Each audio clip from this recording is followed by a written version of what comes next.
fight it, but that music don't stop.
It's an illusion.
Right now I need it. Yeah, it's game time. Gotta get bands in the late night. Put it in work on the main line. Spend a couple racks just to save time. Cause it's game time. Doing everything at the same time. Yeah, I'm on the way, just hang tight. Cause it's game time. Yeah. Whoa. Spent too much on the wrist on me. Man upstairs, never disarm me. Way too many bands, it's a lick on me. Yeah. Whoa. Take it easy, baby. If you need a baby, I be singing songs like I'ma need a baker. I'ma need a baker for what I'm cooking, baby. Cause it's game time. Gotta get bands in the late night. Put it in work on the main line. Spend a couple racks just to save time. Cause it's game time. Doing everything at the same time. Yeah, I'm on the way, just hang tight. Cause it's game time. Yeah. Whoa. Yeah, I'm ballin', finna go pro. Yeah, I'm kicking it in a dojo. Make a movie, get a GoPro. Yeah. Whoa. All my goals, I'ma hit them all. Mama told me go hard. Now I'm outside finna ball. Cause it's game time. Gotta get bands in the late night. Put it in work on the main line. Spend a couple racks just to save time. Cause it's game time. Doing everything at the same time. Yeah, I'm on the way, just hang tight. Cause it's game time. Cause it's game time. Cause it's game time. You can hang tight. Yeah. Cause it's game time.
We breathe without thinking. It's automatic.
when you're around me. It's like holding up the ocean. I need you to breathe for me.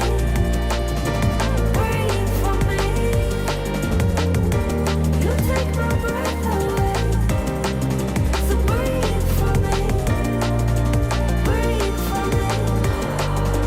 Breathe for me. You take my breath away.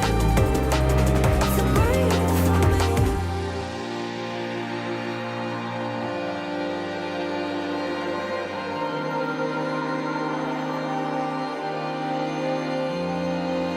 In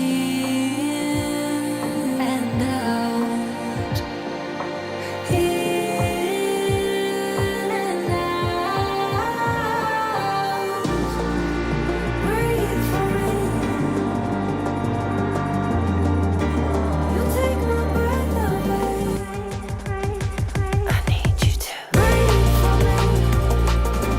Breathe for me. You take my breath away.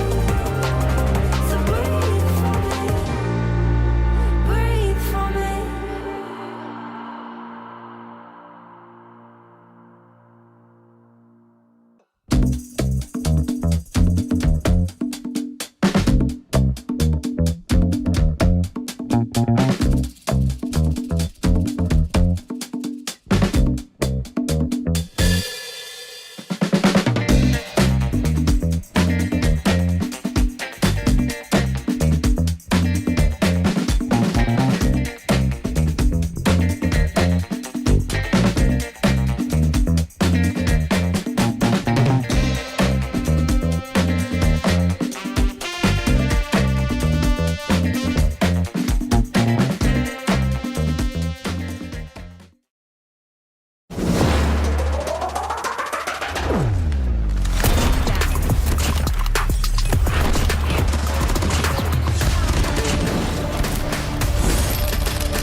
A quick slide through from Prevail.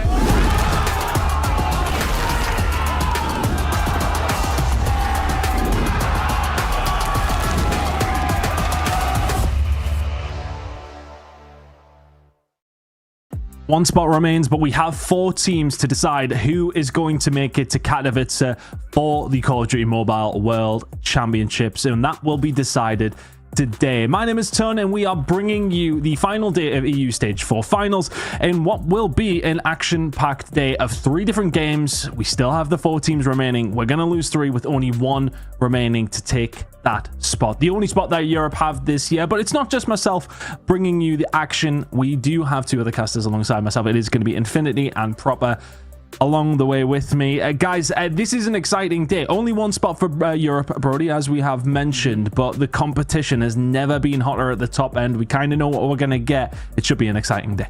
Yeah, exciting for us, right? Maybe not so much for the players in the lobby, because this is a situation that is unprecedented. For years now, these guys have had 2 spots going in the champs, and it's always felt pretty secure what 2 teams that is going to be. Now there is just 1, and those 2 teams that have been sitting pretty comfortably for years now have to fight it out for the 1 spot. It's great for us. We're eating. For those guys, though, they're bricking it.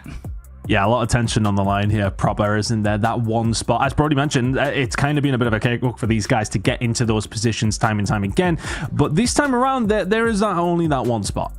Yeah, only the 1 spot up for grabs. Of course, we'll be breaking it down in just a few moments' time, but it kind of adds a little bit more severity to that 1 spot, absolute pun intended, because in this top 4 bracket, you feel like out of at least the top 3 that are there, it's still anybody's game off of what we got from yesterday.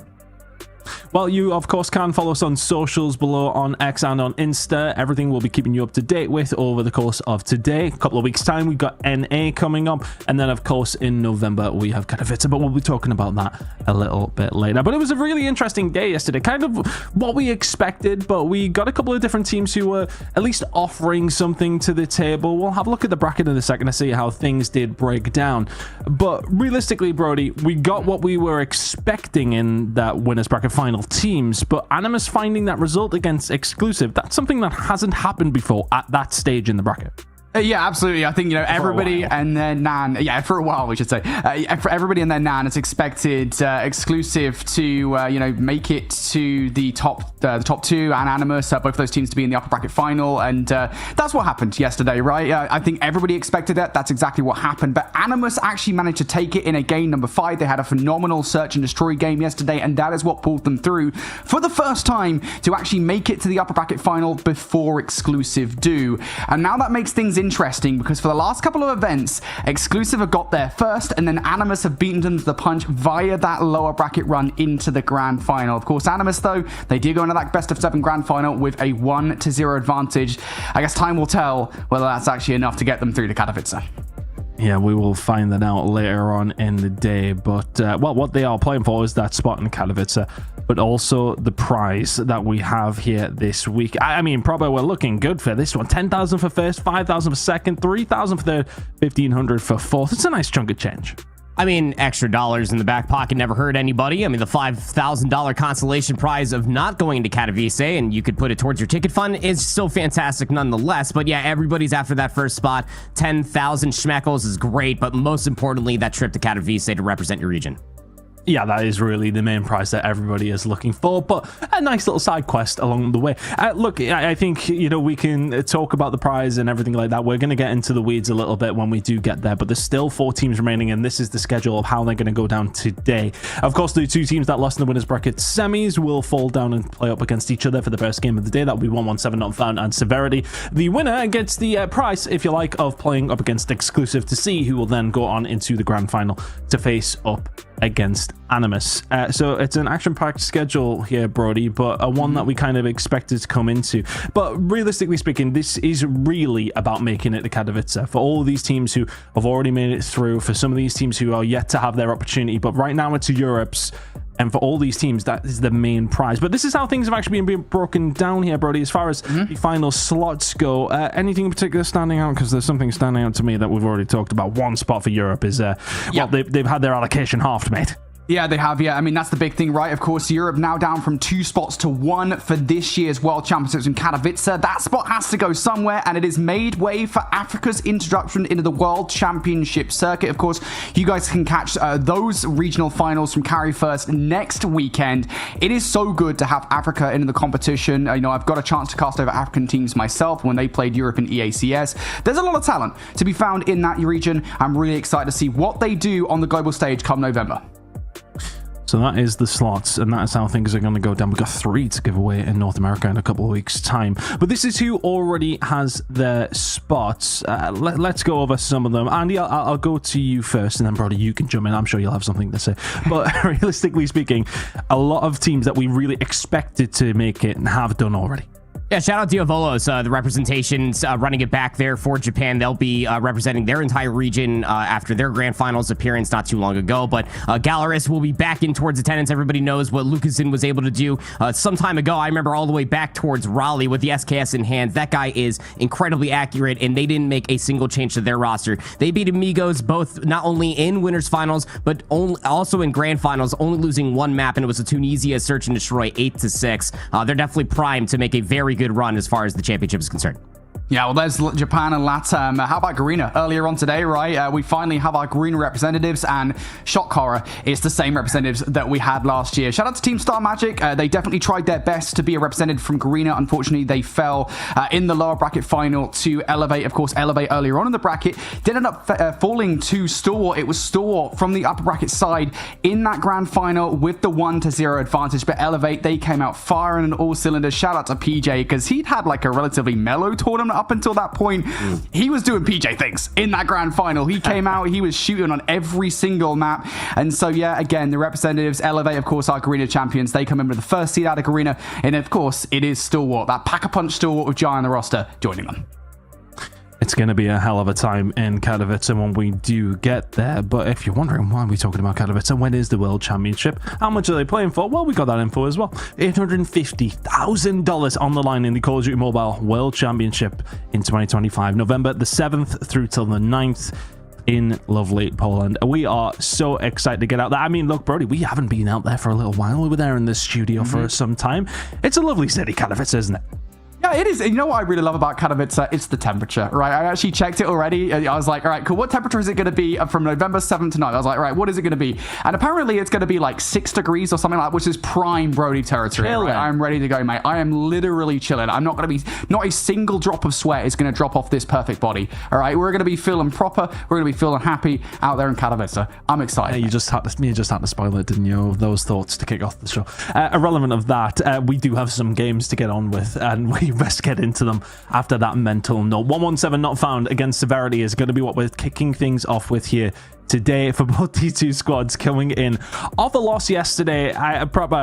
Again, I'm really trying to get that mental image out of my head, but let's focus on what's going to happen here. For both these squads, look, it was a tough outing. We always knew it was going to be, but coming into today, they will both look at this match saying, right, we both could advance here. We just got to play our best card.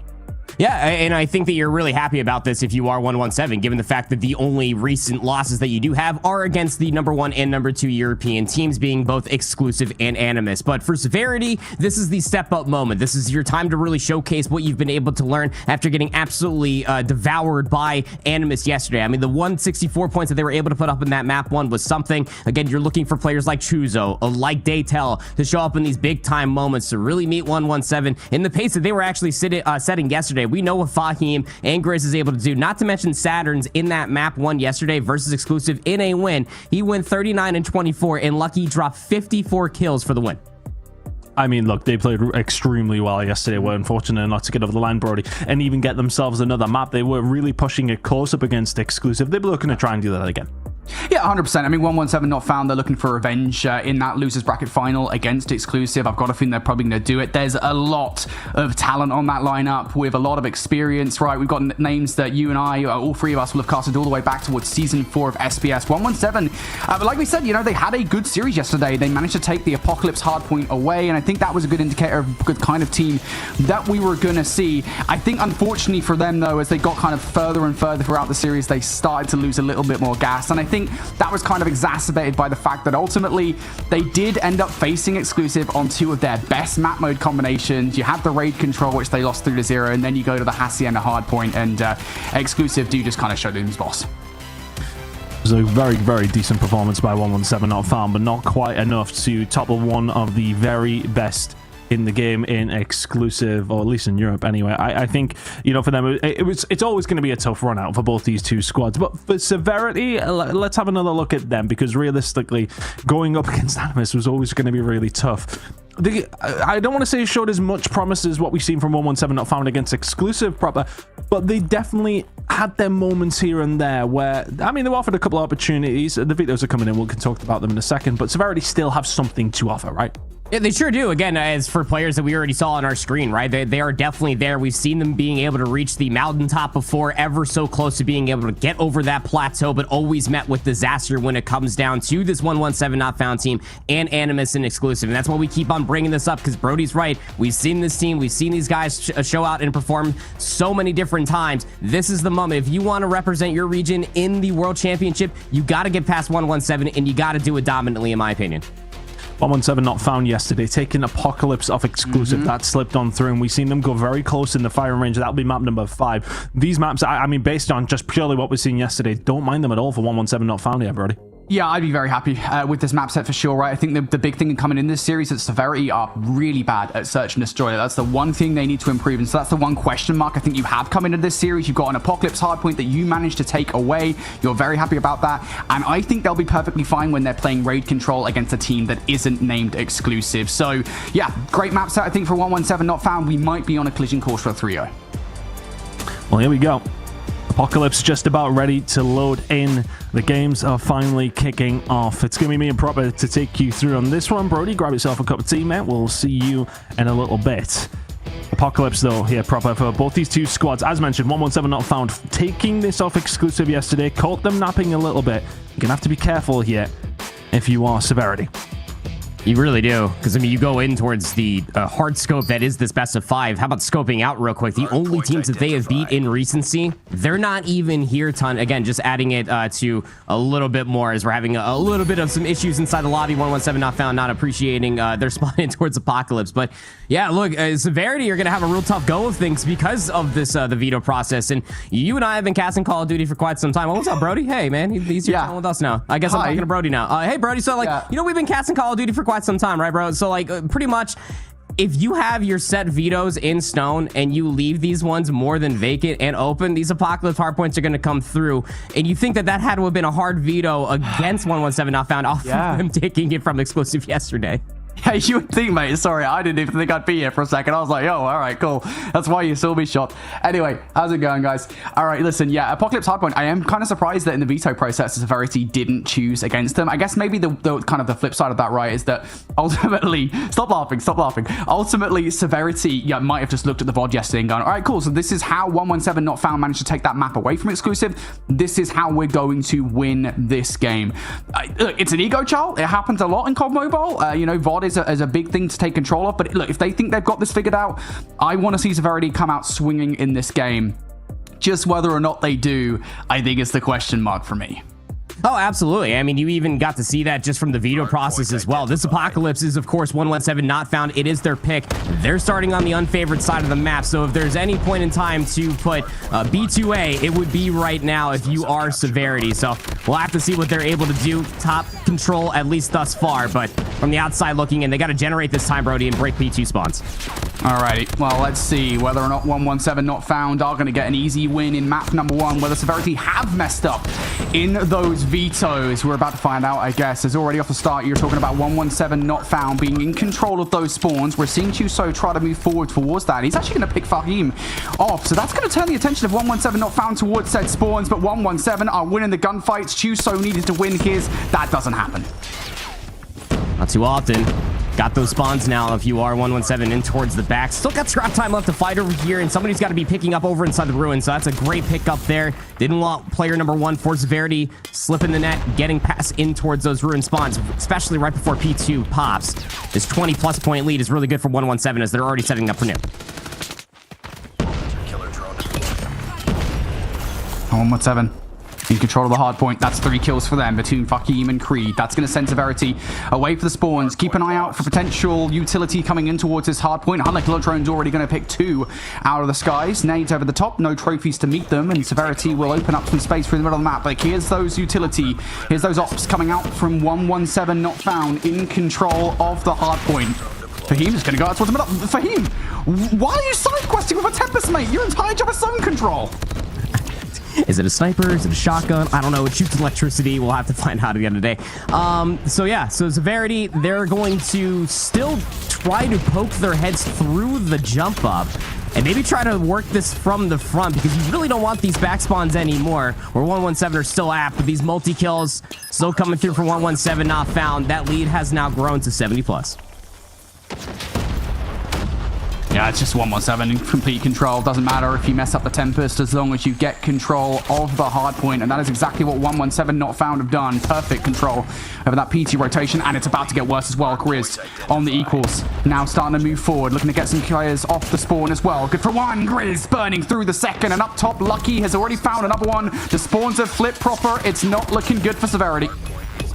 It's not at all, but at least they are able to find the returning kills. Nobody's reading where Fahim was located at. I think he just spawned in towards the back. He was still holding that line, actually. He's on a 5 spree, and he's working that pinch. Chuzo does have the War Machine, takes his own life, but does find a decent amount of kills. And you would think that that would be enough for Severity to generate more time, but there's still 117 members lurking about.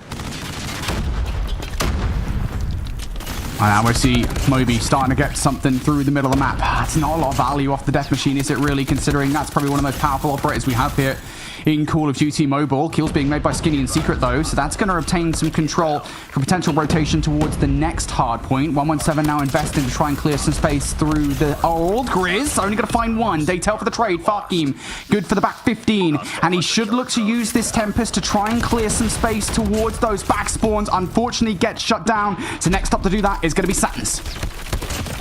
Saturn's had a really good map win yesterday versus exclusive, and he's looking to continue on that right now up to 18 eliminations. He'll play for the regen as we then rotate over towards P4. Gravity Vortex got in play now for Skinny, trying to lock down these narrow choke points and not letting anybody get through all willy-nilly. It's going to be Secret off the back end of that.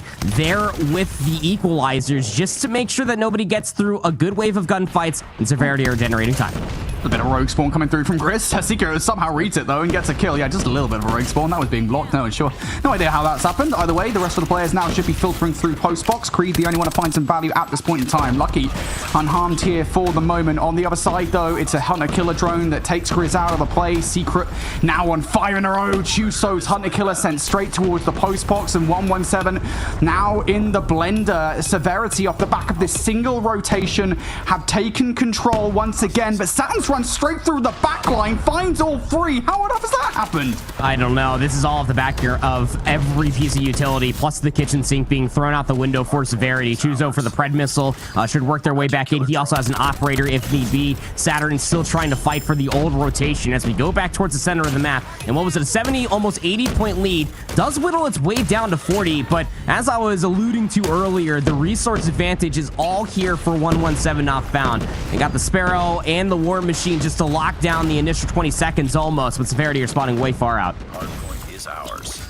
All right, Severity, you've given yourself an opportunity to come back in this game. Now you need to follow up with some P1 control. That's not the best start, as Skinny gets cut down by Farkeem. More kills now from 117 not found, as Severity looks to try and make their way through P3 side. Fahim haven't hit the reload here. Now looking to cover the cross off the back of it. Still looking for the kill. Finally will get it. Also has the help from Saturns, but nobody is blocking those temple spawns. Severity might have just been gifted something. Taking the lead. Just might be. Player number 3, Daytal's got to try to make something of this, though, and I think they were aware of it. He takes some early damage, goes for the Chow, and he will lose his life, but it's not going to turn much into anything at all now. 117 not found. HSO with Grizz in tow. Just locking down the old time. You got to get past him first, but the P2 rotation more than held for 117. All right, opportunity for 117 to do what they did last time around. Last time they were up 80 points at the end of this. Farkeem now using the Tempest a lot better. Also the Death Machine to turn and churn through every single player. Be careful how far you push out, because you might affect the spawn. Skinny looking to do exactly that. Grizz still keeping an eye through the front though. It's operator after operator, and the next one is going to be Grizz looking for more. Unfortunately, not good shots on What's Secret. He's able to push through the front of the hard point. The 117, for the ops at the moment here proper, they've actually been challenged pretty well. Yeah, they have, and they've been shut down. You saw Fahim there for a moment. He's actually running overclock, trying to get his back online. Gravity Vortex gun now in the hands for Skinny, just so he can try to put himself in a position to try to anchor things down and keep them all the way towards the back of them. But yeah, he's able to do just that. Saturn's is going to have to be the next one up. Has an EMP available. Cindy as well. Like, that's always been the case back when they were the Special Suicide Squad as well. Something's got to change. It sure does, right? I mean, at least like you're going in towards this one, and it's not the Tunisia of what we got to see yesterday. They did take 4 rounds off of Animus in that map number 2. Did Severity yesterday, but you go in towards this one again. It's going to be an interesting map pick for them to say the least, because I feel like you want to get towards that firing range if you're going to find like any sort of comfort, maybe. But you know, even for 117 not found, they did have some things going versus exclusive yesterday that did put them on pace to potentially even take that map. So it's really tough to be able to gauge. But Severity, this is on a map mode combination that we have not seen them before versus 117 not found. They got to step up. Yeah, they do indeed. Search and Destroy needs to be the name of the game for Severity. Next up in this series, before we get to the guys, we're going to take a quick break. On the other side, we've got Severity in Search and Destroy. Can they pull off the impossible?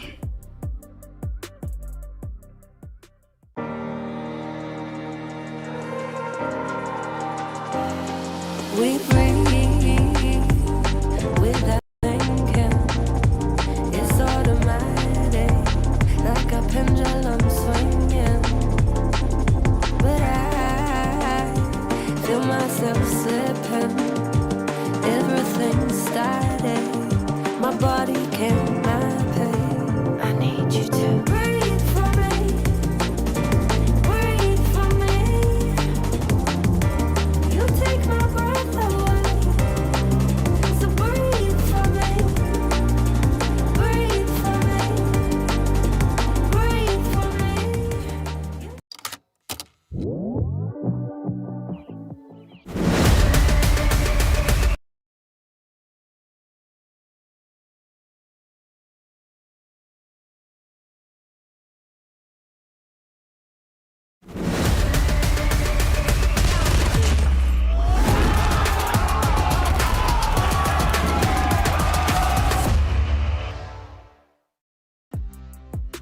Listen, we know that you were missing our faces, okay? I get it. We're going to go on a break for like 35 seconds or so, and then we're going to come back in because you guys can't live with us for that long. And you know what? It's fine. You don't have to because we're back. We're ready to go from round number 2 here in just a second, folks. If you're just joining us, apologies for the tech issues there. We are back. 117 not found. They did take map number 1 away from Severity in indomitable fashion. They basically ran through them. And now we're asking Severity to do the impossible. They have to take a search and destroy off of 117. Yeah, absolutely. I mean, it's from this guy on the right-hand side of your screen, Saturn's. He went absolutely crazy, or who, period, question mark, as he's assuming to go by this time around. So 37-14 was his KD ratio, but as you already wonderfully pointed out, just running through the opposition is exactly what Saturn's was doing. Even with whatever weapon he had in his hands, it didn't really matter. He was brute forcing his way through a lot of those different setups, and going in towards this map number 2, if you missed the pre-show, we basically set it up just like this. Severity going in towards any search and destroy is going to be an interesting one, but for the Kurahana Metropolis, anything's possible. You can slow things down to a snail's pace, given that there's 2 minutes to play.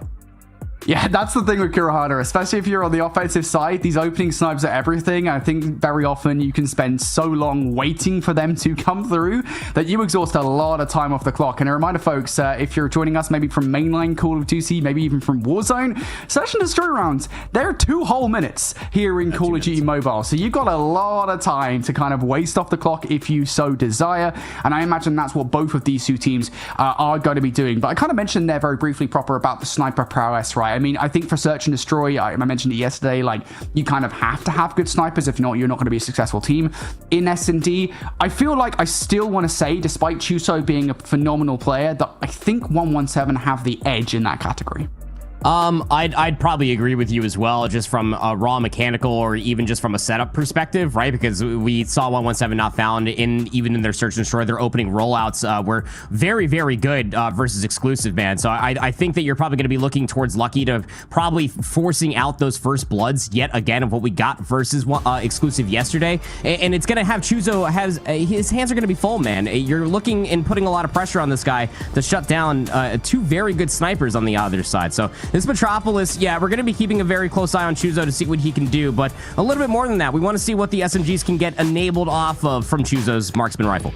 Yeah, I mean, Severity just need to play well as a team. It's something that I think has eluded them for the longest time in Search and Destroy. It would be nice, wouldn't it? Even going back to Season 6 of SPS, those guys have been not the best at S&D, and it doesn't feel like, based on what we saw yesterday, that it has improved all that much. But they were playing Animus, and so I guess the competition is a little bit easier. The game will maybe be a little bit easier. Maybe things can change for them as well. Set nades out off the start of this one Proper, and not a lot of it's going to connect. Chuzo, he's actually going to be watching that A lane. There's a lot of focus, a lot of nades being thrown over towards B, but early days here, Severity does have that man advantage. And they're thinking that they might try to get a late pop through mid, maybe back over towards B, hanging around a little bit too long. Creed's going to equalize things 4v4.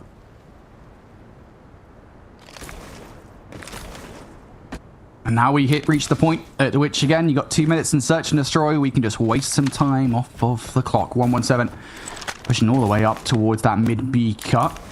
Relying on Creed, picking up some of these opening snipes through B long, and Severity are just not moving. They are just waiting for 117 to make that first move.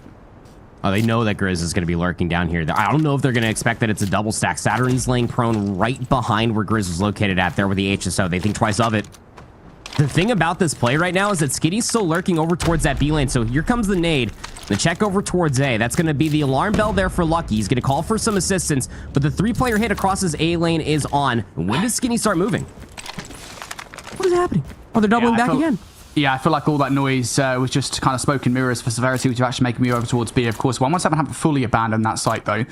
It's going to be Saturn's over there. He was having a phenomenal hard point. Definitely the player of that game for 117. And now looking for me to tip the spear here. It's going to be Skinny. Down for the count. They tail down as well. 1 by 1 in they go. And 117 will take those freebies all day long. That bomb now with 15 seconds left in a horrendous spot.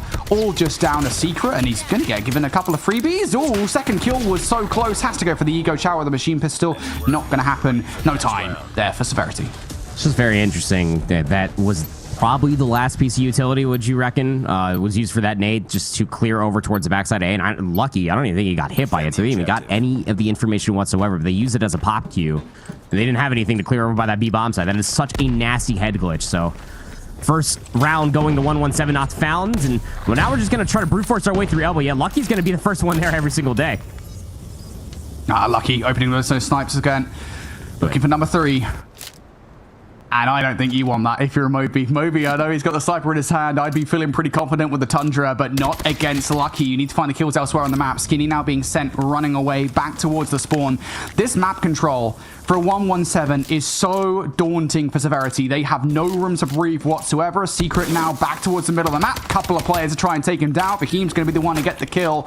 Severity, I mean, they've just got nothing to work with here. A little jump shot right there, too. Lucky's going to be there for the assistance, and they're going to see Movingly try to recross back over, and that's going to be the immediate call that, hey, that means that he's not pushing over towards that A lane. Saturn's been watching that for quite some time. Nade over the top of B, and yet Severity, they're not going to expect the mid push from the 3 players that are still lurking. They have the numbers, so you might as well. Skinny, 1v5, and he had a really good map number 1, but this would be generational. It'll be Grizz with the HSO to put it to rest. A flawless round number 2.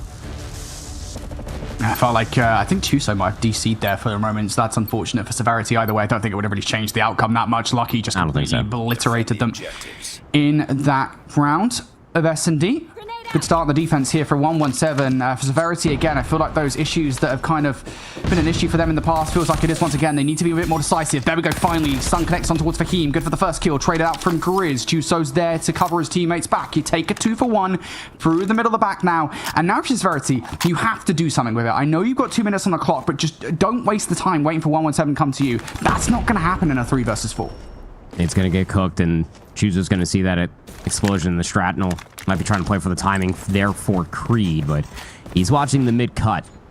Everything's still being covered as far as the bomb site and lane is concerned. But I agree. I mean, Severity, you got numbers. You should know this. You got to start pushing on this sooner rather than later. Grenade. Stun as well. Is it good enough for Saturn? Oh no, it's a Bobby stun. Out in towards the open. Secret's going to take him down. Creed, though, will find 2 through the cut. And while you've got yourselves on towards the site, it's the post plant I'm worried about. Skinny is showing elbows. I wouldn't be doing that towards Lucky. Lucky looking for it. Not going to find the exit frag. Skinny, though, still under fire. Creed on the other side looking for some exits. And he whiffs his snipe. So now they're going to have to back up. Hit the regain. Hit the reset. Skinny still site control. Good on towards Lucky. You know where Creed is. He's made a lot of noise. Yeah, Moby's just going to go ahead and just prone pop right up top. Creed almost shut that entirety down there with the little pixel peek there from the back cuts of that lane. Not to be, though. And that's just the definitive reason of why we keep on screaming it, especially for Severity. They had numbers for quite some time. You got to use that. Here comes a 5-player rush all the way up through B. They like how they felt off of that previous round, Birdie. They want more. Alrighty. I like it. Severity. Oh, get naded. No trophies there on the initial. Oh, it's a full wipe. Oh, God, it's all gone wrong. Secret 1 versus 5. Brother. They are done. We got to get some trophies down on that initial. Yeah, you just can't back up. The nades get all thrown over the top, and whether it was communicated or not, I do agree. The trophy systems, if they were online, needed to be there in towards the back to deny the nades from coming through, the stuns from slowing up the push, but backing up right in towards that nade just spelled absolute disaster. Everybody was one shot, and that's where the HSO just absolutely thrives. 2-round lead here for 117 not found, and now we're just throwing anything into the wind, and hopefully something does work, but this first blood, again, allows 117 to take a leader advantage. I think 117 have now realized how confident and aggressive they can be against Severity. Getting control of B early on is now a conundrum, isn't it? For Severity, you have a bomb sat right between the cheeks of Grizz and the barrel of Fahim's gun. And you got to try and regain some space here with 1 minute 15 on the clock. You have a bit of time. You have some options as to how you want to play this. I will say one of the options isn't necessarily sitting entirely still, because that's going to earn you absolutely nada here. You have to make this long flank through. Just going to be camping it too. They got sub 60 seconds to try to recover this bomb, and Creed is more than aware that the map could be flipped. Yeah, he sees the shoulder just to cross back over. He's going to expect that Secret is super close to him. Oh, look at the peek. Yeah, sees him. Okay, all right. Snap back from Moby. Information, though. You take that down to a 2 versus 2. Again, 2 versus 3, excuse me. Bomb has not changed. and you still do not have much time left on the round. Daytel can use the HSO to his advantage. Saturn's waiting in the corner. Daytel didn't check his corners enough, and now that all just leaves Moby. Of course, Moby was the player earlier on who got that kill. They know where he is. He's looking to snipe out the double chow. Gets the first, but Grizz is there. Good for the second. And I feel like Severity, that time is their greatest enemy. They're taking too long to actually do anything. As Cincy can be a fickle mistress. You know, in Search and Destroy, you've been watching this game mode for quite some time, Brody. It does not matter in Call of Duty Mobile as much as it does in traditional multiplayer. You cannot hesitate.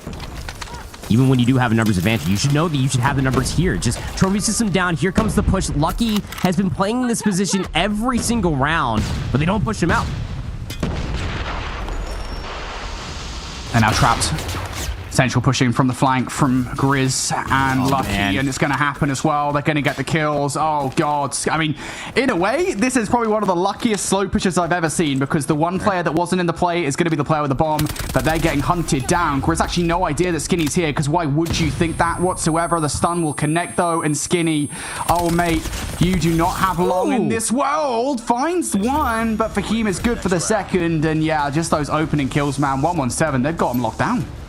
And that definitely would have been something right there. If he was able to pick up those two on the flank, could have turned something into that round. But a 5-1 half comes through from 117, not found. Could not have asked for anything better. But it is defensive sided. Naturally, of course, you do get to those positions first. We'll have to see if Severity can do the same.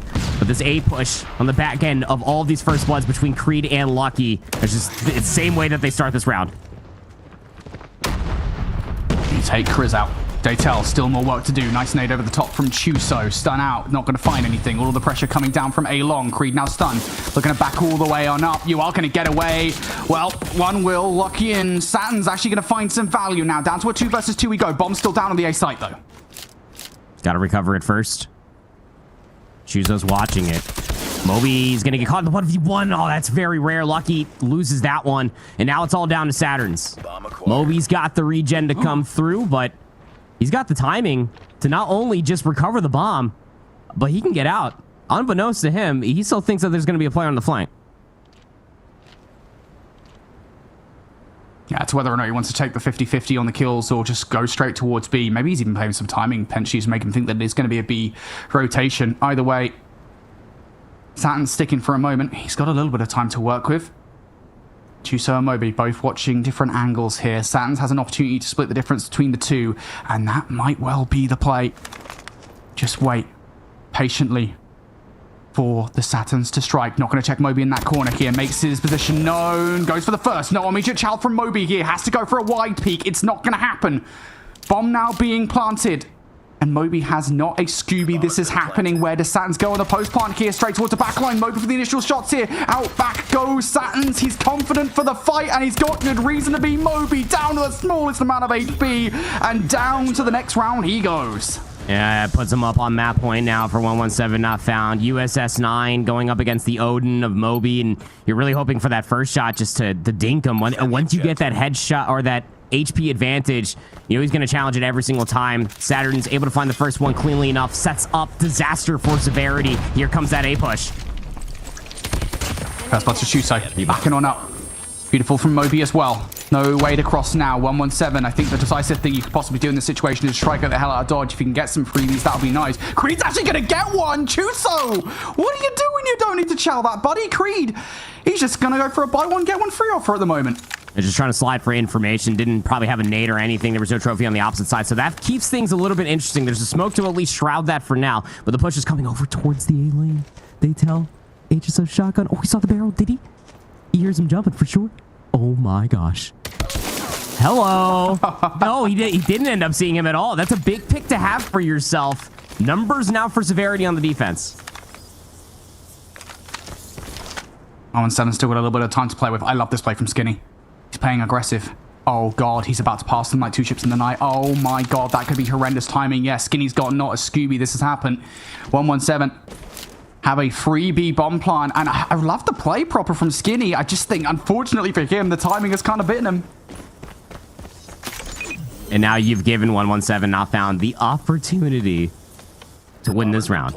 They brought it down to a 3v3. And you vacated all of the B-bomb site. There was no trade. Oh, the retake's going to be a pinch. Watch out for Skinny's timing. Never mind. No time for Skinny if you're dead. Create on the hunt. True. He smells blood in the water. Didn't see them drop down towards the middle of the map, but might well have got an audio cue. Either way, Sans is on the other side watching it. 13 kills to his name. He wants to boost that up to 15. Creed, though, might not let him do so. Shots towards Secret. Weak for the second fight here. Time not really on his side. Can't really afford to wait for the regen. Slides out. Saturn's there. Good for one. Saturn's! Machine pistol. Godly. Saturn's even better with it. 15. Why the hell not? 117. They walk away with the dub. 7-1. I mean, the half was already as decisive as ever. You say he was on for the 15. He delivers on it. Saturn's having himself a great performance here.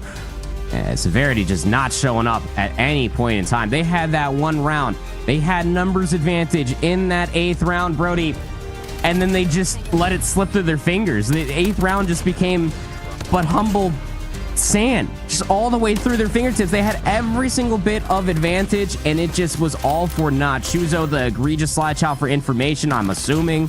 Daytel didn't see the barrel. It's very low audio cue for sure, but definitely should have had his wits about him, checking all of those corners. That's a day one peak when you're down in numbers like that. But just too many first bloods given over early on both sides of the bomb. It feels like, I think especially early on in that search and destroy, Severity are not decisive enough, and that's just been an issue that's been a prevailing problem for them every single time we've seen Severity, when they were known as a special suicide squad, now the Severity here in stage 4 of the World Championships here in Europe. It feels like Severity just don't play very well as a team on the offense, and that is just a consistent issue for them.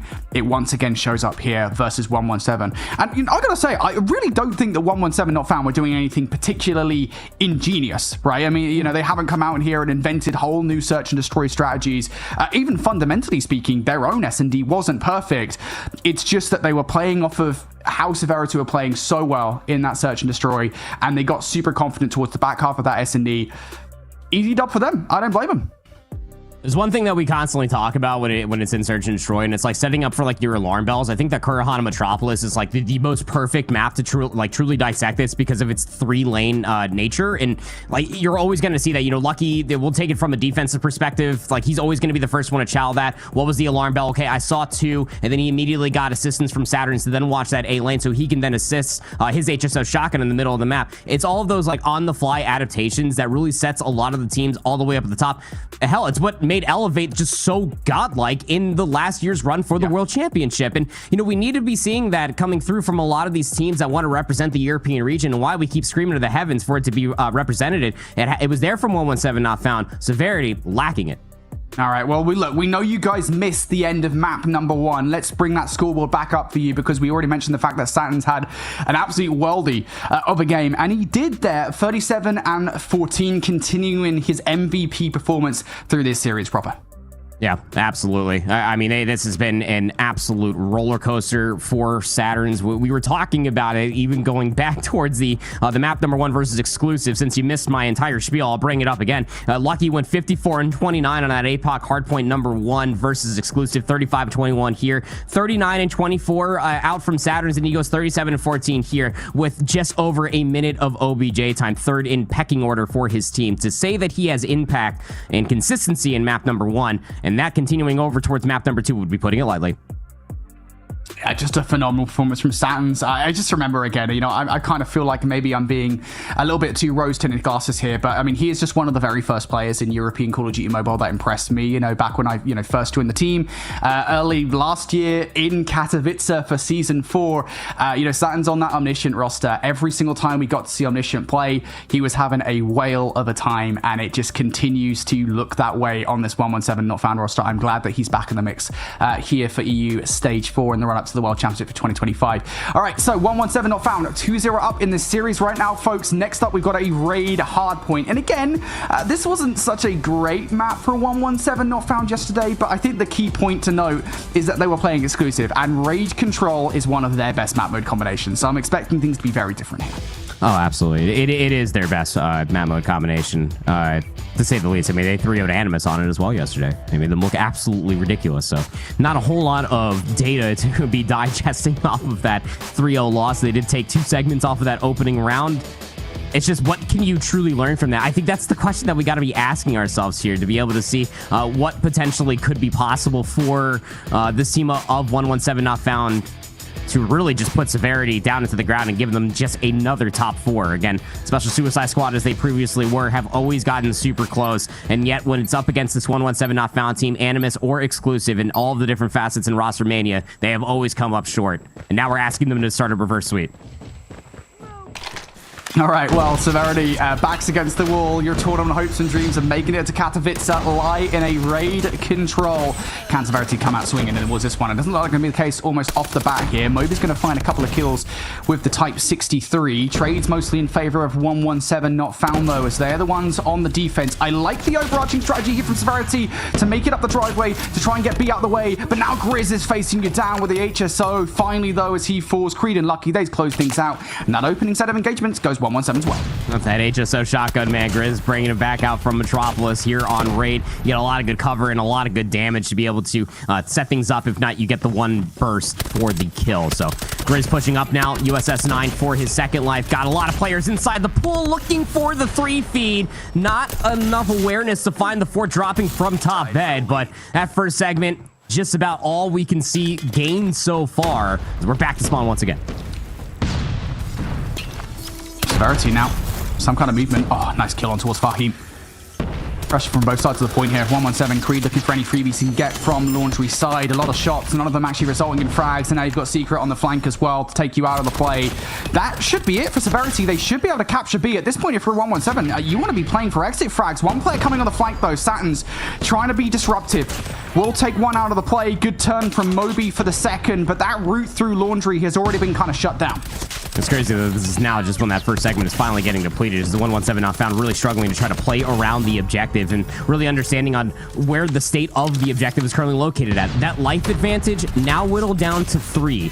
Push inside a kitchen, denied from Grizz. You got Fahim. He's pulling out the Tempest to start finding a little bit more kills in and around of kitchen, just to make sure that nobody gets past the rocks. But this is just going to be delaying a lot of time. We got 60 seconds, and now you just down to 4.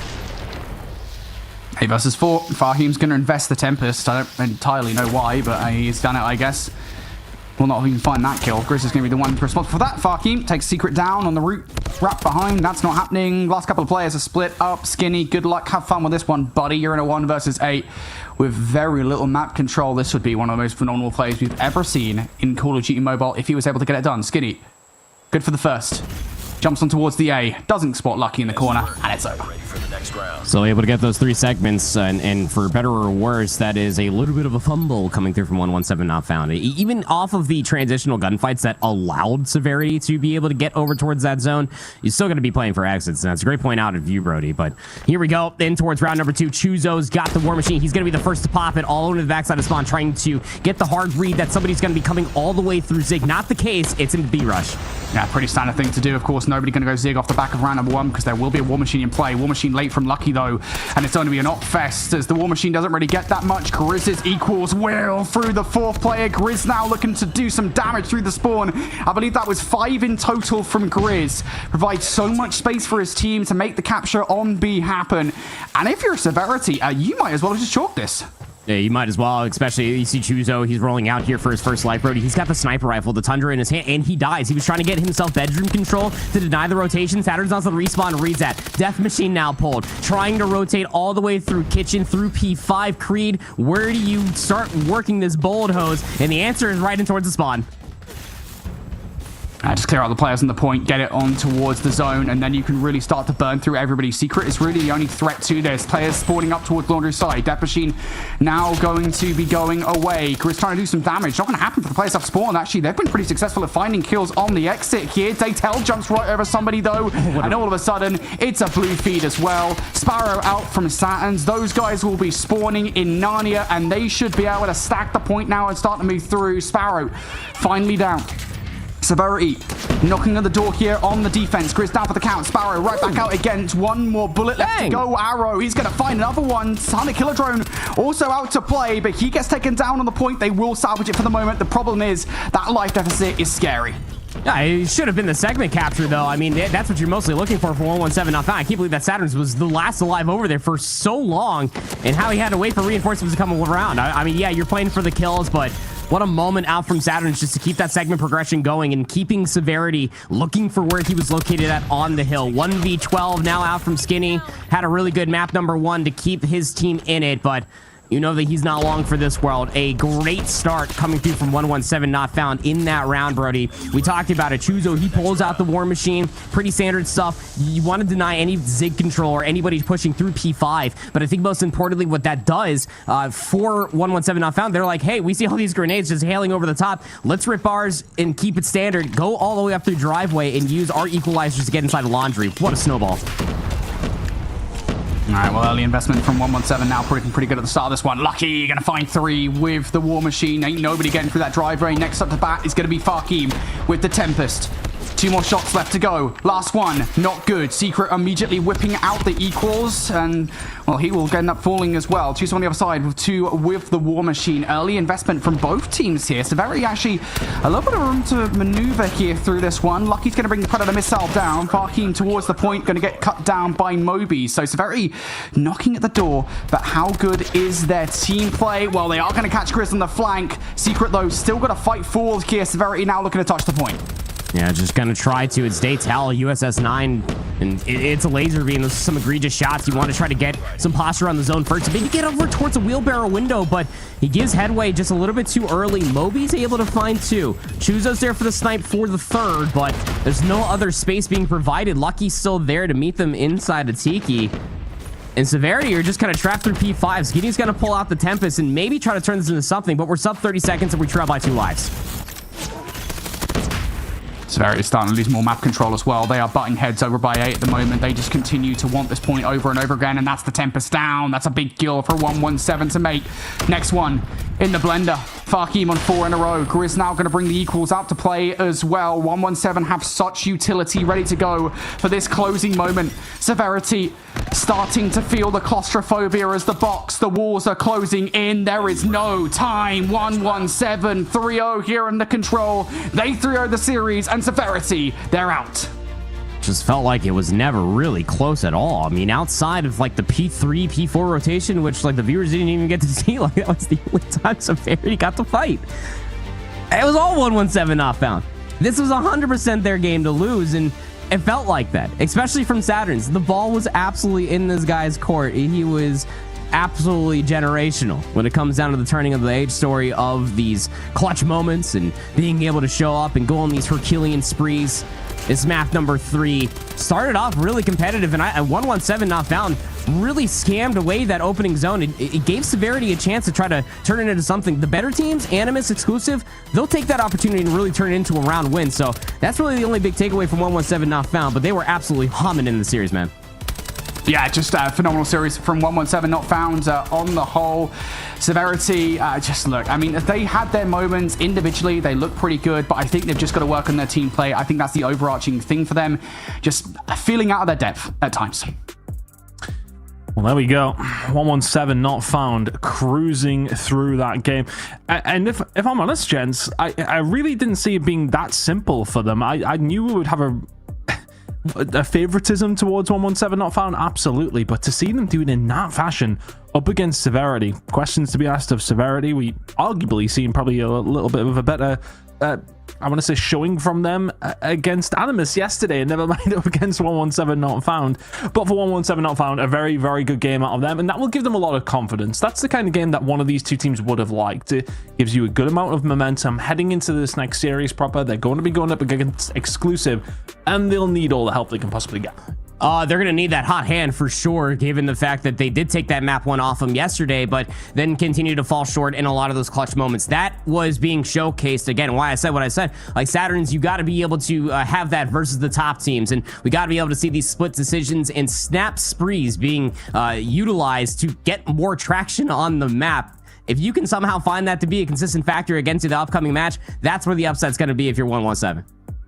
Brody, I'm not going to linger on this one too much. I'm pretty much going to start talking about what we've seen yesterday. For 117 not found, if they play as well as that, could they shove exclusive a little further? They arguably could have won map number 2, right? They could have been 2-0 up in the series, and then anything happened. Seems like they've come in with some fire today as well. Yeah, I think a lot of the battle's going to be in the veto process, right? We talked about yesterday how Exclusive got 2 of their best maps in that best of 5. They got the raid control and they got the Hacienda hardpoint. If I'm being perfectly honest, maybe those maps are preferable for 117 not found, but it's that age-old thing of vetoing against the opposition as opposed to for yourselves. That is what 117 not found needs to do. So you got to get comfortable on Crossfire. You got to get comfortable on Takeoff. Do not play raid control in this series. I think if they get those 2 maps out of this one, they could well win it and take on Animus in the grand finals.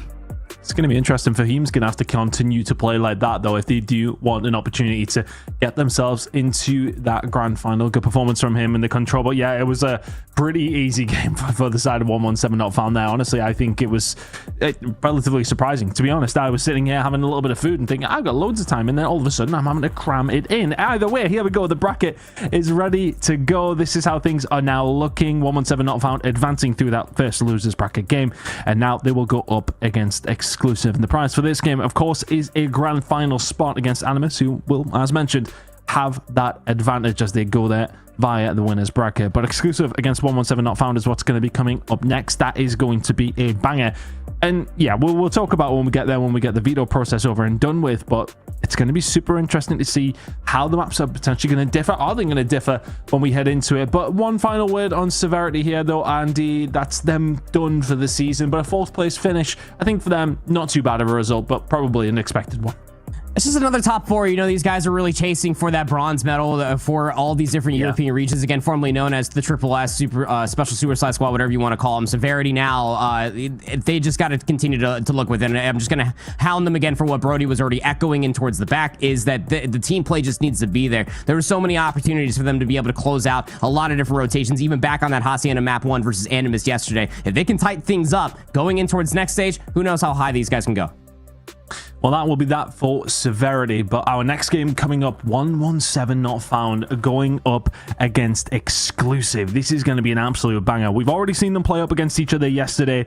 They've got history up against each other as well. It should be a super interesting game. I mean, Brody, we're excited for this one. This could be the biggest upset potential we've had all week long. Yeah, I want it to be as well, right? You know, I think for so long, maybe not so much back as like season 4, right? It's kind of been 2 teams for the most part, right? I mean, you know, last season we barely missed out on having Queens in the conversation, and that would have been fun to have them there. Unfortunately, this got a really dreadful bracket through what was then stage 3. So I think having a 3rd team in the mix could be interesting. I want to see 117 not found come out with some fire. I want an interesting game here. I definitely don't want a 3-0. Well, I don't think we'll get that. I think we'll change them around. I'm going to try and not curse us in this sense anyway. But we are going to have to get the team's veto, get themselves ready, up and ready to go. And we will be back on the other side of this break for Exclusive against 117 not found.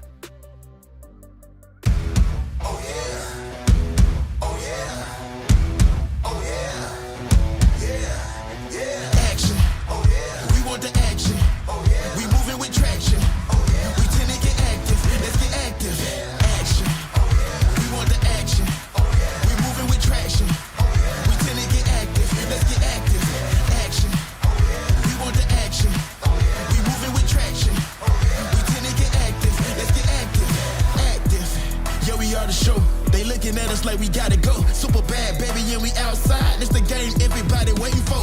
Pick 'em up, off the floor. It's on the house and we about to blow. It's dynamite and who gon' stop it? Get the key and like it, baby, cause we at the door. Here we breaking the news, making the promise, not in it's to lose. Sorry, not sorry, don't pity your fool. Let's get it started, I've been in the mood. Take a look at the tube, take a look at my views. I be all in my bag, then I'm picking up 2. I'm the best on the map, not a regular dude. The respect on my ground when I set it and move. I'm ahead of the line, making the rules, I'm ahead of my time. Watch how I cruise, I'm rocking the ship, tell the haters to move. The champion is here and we pay that I do. Action, we want the action. We moving with traction. We tend to get active, let's get active. Action, we want the action. We moving with traction. We tend to get active, let's get active. Rhyme with me, yeah they rhyme with me. Come and slide with me like the tide slippery. Got the town burning in the squad with me. Yeah, the squad with me. Ride with me, yeah they ride with me. Come and slide with me like the tide slippery. Got the town burning in the squad with me. And the guys with me, this is our mission. This is our mission.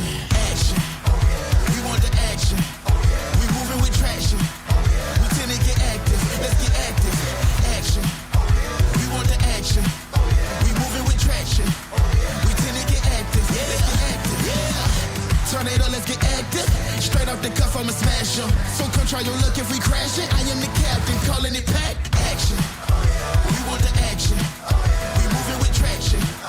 We tend to get active. Let's get active.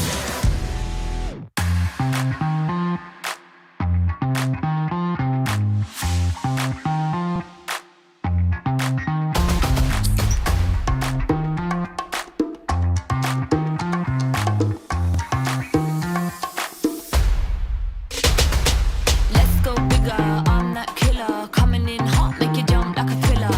Full figure, ready to devour. Crank to 11, now we're hitting full power. I'm packing, gotta keep up, cause there ain't no lagging. Settling in till the early hour. Not giving up till we're hitting full power. Listen up, I got a way we can juice it up. Pick up the pace, cause it's not enough. Turn up the sound till you feel it pump, pump, pump. Listen up, I got a way we can juice it up. Fill up the tank if you're tough enough. Turn up the sound till you feel it pump, pump, pump. Pump it up, go higher. So hot like fire. Pull it up, reload. Turn it up, full power. Pump it up, go higher. So hot like fire. Pull it up, reload. Power up. Rough and ready, whoa, Black Betty. Can't lose face cause I'm coming in heavy. No filler, top of the tower. Crank to 11, now we're hitting full power. Beat slapping, gotta keep up cause there ain't no lagging. Settling into the early hour. Not giving up till we're hitting full power. Listen up, I got a way we can juice it up. Pick up the pace cause it's not enough. Turn up the sound till you feel it pump, pump, pump. Listen up, I got a way we can juice it up. Fill up the tank if you're tough enough. Turn up the sound till you feel it pump, pump, pump. Pump it up, go higher. So hot like fire. Pull it up, reload. Turn it up, full power. Pump it up, go higher. So hot like fire. Pull it up, reload. Power up. La la la la la la la la la la la la la la. La la la la la la la la. Pump, pump, pump, pump. La la la la la la la. La la la la la la la. La la la la la la la. Listen up, I got a way we can juice it up. Fill up the tank if you're tough enough. Turn up the sound till you feel it pump, pump, pump. Pump it up, go higher. So hot like fire. Pull it up, reload. Turn it up, full power. Pump it up, go higher. So hot like fire. Pull it up, reload. Power up. Hey, can I be a little outlandish for a sec? Yeah. What I gotta do to get y'all respect? Give me the microphone, 1, 2, check. What you gonna do? And let me go and run it, I'ma run up the check. Stay light on my feet, flow like a butterfly, sting like a bee. Tell you guys how you ain't outsourcing me. Said you want extra, it ain't gonna be cheap.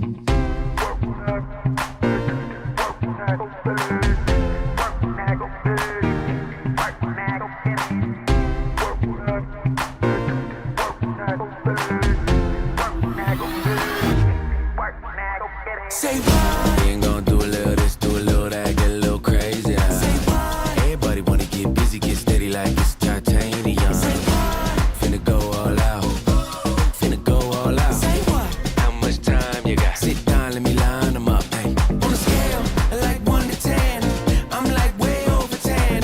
There ain't no explaining it, it's just the way I live. And I won't say sorry, beg your pardon. You don't wanna get me started. They know I go extra hard and I ain't stopping, I ain't stopping, I ain't stopping. Just say what? Like you ain't heard me the first time, or you ain't see it with your third eye. I'm always ready like every time. Show and tell 'em my preferred style. I like jeans with a little bit of rip in the denim. Shows you how long I've been in 'em. Back and forth, I ain't gotta tell 'em. Take this work, now go sell it.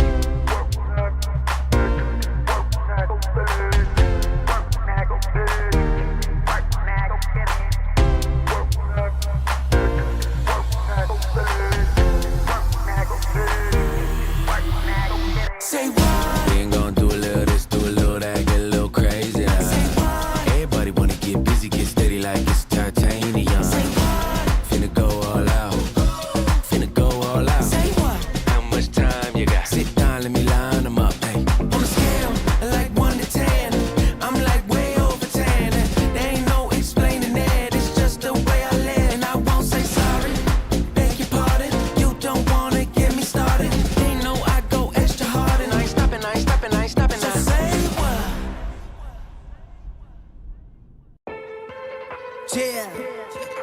Yeah. Yeah. Yeah. Yeah. Okay, I've been at the bottom, let it down from the top. I can't let them freeload. I got hit on my plug. We got so much to do. I gotta reload. Let me call you tomorrow. I got tests when I'm finished, but I keep it moving. If I stop in the process, you gon' run out my time. I need it, it's crucial. It's lapping the top of the mountains where eagles will ride. How they find me is higher than ever. You can let fly, so run me, get down, make it minute. I push her, I've been on the way. I got no time to look back at my family, gon' need some more cheddar, so let's get it poppin'. Told me to put up a setup, you should not put never been better. You gon' let it calcify. Bumpin', I'm crossing the line, we ready to sign. Yeah, oh, can't get out of my way, this shit no walk up a giant. Yeah, oh, don't want me showing my teeth, might have some blood on my tooth. Yeah, oh, I kinda settle the beef, so Lord forget what I do. I'm at the top, yeah, been at the top of the mountain, I'm higher than ever. Yeah, mad at the satellite calling for all my endeavors. Yeah, I ain't gon' slut on you tweaking, you know I don't let up. Yeah, so Lord forget what I do, cause it's now or it's never. Yeah, been at the top of the mountain, I'm higher than ever. Yeah, mad at the satellite calling for all my endeavors. Yeah, I ain't gon' slut on you tweaking, you know I don't let up. Yeah, so Lord forget what I do, cause it's now or it's never. Yeah, Lord forget what I do, cause it's now or it's never. Yeah, Lord forget what I do, cause it's now or it's never. Yeah, Lord forget what I do, cause it's now or it's never. Yeah, Lord forget what I do, cause it's now or it's never. Yeah.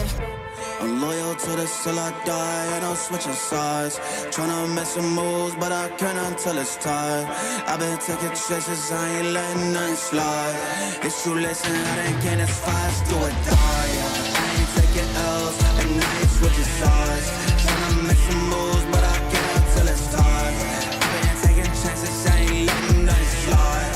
It's too late, and we don't get as fast, do or die. I ain't taking L's, and I ain't switching sides. Make some moves, but I can't until it's time. I've been taking chances, I ain't letting nothing slide. If you listen, we don't get as fast, do or die. I ain't taking L's, and I ain't switching sides. Tryna make some moves, but I can't until it's time. I've been taking chances, I ain't letting nothing slide.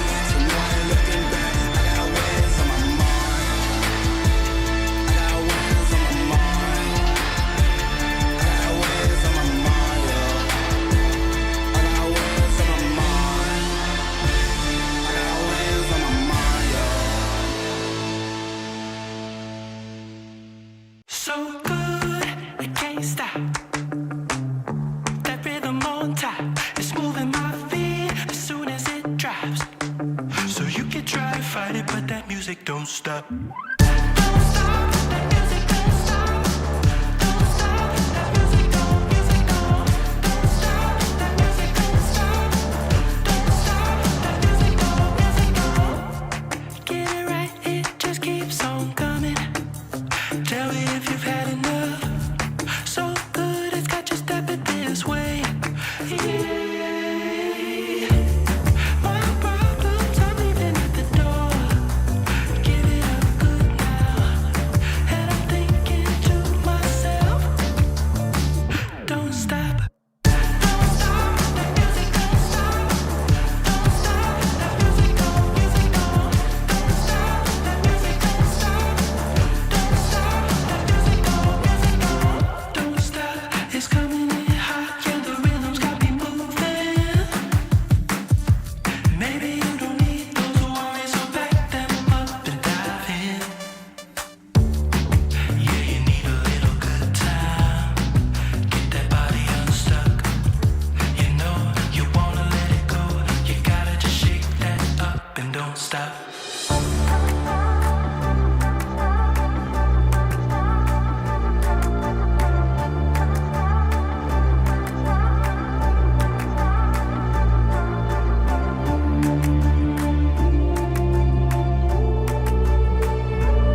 It's an illusion.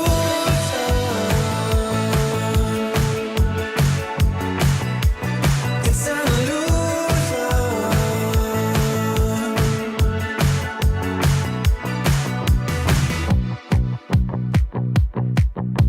It's not about the money, not the time. Heavy is the price you pay. You know you had it coming all your life. Everybody knows your name. Taking it one step at a time. I might be wrong, but don't think twice. It's an illusion.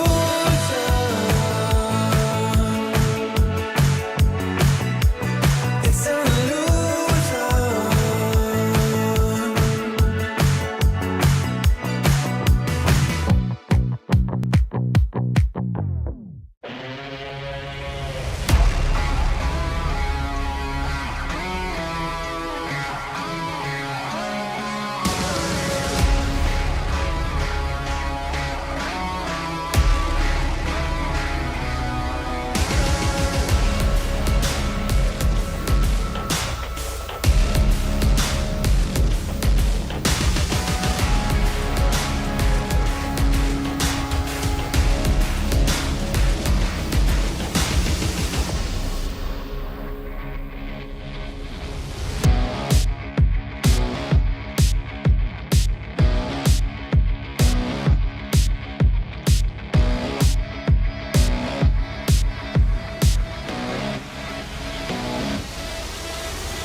Refreshed and ready to go. As soon as I started talking, I needed a cough. That was always very handy when that happens, but irrelevant of that, we are very ready to get into exclusive, taking on 117 Not Found. I'm joined, of course, by Bodhi and Proper, and we are very excited to see how this one's going to go down. That one just caught me wildly off guard, Brody. It's not the way you want to start a segment, but here we are. 117 Not Found, taking on exclusive. Excited to see how this one goes down.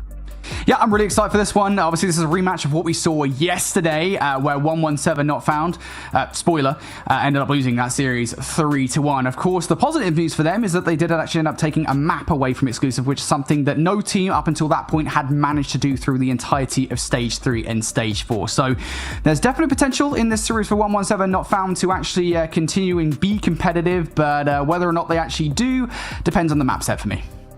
Yeah, that's something we're going to really talk about when we do get over towards those videos. But Andy, look, we've just seen a really, really good performance from 117 Not Found there. They'll have some decent momentum behind them, you would like to think. They're also got the hot hand, right? And we've been able to see what that 100%. means versus exclusive coming off of that hot hand, as they've lost to Animus more than a handful of times in the same exact situation. So I'm not saying that it's anywhere of comparing apples to one another, but it's definitely apples to oranges nonetheless. But Saturn's had a great previous series, and you really need him to pop off again in that map number one, as we were already talking about. 117 Not Found in that matchup yesterday of the opening round. They did take that Apocalypse hardpoint off of exclusive, and Saturn's and Lucky absolutely fried. They were able to do all of that plus a little bit extra to put Severity in the dirt just a few moments ago. So you're probably expecting that to come through, but they are going up against some big dogs that are very angry to be in the lower bracket for the first time. Yeah, but I think it's worth talking about the previous game that we've seen between these two teams, right? I mean, we've seen it just yesterday. It's pretty fresh in our minds how things went down. And it was a surprising start, wasn't it? 117 Not Found coming out, winning the Apocalypse. Spoiler, that is in the series again. We'll be talking about that in a second. But for them to come out like they did, we heard it in the interview with Via in the sense of that, okay, well, it did catch us off guard a little bit.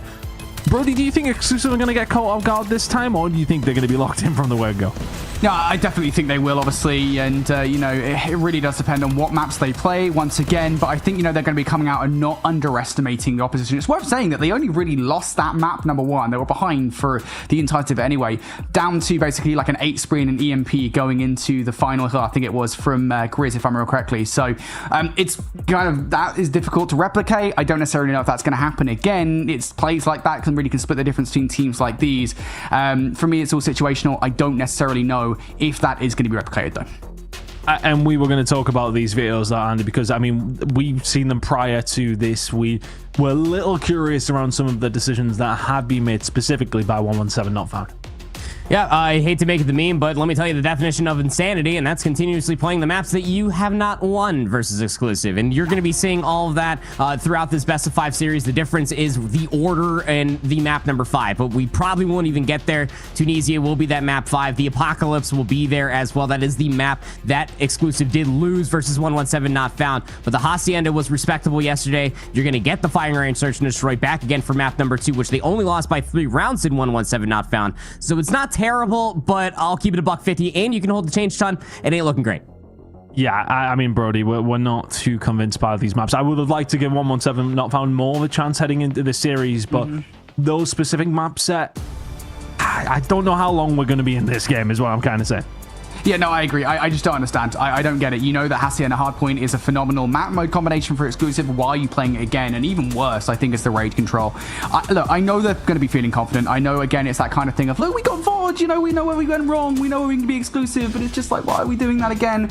I don't know, mate. It feels weird. It feels like a weird decision. Well, here we go. Hardpoint Hacienda to kick things off. Can 117 Not Found cause an upset? Or will exclusive march on as they so often likely are going to do? Well, here we are, moving into map number 1. Hardpoint Hacienda. It's going to be me and Proper this time. You know what? We're just making sure that it is going to be me, because we've had a couple of conversations. Yeah, I know it is definitely us this time. We've got it right. Honestly, I feel like the hosting is going pretty well until those kind of moments. But you know what? None of us are perfect. None of us are perfect. We're going to resurface this come November, Ton. Don't worry. It's going to be fantastic. Opening salvo, better side of the map for exclusive. They will at least have that P2 rotation. Plus the kill feed. Plus some extra. Not a single kill so far for 117 Not Found. Quite literally. Oh, there it is. Not found at all. Creed will find something on the board there. But for exclusive, I think the thing is where, I mean, the question's probably already been answered at this stage. Are they going to be able to come out hot? Are they going to be able to come out and just kind of keep the pace with what 117 Not Found were finding in their previous series? Well, the answer has been yes, because it's about 30 seconds uncontested kill feed, looking very strong in their favor. Phones will flip over towards 117 Not Found for a P2 rotation, which is coming up very, very shortly, but this has been a wonderful start from exclusive. Around 40 seconds uncontested. Yeah, dude, I mean, come on. 117 Not Found eventually getting in. For 7 seconds, and they hold the rotation. So I guess best case scenario, but the well spawns, again, don't get anchored. Saturn's was late to pick that up. He actually doesn't get the timing. Creed will be there for the trade. But then the push is kind of like a chessboard. He gets pushed on the other side. Now through P4, there's Spy across the Lambeau Hill. Making all the right moves so far, exclusive. Remisol already inbound and already finding kills. Tabby will find something on the Creed. Kills starting to come through here for 117 Not Found, though, but they need to be able to find them inside of the point. You need to get rid of Champy, who's just cruising around. Neil alongside him, and that's everybody dead. It's only Lucky who can answer back. A plenty of kills coming through from exclusive and points alongside of it. All right, Champy, we see you. Neil's going to rip the first operator here. Just try to hold the line with the Tempest all the way through the atrium of the mansion. And he's not going to be having those back spawn. Saturns will take him down in return. Neil, though, retrains his aim to look up a little bit further forward, finds those chain bolts of lightning, and then with the VMP slides forward, knows that he has the space to do so. Look at the spawns as well, Ton. Neil has the paper plane to at least get that coverage into the information, and exclusive had their 6 covered. Oh, they've got absolutely everything covered at this moment in time. 4 seconds remaining. Creed will have a little look as he wants to spawn out, but they're going to be closer over towards the well side. Transitional gunfights starting to go down. For MSL incoming as well. Hunter Killer in the air. Exclusive already here. It's just a perfect transition once more. 90 seconds and rising. 117 Not Found have not loaded in yet. Yeah, but they would need to load in sooner rather than later, Ton. I mean, this is getting way out of hand. Here comes more operators now for exclusive. Veer plus Champy's equalizers as well. I mean, they're just making sure that 117 just don't even get a single lick of time. 6 seconds is all they got. Here comes Saturn's now with the first operate for 117, but it just gets evaporated. Just from well-placed grenades coming through from Veers up to kill number 20. He just found 3 with 1 paper airplane, by the way. 1. I mean, they have taken that first map loss in the previous series against each other extremely personally. Have exclusive 2 players, 3 players now with streaks. Everybody doing what they need to do. 117 not found, have 6 points. Hardpoint not found, rotations not found, breaks not found. It's incredible that exclusive have got this kind of lead. This is there's blowouts, and then there's what's happening right here. Eventually a rotation is going to come through for 117. They need to reestablish themselves. These are the kind of games though, proper, where if you're exclusive, if you take your foot off the gas, all of a sudden 117 not found can find a full 60, and all of a sudden it's a game that can be, well, potentially brought back into the realms of possibility. Just got to get your usual suspects to show off right here. It's in between Lucky and Saturn to really layer in things here, but the Death Machine now for Creed.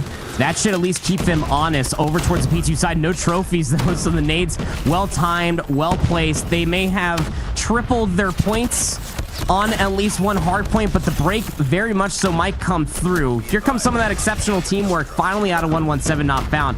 It's not too late, but the lead's still there at 120. I mean, we've seen 100-point differences across Call of Duty Esports be broken down pretty quickly. Doesn't feel likely with the start that we've seen. Exclusive finally finding a way through into the point. Champion will find Grizz with the equalizers out as well. These are nice kills for them to get a hold of. Bahim trying to get something going over towards P1. We need to see some good play from somebody on 117 not found. That teamwork you talk about needs to be there, because right now Via is absolutely running through them. 27 kills in the first rotation, 23 for Neil. Unprecedented numbers so far. Exclusive still in the 120-point lead and in control of P1. He just point blank that poor soul with a grenade. Just pegged him with it and it exploded right in his jawline. That was insane. So disrespectful. 130-point lead going in towards the second set. Something casual. Lucky now with the War Machine, just trying to get some space. Nice shots coming through. Trophy system out from Veer can only do so much, but you got to somehow turn this into just as much time as Exclusive got within that first set. Still a significant difference. Lucky trying to get something going here. It almost feels like when we're saying here, casting it, that we know the result, right, with how Exclusive have started this, but 117 not found over the last 2 hills have had some decent amount of luck. They've, well, definitely won over the last 2 hills, you would like to say. Problem was the 3 before that. Finding gunfights now, though. Maybe a little bit late to the party, but they are starting to get involved. They are very much on the dance floor. 60 seconds to their name. Exclusive, though, with this rotation. And a good P2 hold here really could spell the end of the game, especially with those transitional gunfights going their way. 180 and rising. The operators are out, and the operators are eating. Champy finds 3. Incredible work from Exclusive so far. 45 seconds remaining here over towards P2. They may well get every second. Neil's calming all of this. Every well spawn that's coming through. Now driveway spawns have opened. Veer's got the head glitch. He does get gun, but then Spy's there for the response with the Death Machine. Operators being pulled on the opposite side. This is where the value needs to be felt, but you got Shrieks to bring yourself back into it. Champy pulls out the Pred missile, but we're all indoors. You got well spawns now for Exclusive. They're already over 200 points. 117. Got to fight over the scrap time, and they lose all of the gunfights. It is an absolute highlight moment from start to this point in time from Exclusive. There was a moment of respite there for 117. Aren't able to, well, pretty much solidify that position. 69 points to their name. Exclusive just rising consistently. But a rotation over towards P3 is now under offer, and who's going to be there first? Well, this time around, it's going to be Exclusive again. Nades on their way over. 32 seconds is all they need now. 117 not found, only being limited to 71. But honestly, at this stage on the previous rotation, I'm actually surprised at how many points they managed to get here, proper. Oh, absolutely. That EMP was actually quite handy. Lucky fucking there with their operators looking to clean house and towards the backside of these office spawns. So that sets them up for the initial 20. As we said, it's only just 25 more points, and Exclusive will win the game. But it's a really good setup, really good reads, good communication in the follow-up for Fahim. And Co, they're on the point. Spy last alive dead, but the point now has flipped. Neil, big nade. Spawns came in for the side of Exclusive, starting to get aggressive. Sans can find one. Champion will find two to fight back, though. 15 seconds of scrap time. Exclusive do not get anything there. And 100 points is being broken by 117 not found.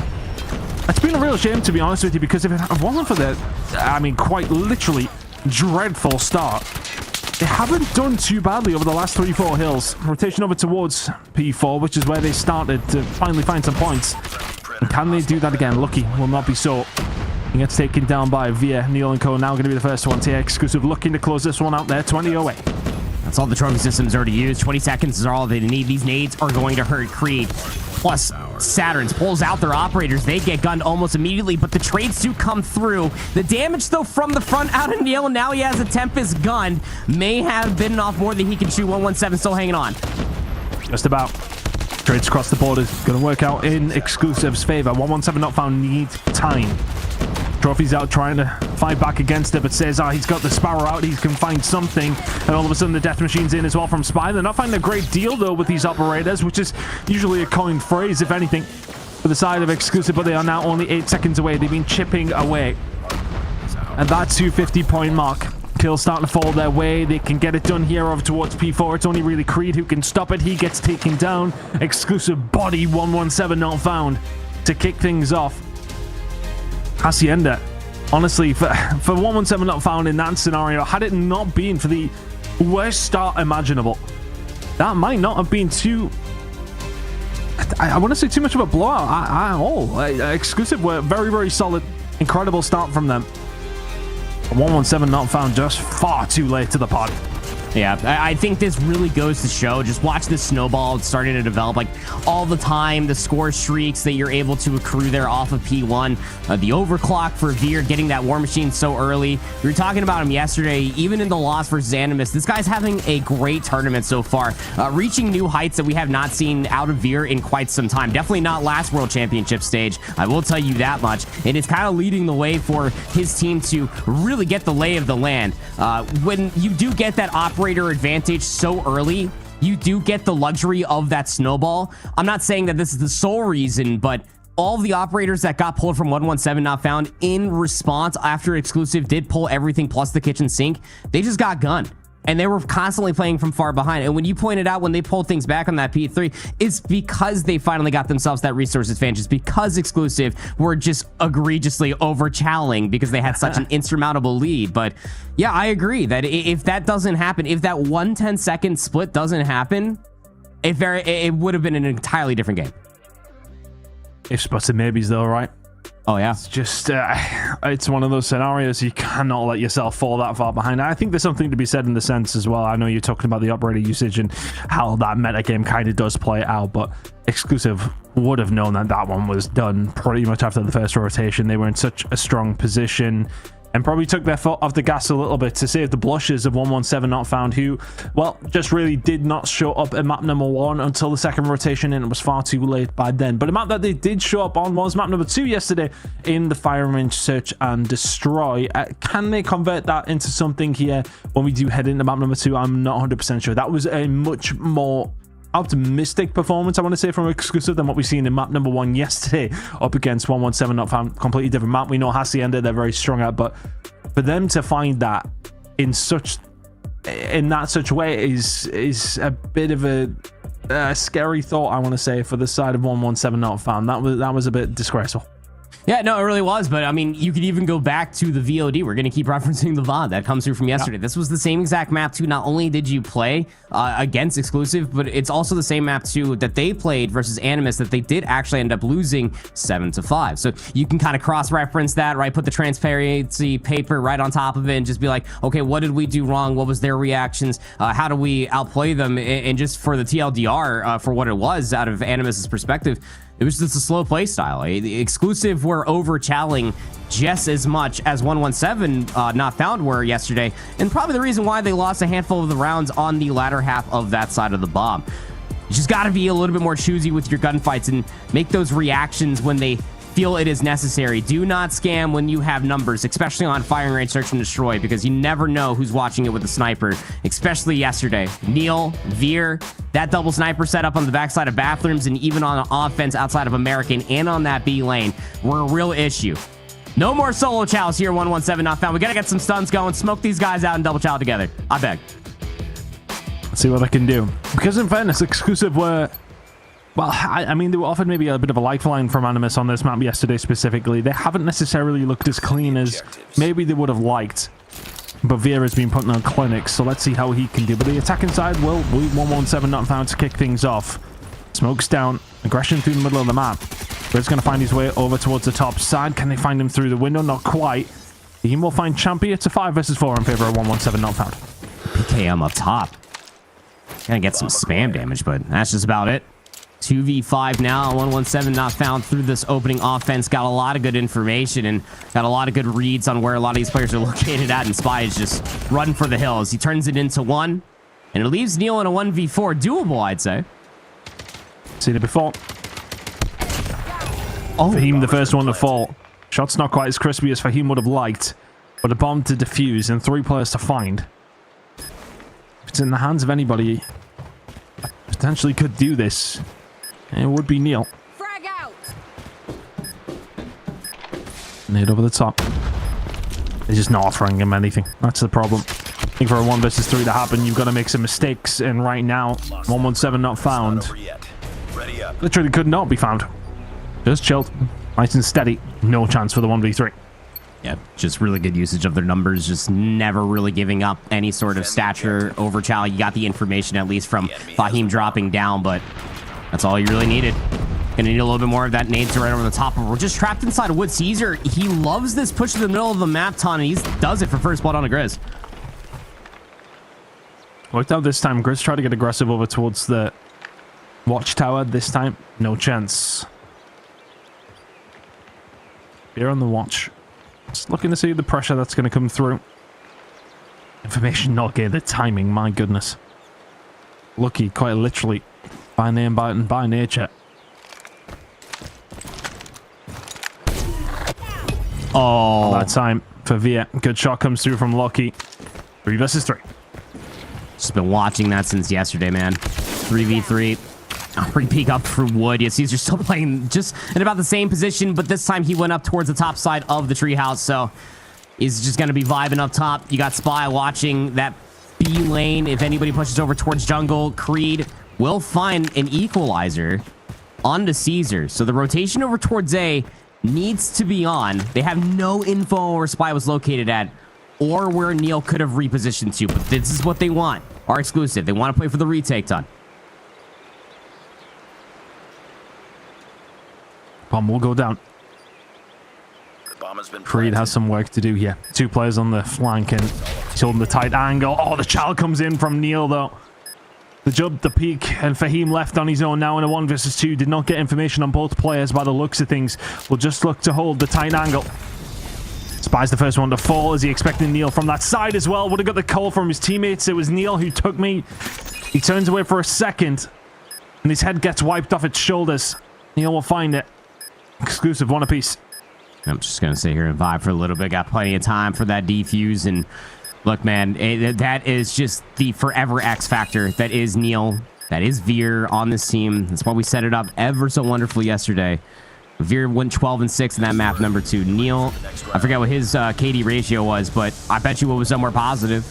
He's constantly always a threat on the map. So long as he is alive, you just cannot give him easy chows where he is just pre-aimed, where he knows the simplicity of a quick scope. Tie things up here, going in towards round number 3. Same nades. We got a late nade going over towards B, and Veer finds the first blood, a wall bang on a Lucky. He's been such a catalyst for everything good in Search and Destroy for exclusive. They're looking to try and bring that to the grand final if they can make it.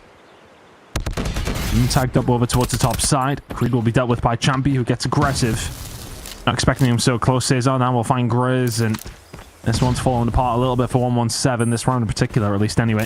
Exclusive pretty much just picked them apart. Fahim just ate that grenade. And it just kept him stun locked in that position. I think he was supposed to be that assistance that was pushing over towards that dummy side. At least I hope so, because it's feeling very individualistic right now, Ton. I cannot lie. You got Saturn's trying to make that solo play. He picks up the boomstick. He's going to read a player up close. He gets the late read that a player is all the way on the outside, and the push comes through over by the jungle lane.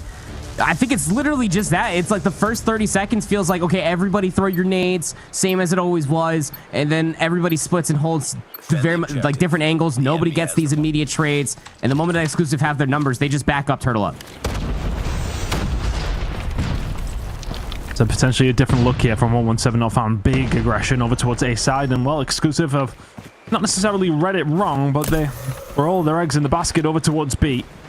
There's a big flank coming through, but they've got to make sure they find the picks.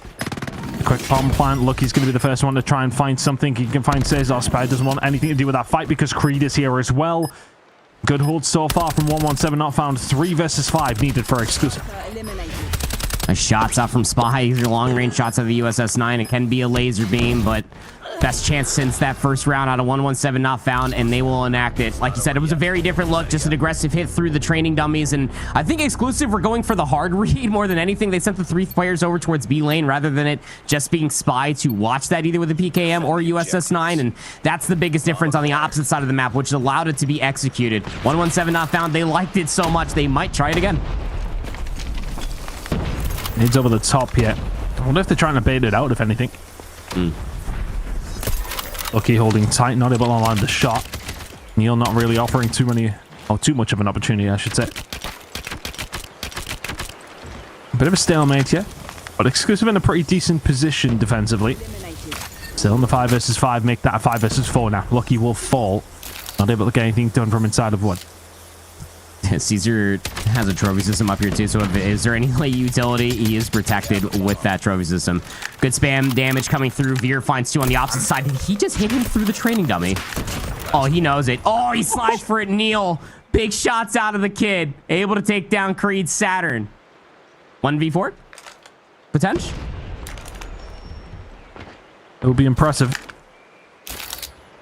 But they really do have him surrounded. Cesar has heard him. Spy will find his way through.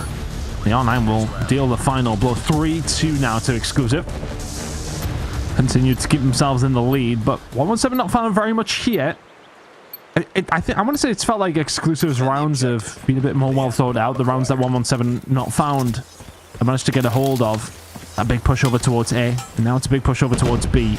Catching Exclusive off guard has been the name of the game if they want to find some success. Graves getting aggressive, isn't expecting Spy to be so close.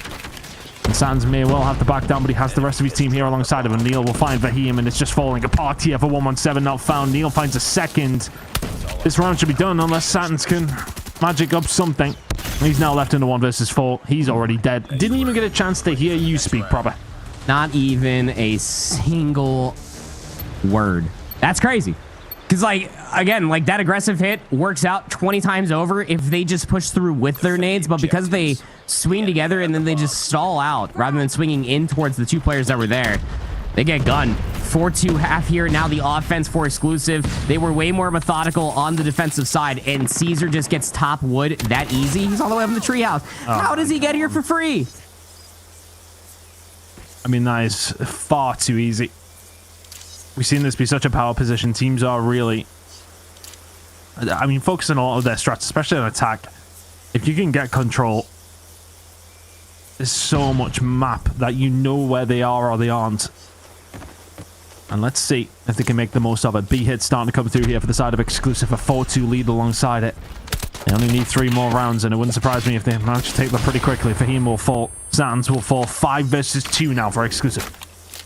Still got Caesar in this top rotation. He's going to be watching the cross, and you know that these last few players for 117 not found are aware of it. They also just lost tires. You got Neil. He's pushed up in that position. Players already weak from Lucky. He's communicated, and he is now dead. I mean, Creed, that timing, absolutely awful. He might get a consolation kill on the Spy, but he should be dead to rights the moment he drops down, and it will be the fall damage to take his own life. 5-2 now. Just 2 rounds are all that are required for Exclusive to take a 2-0 lead. Incredible work from Exclusive. They are making this look extremely easy. Significantly easier than it was yesterday. 5-2 to the good now. 117 not found. Need to find something because you're heading into a raid control. Hit markers just found out nothing. But you're heading into that raid control, and I can't imagine the confidence will be flowing. Creed, though, will find one on Severe. That will help in this round. 5v4 in favor of 117. Oh, it was. Well, hanging around here as far as the jungle push is concerned. Anybody gonna give him an egregious challenge? No, it would have been Grizz to do it. And there's something that's like Caesar's gonna be hanging around this entire area. He cooks up a nade, lands right in the Saturn's lap. Grizz so late to this party, as Caesar might find good counter timing on him. Oh, he checks it. Good shots into Grizz. I mean, that's just one you run away from if you're Grizz. He's managed to get the hell out. He's doing extremely well to get as far as he did, and he'll eventually pick him up. But look, he left in 1 versus 4, and there is 3 of them. There's one. Second not going to be found. Champi takes him down. Exclusive cruising in this search. Oh, boy. I mean, if Caesar wasn't finding continuous questions through the middle of the map yesterday versus Animus, that truly does tell me that 117 not found have not studied the VOD from yesterday, because it's the same pushes over and over again, and now an A rush to seal the deal. 117 not found are in position to stop this. It's all about being in the position, but having the wherewithal, having the ability to stop it is another thing. Yeah, very patient. He'll find him one more player on the flank. That will be Fahim, and Saturn's now left in a 1 versus 4. 117 not found. Oh, not going to go out with a whimper. You're trying if your Saturn's not going to happen. Exclusive 7-2, and they are absolutely flying into this grand final at this moment in time. 2 up, and those 2 maps have went by in the blink of an eye. Wow. Jinkies. I don't. Yes. Yeah, this is not the same 117 not found that we got from yesterday. And it's even more insane too, because like you're starting to see like the discrepancy in between the teamwork that was exemplified versus Severity not a few moments ago. The Gunny, it's not enough to carry them through just the outright maneuverability of Exclusive. Every single player played their role through all 9 rounds worth of regulation of the play through this map number 2. You got Neil doing what he does best, putting himself in positions to be able to put on highlight reel performances. That first round being taken was absolutely insane. The way that he just has centering all the way across this map, the collapses, trading of information. The only thing I will say is that the hard read was the one big miss, but if I'm sitting there and I'm nitpicking a hard read to be a miss, there's not really much to be talking about as far as this map number 2 is concerned. Yeah, not a whole lot to break down other than Exclusive. Just making mincemeat of 117 not found on firing range. We'll be heading into a control on Raid, where it was the most convincing map of their series yesterday as well. I sometimes hate writing teams off. I do try and think, right, okay, what's the route back in? But I'm really struggling here, probably for 117 not found, really struggling. Yeah, I mean, much like a lot of those rounds in Search and Destroy, going in towards this map number 3, Chris, it is an ego chow and a half out of 117 not found, because look, we already talked about like the roulette that is like their best of 5 map set. The only thing that's different is the map 5. We didn't get there yesterday. It's going to be a Tunisia should we see the potential for a reverse sweep, but it's not likely because the map number 3 is still the same. Is that raid control, and they got absolutely desecrated on it. Like, it was not even close. In the 2 segments that they did take were because of Exclusive getting overextended, and it felt like a pub stomp to them. I will not lie, all of us would have done the same thing. So you're really hoping that if there's anything that's different from yesterday into today, it's got to be the map number 3 to try to swing this series around. Well, it has to be. I mean, look, we questioned the raid coming into this more than anything. I think the Hacienda was a big question mark as well, considering how good Exclusive looked on it, but it's kind of played out how we thought it would. I mean, I would have presumed that fire range may be a little closer, but I wonder if it is just the case of after that hard point, the way that it went. I mean, did 117 not found feel like their bed is already made to a certain degree here? It really does feel that way. It feels like they're playing that way. We're heading into map number 3, though. Raid control is on its way. Exclusive. We're going to close this one out in 3, and you would not bet your mortgage on it happening otherwise. No, I would not, and I don't even have a mortgage. That's what's crazy about it. Like, I cannot put it into my brain of any percentage of chance that this is going to be a reverse sweep off of what we saw yesterday. And it's just even more insane to me because like this is the veto process that sets 117 not found clearly up for their most comfortable best of 5 map set. There's been conversations about it. Like I've seen all over the place, like Slums was available, didn't end up taking that one. You had so many different hard points that were available for the map 1, and they still wanted the Hacienda. They got the Apocalypse, but they got to get there first. And throughout all the control maps that were available to them, this is how the veto process landed it into a raid control. Some semblance of teamwork would be fantastic here, Ton. You just cannot give away a life advantage and just fall way to all of the spawn trap shenanigans that we know that Exclusive are going to try to force. Well, they will be getting aggressive. That is of no doubt. And I think for 117 Not Found, it's about stopping the snowball, stopping them getting into the rhythm of things, because as soon as Exclusive do that, 117 Not Found do not seem to have the answers. We're heading into control in just a second, but it's looking inevitable that Exclusive are going to be going up against Animus once more, unless 117 Not Found can complete the reverse sweep. I'm kind of trying to not be a negative Nancy here, but I'm kind of being a realist. I think this one was done after they were 150 to 6 up, to be honest with you, in map number 1. That's how it felt. I know we're sitting here for mobile games, but I need you to look down at your keyboard here, Tom. What's the key in between the D and the G?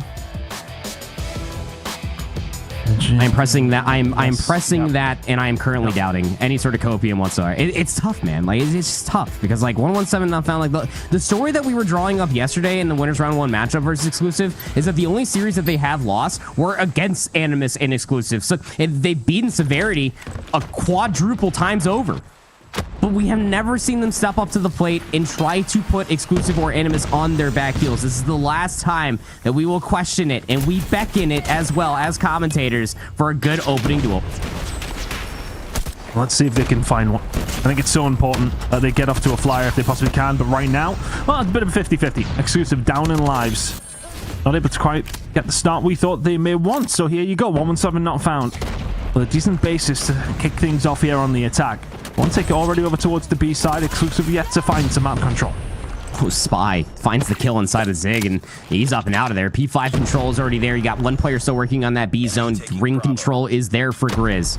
Nobody's really in a position to try to recontest this, so they're just going to hold the line or Exclusive. This is the smarter of the two calls. You said it was a 50-50 split there on the opening breakoff, but the 2 life advantage is where they will feel it.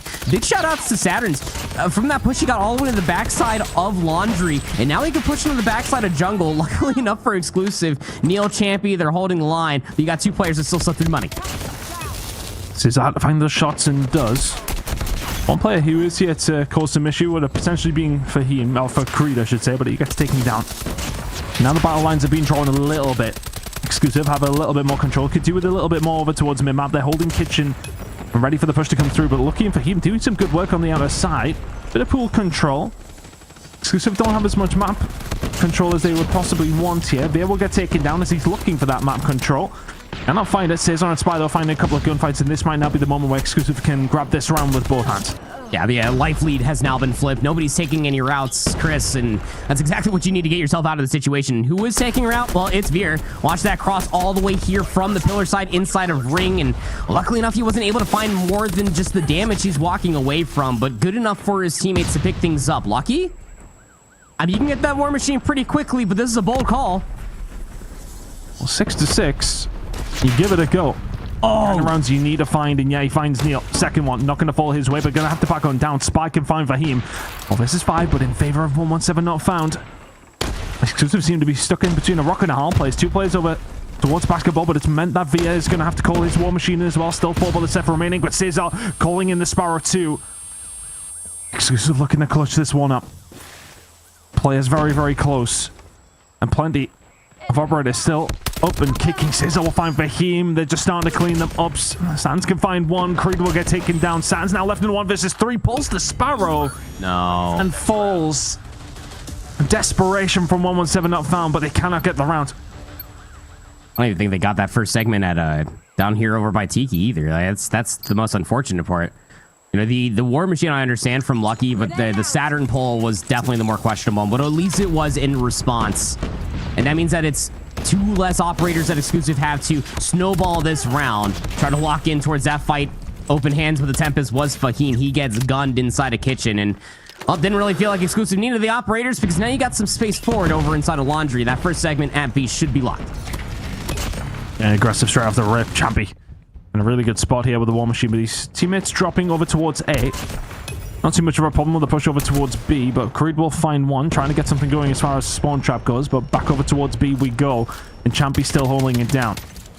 All angles kind of covered here from exclusive. B is gone. So 117 not found, extending themselves over through the A side of the map and over towards garage. They will try and get some control over towards bedroom as well and try and work from there. But that is a very fast speed capture. Yeah, it really is. That adds that 60 seconds, 2 minutes now to play.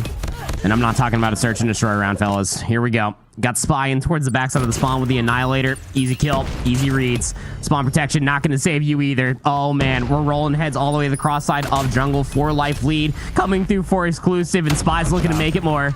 Oh, my. Number 5 on the card. It's not going to happen for him. He's the first one who can find anything. Finds Vieira as well. And there you go. 117 not found. Pretty much clear house. Send everybody back to the respawn. So that was a moment where exclusive invests quite a lot to get some control, to get something going, and in the end, don't really get a great deal. Champy, Via, trying to get themselves forward. I think 117 not found. It's done the right thing. They pushed forward, but they haven't won the gunfights. Yeah, no, I like the pull out from Creed. I don't like the overextension, though, but you still are able to get Grizz in and around P5. He doesn't get good timing to watch the players on the backside of pillars. There's also a push into the backside of Laundry. Pred Missile gets called in, sees the information onto Creed and the hold on the backside of Kitchen. Everybody gets gunned. The overclock comes in for Veer to get another War Machine at the end of round number 2. Plus Neil's Tempest looking to call game. Or round at the very least. Sorry, excuse me. I mean, pretty much call game. I think that's probably fair proper, to be honest. Exclusive. Just looking so solid throughout this matchup. They just want to get through it as quickly as they can. They want Animus. That's really what they came for today in that spot in Champs. About to find themselves up 2-0 here in the raid control. This is a walk in the park. It is certainly a walk. I will tell you that much. Oh, man. Veer's only got 10 kills, but the impact that he's having on this map alone with the War Machine, good pulls coming through. 117 not found. They don't really have too many resources to try to snowball this. So the opening breakoff's got to be the old-fashioned way. Exclusive went for the hard read through mid. Not going to be the case, but Lucky's got the War Machine now ripped on the zone itself. But it's just going to be there for trades. Yet nobody was watching mid. How does Champy get back inside of R for free? Oh my god, he finds another as well. Grizz is there to find 2. Exclusive still to the good and holding them at bay for now. The 117 not found. Your mobile season is dependent pretty much on this round. Predator missile, and that's finding nothing somehow. Doesn't quite land. Lucky will find Cesar to try and get something going over towards B, but exclusive looking to put the hurt down. They're looking to put their foot down whilst they can. Everybody dying over towards this B side. Champy calling in the War Machine. It feels like the inevitable is now happening. 117 not found have just not had any answers. Death Machine Sparrow combination out now for exclusive to really bring the hurt on. 11 life lead. Champy just going to be ripping through the spawn protection. Force Caesar to set up for an easy double kill. And what a snap. Had a really good look at it, but Fakeem will take him down in return. 10 lives remaining for 117 not found within this World Championship potential run. And it is coming to an absolute whimpering of a close. Oh, it's such a shame. After what we've seen from them in the previous series, you really thought, is there hope? Can they bring something to the table? Exclusive went not a chance. 17 versus 4. 117 not found. Just trying to find a kill. Never mind a section on the control point. B is not going to happen for Fahim, who is very much the last bastion alive for the side of 117 not found. That is done. 3-0 in the control. 3-0 in the series. That's a speed run if I've ever seen one. Exclusive back into the grand final. They'll take on Animus for the spot at the World Championships. Wow. So again, if you don't know what the term is called, we call it ego chow in the biz. And that's exactly what 117 did on this entire best of 5 map set. And it's really tough to gauge because like we didn't really get to see them on many other map set besides Apocalypse. I mean, the slums exclusive were able to take versus Animus. Maybe that's what scared them away from that. Combine, maybe they don't have a practice, and whether it was available or not, I have no idea. I cannot remember. It's unfathomable. The hurt that came through in this best of 5 series from exclusive into 117 not found. They were the more prepared team. Hacienda's their best map mode combination. You also got Fire Range, Search and Destroy. They were able to find insurmountable value with Caesar through the middle of the map. And then into this raid control, even what little advantages were found for 117 not found, those 3 segments came through in their opening offense ton.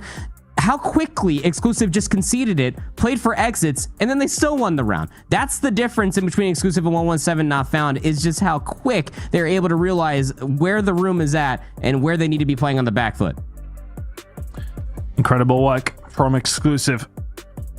as mentioned, just speed running that one. They wanted to get it done and dusted to just pretty much get themselves in line and get ready for the game up against Animus in the grand finals. I'll bring Brody back into the conversation. That kind of went how we expected, Brody.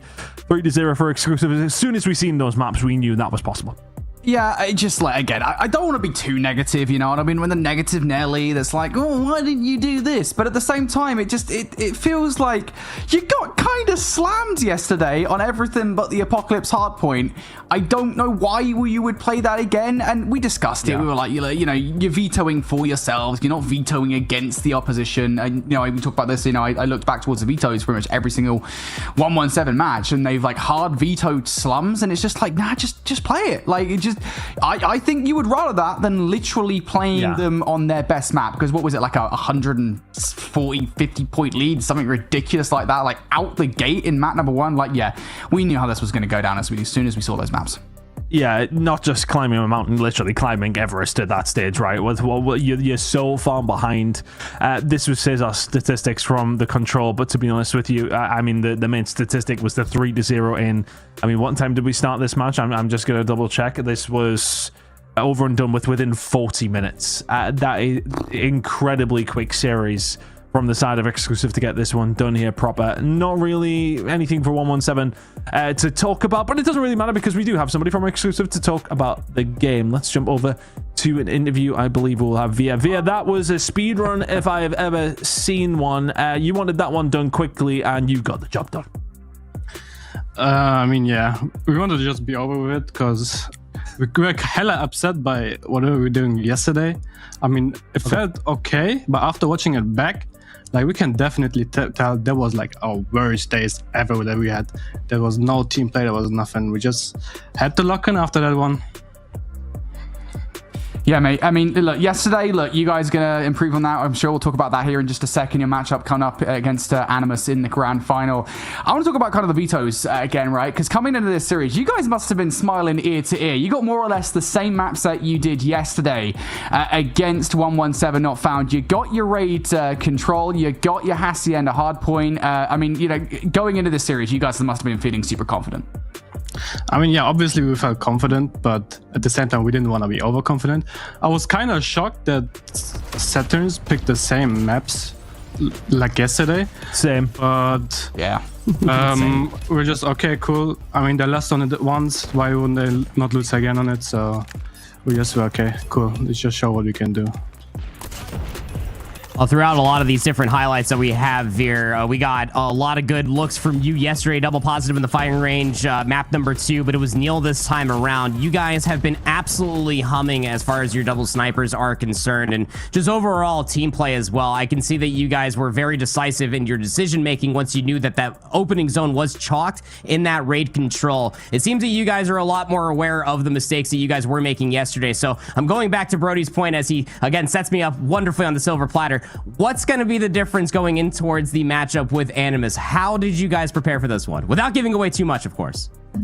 I mean, we did a lot of VOD yesterday, as we should, obviously. We did a lot of mistakes we've never done before. So that kind of shows another thing about us that we were doing under pressure. So we're just going to treat it like every other scrim because we know we are the best in Europe and we will hopefully show it as well. And to be honest, we were not afraid.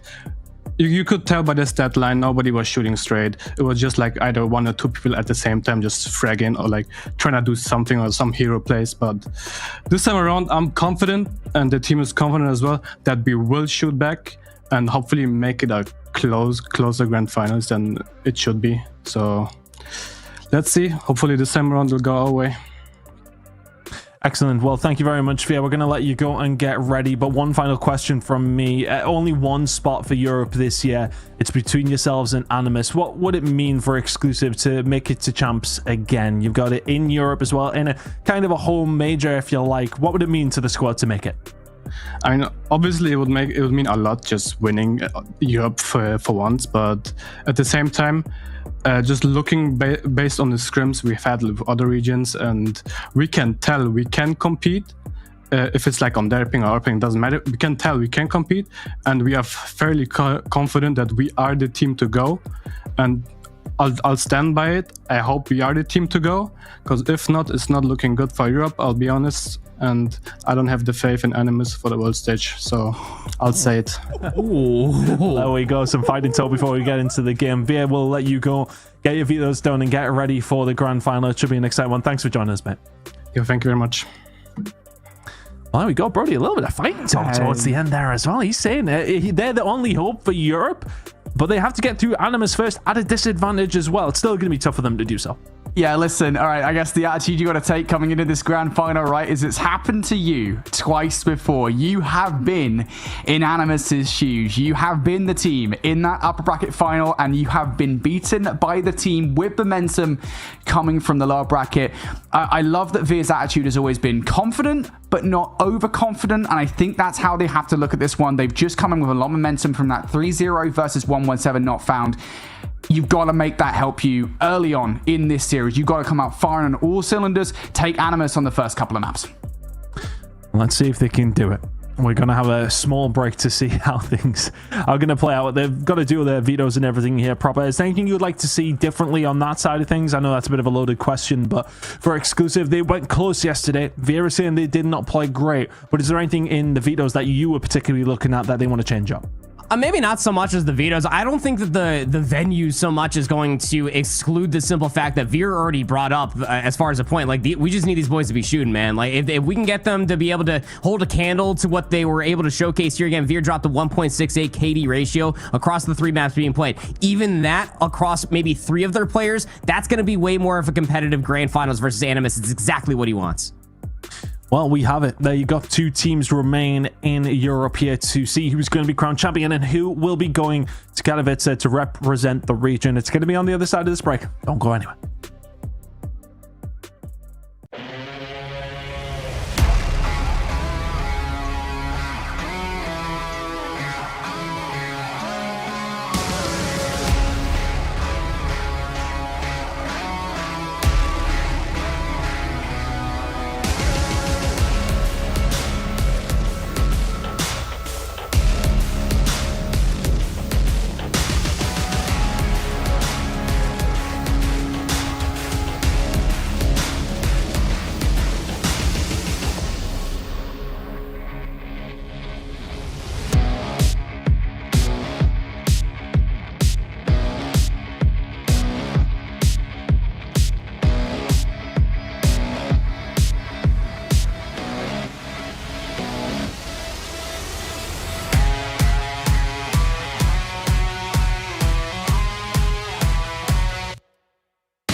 Right now I need it.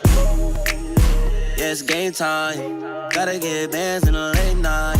Put it in work on the main line. Spend a couple racks just to save time. Cause it's game time.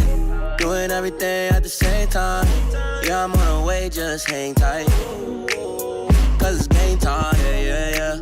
Whoa, whoa, whoa. Spit too much on the wrist on me. Man upstairs, never disarm me. Way too many bands, it's a lick on me. Yeah. Whoa, whoa, whoa. Take it easy, baby. If you need a baby, I be singing songs like I'ma need a baker. I'ma need a baker for what I'm cooking, baby. Cause it's game time. Gotta get bands in the late night. Put it in work on the main line. Spend a couple racks just to save time. Cause it's game time. Doing everything at the same time. Yeah, I'm on the way, just hang tight. Cause it's game time. Yeah.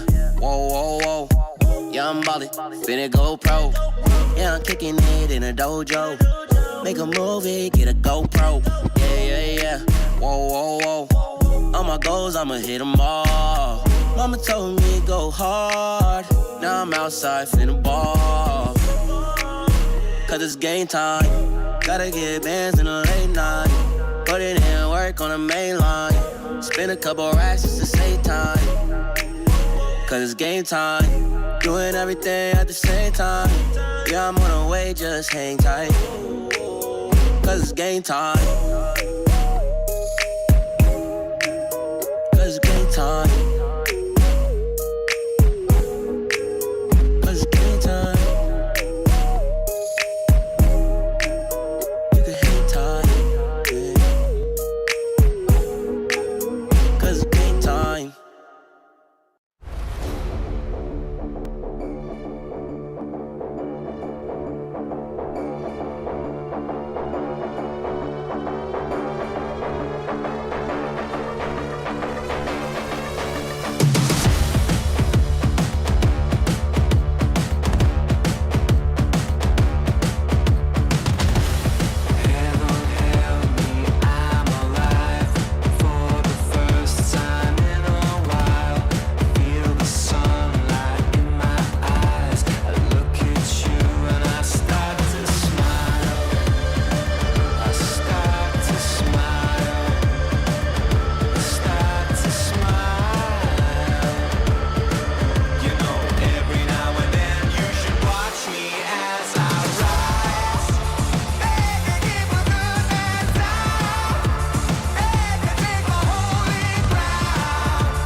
We breathe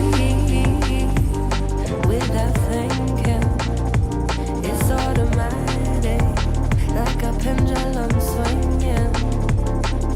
But I feel myself slipping.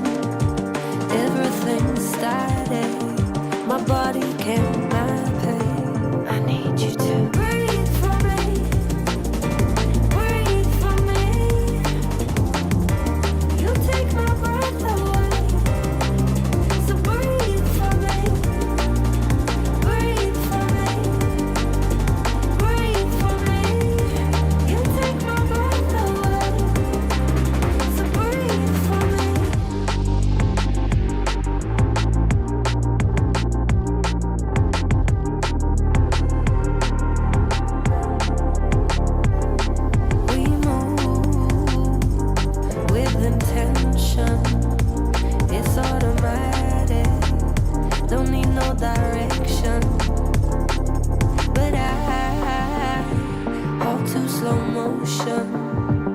when you're around me. It's like holding up the ocean. I need you to breathe for me.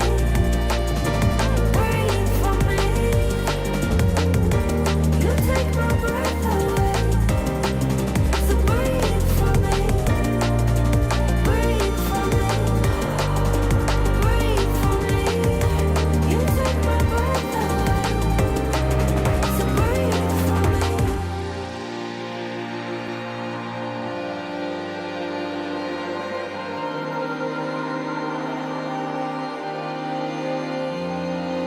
In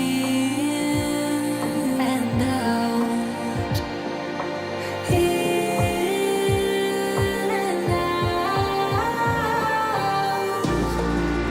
Breathe for me. You take my breath away. I need you to breathe for me. Breathe for me. You take my breath away. So breathe for me. Breathe for me.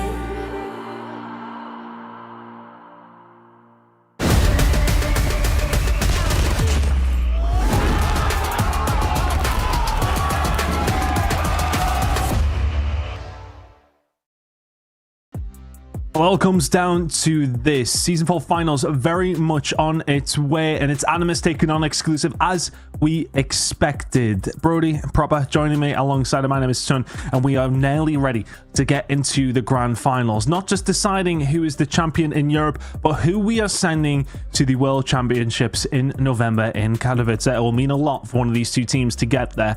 But who is it going to be? We'll find out on the back end of this best of 7. It should be an absolute corker, but Brody, I mean, this is what we expected. This is what we expect every single season, to see these teams facing off against each other in the grand final. How it's going to go, though, I haven't actually got a clue. Yeah, as long as we've got Exclusive and Animus in Call of Duty Mobile, they will be the teams headlining the grand final of every major European event. And once again, for the third season in a row, that is the case. It wouldn't be European Call of Duty Mobile without them. Oh, it should be said, though, that the situation is a little bit different this time around, because for the last 2 seasons, it has been Exclusive coming from the upper bracket. This time around, Animus are walking their way into this best of 7 finals with a 1-0 advantage. But of course, the last couple of times, Animus, they made it from the lower bracket and they made it to first place. So maybe Exclusive can do that this time. I mean, look, it's the kind of conversation we can have proper around, okay, well, the team who has come from that winner's bracket side has always wanted to lose that grand final, at least in the last 2, and will Exclusive finally win? That's a question we're going to have to ask as well. Another EU grand finalist coming up from them, but over the previous seasons, the results haven't necessarily looked too hot. But it's always been the case in Europe that the team who has come from the loser's bracket has went on to win it, the last 2 times at least anyway. But that team has always been Animus. Animus now have that advantage, so which side of the fence do you sit on here? Is it going to be the team from the loser's bracket final again, or is it just a much easier position for Animus to get the job done again?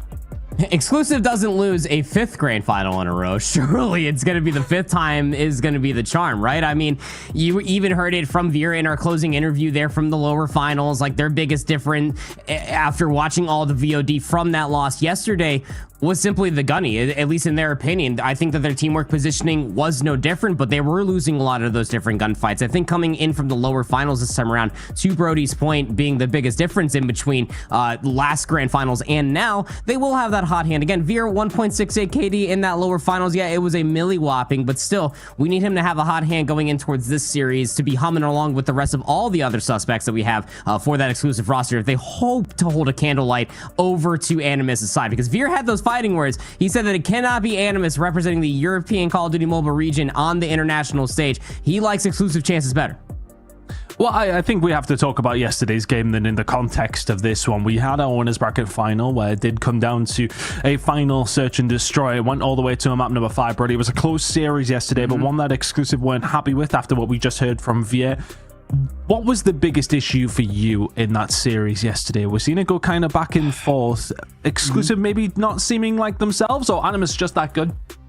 Yeah, I mean, honestly, the games are pretty close, right? You got to remember, I think the only real blowout that we had was the Control, and that was a 3-0 to exclusive. Maybe you can count, I think it was a 7-3 Search and Destroy in the final map. Maybe you can count that as a blowout. I don't know. But the games were pretty close. Both of the hard points were within 30 to 40 points. Of course, that first Search and Destroy was like a 7-4, 7-5, something like that. So there wasn't really much to split the difference. But if I think I had to say one thing, it's that age-old saying of Search and Destroy wins championships. And Animus just looked a little bit better at Search and Destroy on the whole, other than a couple of slip-ups where Neil managed to get like a 1 versus 3 to some ridiculous effects. Other than a couple of moments like that, really, it just felt like Animus's team play was just a little bit more well put together in Search and Destroy. And I think that's something that Veer was referencing in the interview as well. They were doing things that they wouldn't normally do across the board. Yeah. And I think that was especially true in S&D. So I think they'll have brushed things up a little bit coming into this series, and they should have fixed things in Search and Destroy. I think speaking on that Search and Destroy, actually, probably look, Animus were offering opportunities to exclusive, even with how exclusive were playing. There's a couple of those 1v3s, as we kind of talked about, moments that you just can't see happening. But then we've seen Animus just find 6 in a row. They seem to have great composure, even if they are offering opportunities over towards exclusive. Yeah, absolutely. I mean, you got to be able to take advantage of those opportunities that were being offered up, because there's every single ounce of those in that map 2 of the firing range. Again, it was only a 7-5 difference. They were tied up there at the half as well, and there were so many different opportunities that they could have gotten away with. And you saw some of those adaptations, especially for Cesar through the middle of the map on that map number 2. I hate to get really ahead of myself here without explaining too much of what the map set is going to be, but you need a lot of that play in that teamwork iteration coming in towards this best of 7, or I guess 6 maps worth of play for regulation coming out from exclusive side, because Animus have been able to showcase before that they do bleed. You've taken maps off them, you've taken series off them in those winners finals in history's past, but I just think that it just needs to be pieced together. It just got to show up on the day, man. I think another point to kind of bring up here, Brody, we know how close these teams can be between each other, but exclusive have just had a nice easy 3-0. Will momentum kind of play any part here? I know sometimes people don't like to weigh into that side of things, but they've just come off a very, very hot 3-0. Yeah, and it's important to note as well that the Winners Bracket Finals was literally played yesterday as well. So it's not like Animus have just been waiting around for a little bit. No, I mean, yeah, they'll have been shooting bots, they've been playing public matches, maybe even some ranked games. I don't know. They'll be warm to a certain extent, but they have not played a match today. And so that is just a totally different ball game in terms of momentum from basically playing for the first time here in this best of 7 today compared to, as you said, exclusive coming in very hot off the back of a 3-0 over 117 not found. Their gunnies will be hot. Their fingers will be firing on all cylinders on those mobiles, and yeah, it's just a totally different ball game. I think for exclusive, they'll be feeling a lot of hot coming into this best of 7, right? I mean, it's a massive swing of momentum. 3-0ing a team, they're going to be feeling so confident. A player who was on this exclusive roster was Sawo, now on Animus yesterday, had himself a very, very good game up against them. Probably, I think they would have been looking at what he was doing to them and regretting his decision that he managed to jump ship. How much of a factor is he going to be in this grand final? Because if he plays like he did yesterday, Animus have a very good chance of getting this done quickly. I think that it's going to be kind of amplified a little bit further, like just how much impact you're going to get out of Sawu is how much is going to be in, I guess, enabled by like players like Saze, right? Like I think that's what you're mostly going to be looking for is the enablers for that way Sawu can then get away with what we're seeing. 229 kills over 161 deaths. I don't know what that ratio is off the top of my head, but it is a pretty steep number and exactly what you want out of an explosive highlight reel-esque player for Sawu. As you already pointed out, Ton, former exclusive member, he did take the buyout. Of course, I don't know if that's actually true or not, but regardless, he's now there for what is regarded as Europeans' #1 team leading in towards this moment. So you got to feel that the change has got to be the difference for this Animus roster. Got the job done yesterday, but is it going to be the difference in grand finals? We do not know. Yeah, and I think that's a fair assumption to make and say that Animus are the team to beat here. They won the Winners Bracket Final. They've won the previous 2 matchups. I mean, more than that. It's been time and time again, if we go way back, that Animus have been the team to beat. But the fighting words that we got from Veer, if anybody missed it, he was saying that he doesn't believe that Animus are the team that should be representing Europe. He doesn't think they're going to be able to bring it to everybody else in Katowice, Brody. What kind of basis does he have on that, though? I mean, he's just saying that from the sense of that exclusive didn't play great yesterday. There's still a lot of confidence between them, though. Yeah, there is. I think the big thing for me, right, is the fact that, you know, exclusive have been so dominant over the last few weeks, right? I think that's probably where this confidence is coming from. The fact that exclusive, the last time they met up versus Animus, they fully swept them. They'll be feeling pretty confident on the whole. That might be where that's coming from. Well, here we go. We're going to have to delve into the weeds here, Brody. Immediately going to throw it to you. Of course, we do technically have 6 maps coming up. It's a best of 7 with an advantage for the side of Animus. They will take a 1-0 lead into this series, but a map 1 will be a hard point and it will be slums to kick things off. We'll see a combine, which we seen yesterday too, over towards Coastal again. That was our map 5 yesterday. We seen Fire and Range yesterday as well, as far I believe. Yes, we did. We seen Raid. I mean, it's very, very similar to what we seen yesterday, right? Yeah, so I think the big thing for me, of course, if you have to remember with a best of 7 format, is that I don't believe you don't get to ban a control. You effectively just pick a control for each team, so you can't get rid of the raid control no matter what you do. That's why it's making another appearance in this series, even though ideally, obviously, you'd want to get rid of that. I will say I'm surprised that there is such a mirror matchup here, though, in terms of the map set comparatively to yesterday, right? You know, we've got the slums, we've got the combine, both of those maps are back in. You've got a fire range if we do need to go the distance to a map number 6, and of course the coastal as well. So, you know, again, I think it's just going to be about lessons learned. We saw Veer talking about, you know, again, they've done the vault. They know what they need to do to win out against Animus. You are playing the exact map set, more or less. You now need to apply those learnings from that vault. I think proper as well, something we can speak on is kind of what Veer said. We've seen the maps are well, pretty much identical to what we've seen yesterday. Veer was confident. Do you think that's the reason we're seeing the same maps, that they know they made mistakes and they believe they can do it with these maps? Quick answer, please. So I think we're ready to go. Yeah, these two teams got nothing but love for each other, but you know that they're going to have that egotistical square-up moment between the two of them. Slums lost yesterday by a whopping 13 points. I'm not really worried about Animus' chances coming in towards this one. They're going to be feeling really, really hot going into this map number 1. Well, here we go. Grand finals about to kick off between Animus and Exclusive. We've said that time and time again. But who will it be this time? It's historically been Animus's game to lose. But is there maybe a different feel to Exclusive in this one? It'll be Slums to kick things off. It was the same yesterday. How is this one going to go? Well, we're not going to find out yet. We're going to go for a quick reset. Brody, it's an opportunity to chat on this one maybe a little bit more. Yeah. Slums yesterday was pretty back and forth, right? I mean, both these two squads had their moments. Was there anything particular? I mean, realistically, it just felt like the rotation over towards P3 was important. Yes. To the side of Animus, they made that count every single time.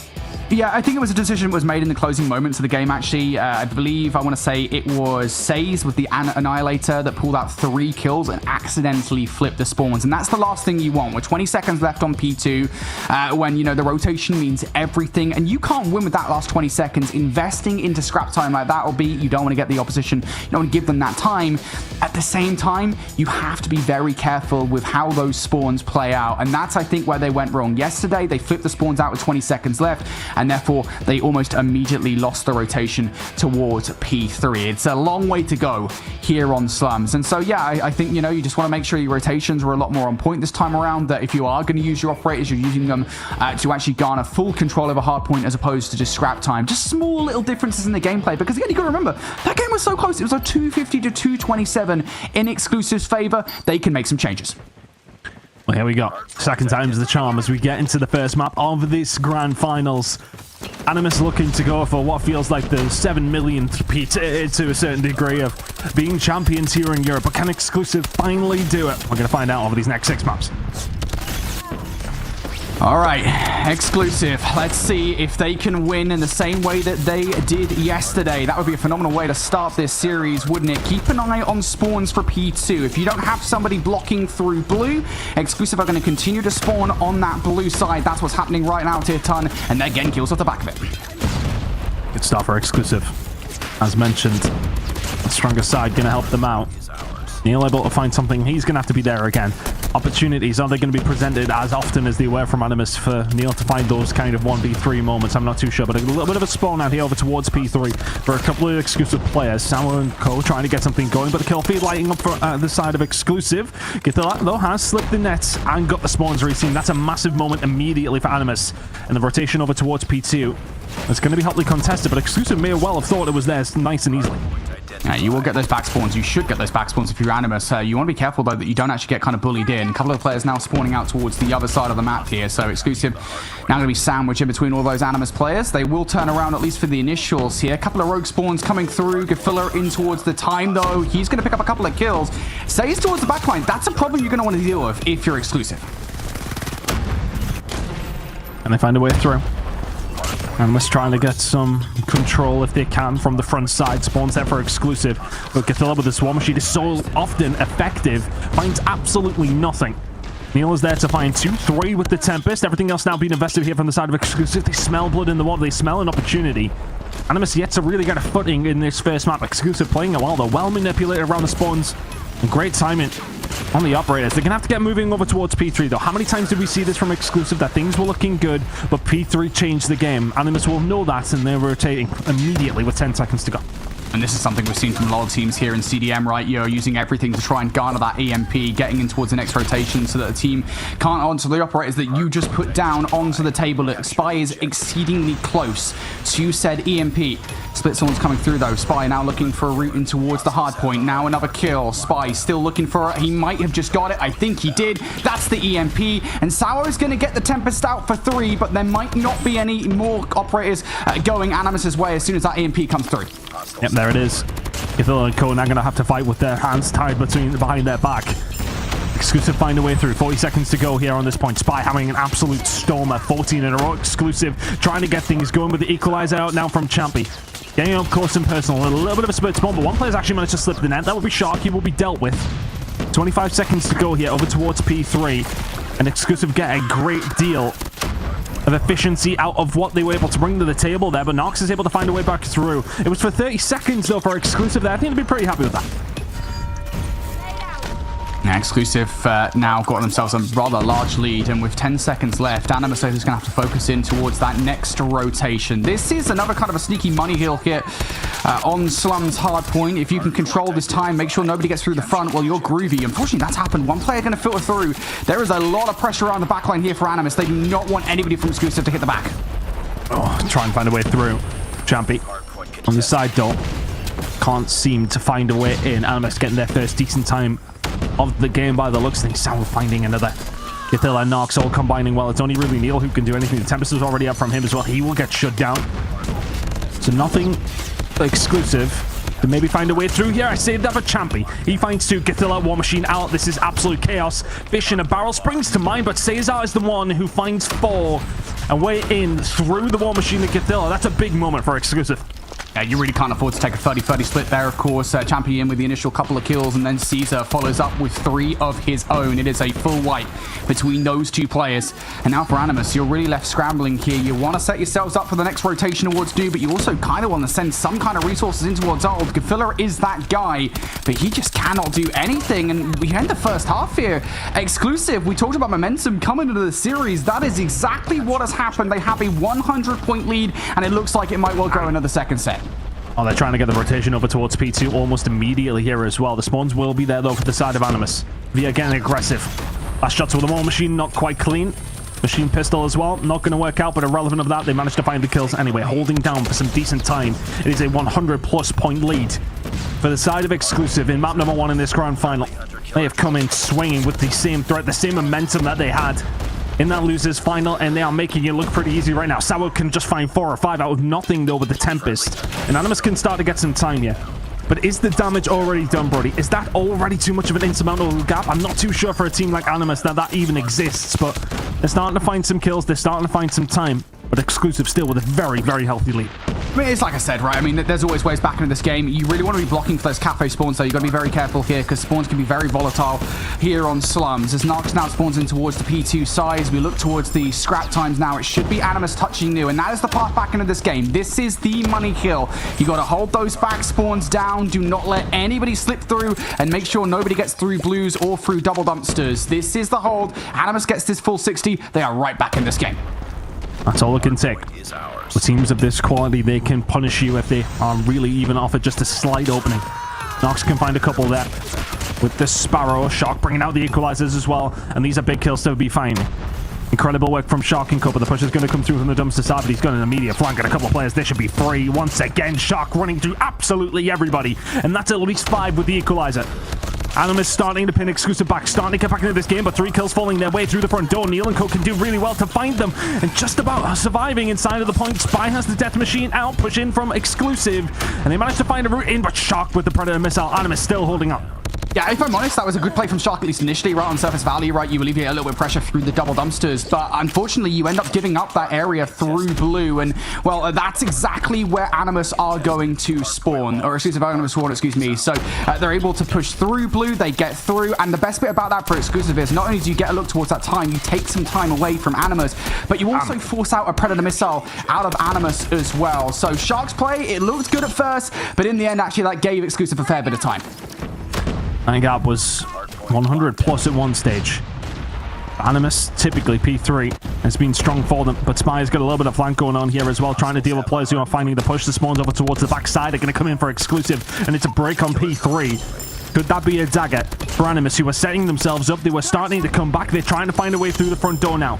Says over towards the garage side. Not really going to find a great deal as Exclusive continuing to hold at P3. Says and Co going to try and have to find a way through here, Brody. You really have to, don't you? Back spawn's kind of a little bit kills wonky here. Big kills being made from Exclusive, though. They managed to get the kills around the back line. Now Animus having a fight through the front. You're seeing all the utility coming up from Exclusive as well. Predator missile down. That's going to give Animus the information, as to where Animus are going to be coming from. And once again, you're left kind of reading, right? You have to give up the scrap time. You have to focus in towards Garage. You need to find something over towards this side because the leaders, once again, back to over 100 points. Animus have threatened, to be honest with you. They have looked like they are able to find a hold potentially, and then they just fall apart.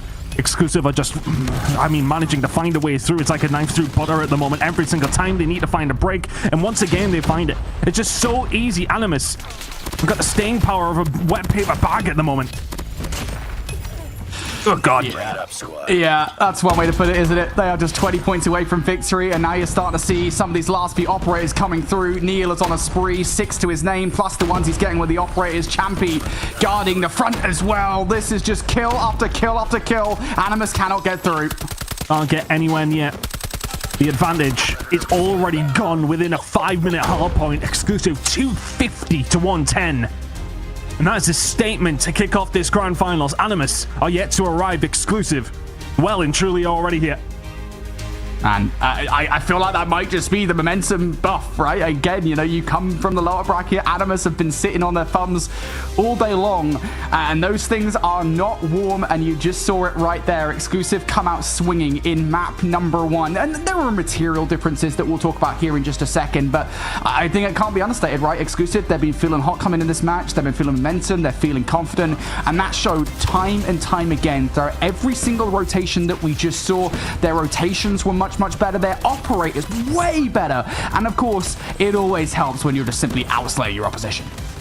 Incredible work from Exclusive, but it's from the get-go, right?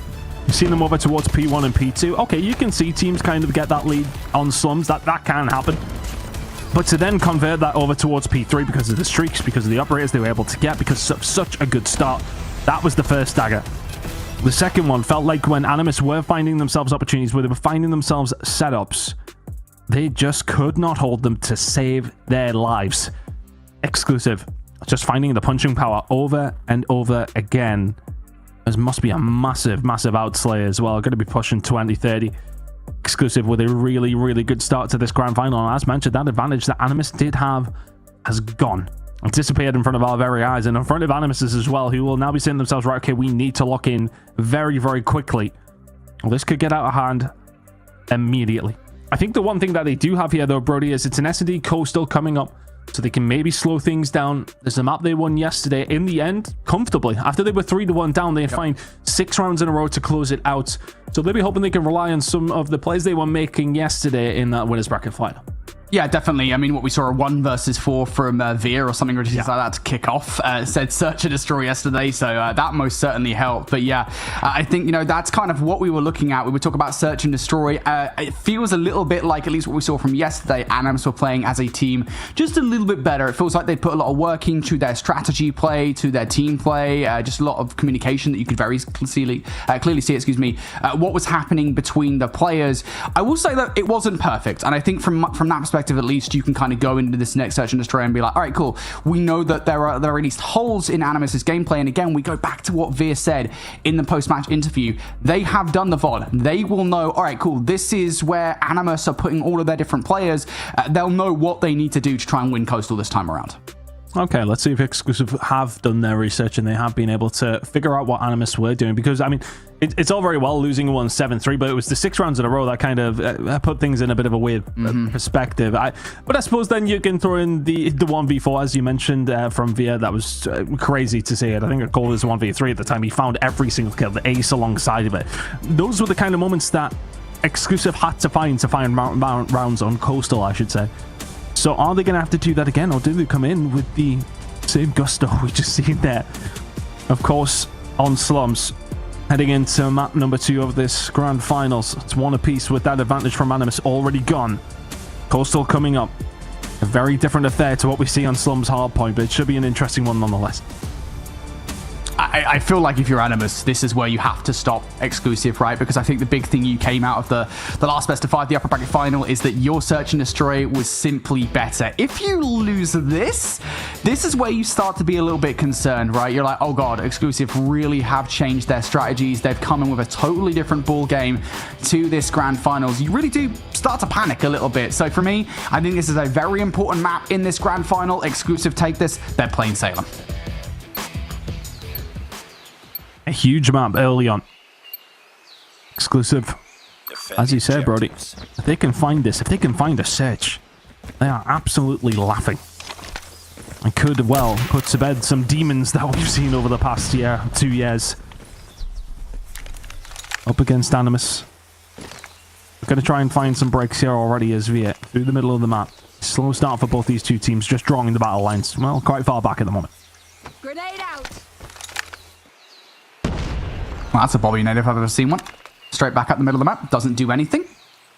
Animus now have a little bit of information that someone was towards the middle of the map. It's going to be repositioned back towards middle once again. Animus just making sure at the moment that nobody has made their way through. And again, these opening snipes are everything. Sage, you sneaky beaky boy. Oh, he does it through the crack. Are you joking? How on earth does he find it? Those are the kind of moments that can just bring Animus back into this one. They've tried to slow things down on this attack. And then a moment of brilliance from Says.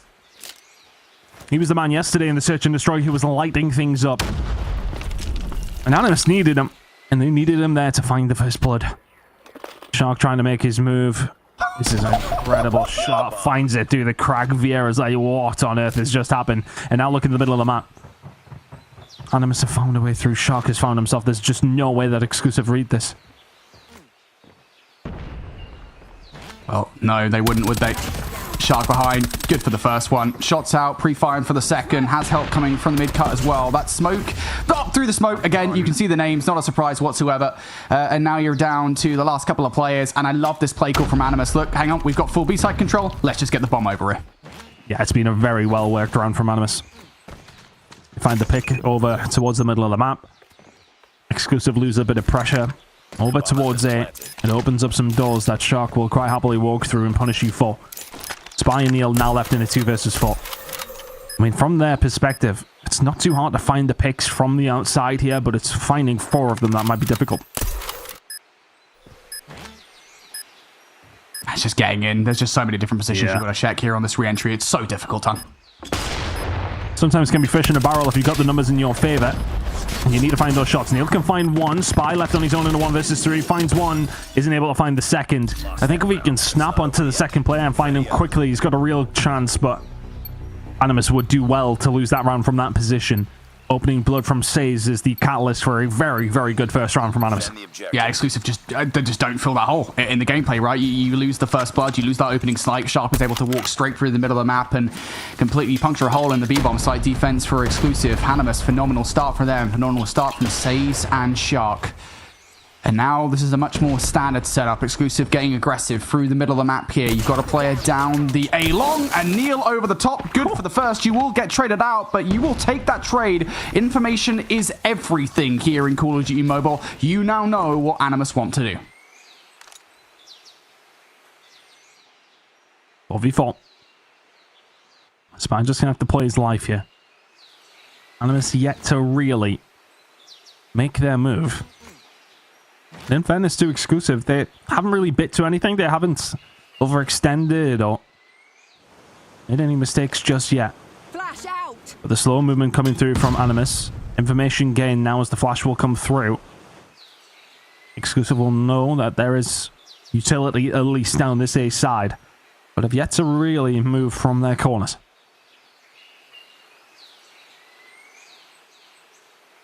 You'll start to push up. Exclusive are relatively weak here on the A side, so if that's the bomb plant, that's the best way to go about it. Problem is, you don't really have much information yourselves. If you're Animus, right, you have no idea really what this A setup's looking like. I mean, Spy hasn't made any noise. He's not sliding about the joint. He's just chilling there. And now you're going to take the gamble. 30 seconds left on the clock. It is going to be a B hit, but they're stacked up on the other side of the wall. You need some util. We're waiting for a misstep to be made from Exclusive, and they ain't moved. Says I was waiting for the initial push. Says will fall. Everybody else trying to find a way through. Gothilla and Sour will do really well, and all of a sudden I think it's going to be Neil having to back down. It's actually Via finds the shot, and it's an important one at that. Now a 2 versus 2, but this bomb goes down. They did not have time to try and find the trade. Via trying to find the pick onto Gothilla, cannot find it. One more play over towards the backside is going to be able to potentially help Gothilla, but he falls anyway. Shock now left in a 1 versus 2. This was the position that he found something for in the previous round. He ain't finding a goddamn thing. Exclusive hold. One apiece. Yeah, I'm really surprised there actually that Shark didn't watch that cross, properly, because he should have made the call to the Gothilla that, hey, somebody is, pushing towards your outer side, like, don't slide out, like, let's just pre-aim that angle. He definitely saw that player make the move, and yet still Gothilla went out to the slide to the back. Of course, that leaves Shark stranded. Not much that he can do there in that situation. Animus. I'm going to lose a round. Exclusive going to answer back here on the defense, and that should, again, change things for Animus. Worth saying again that Exclusive, I think, will now find a lot more value in changing their setup ever so slightly. They are not watching the middle of the map whatsoever, and they will lose Spy. Now going to take a 2-2 split. 2 players on A, 2 players on B. So what's the move here for Animus now? Find a pick over towards this A side. So I've been given an opportunity to push up. Via will say thank you very much. An aggressive angle. Catch a Shark off guard. Now all of a sudden a 4 versus 4. Back to the drawing board for Animus.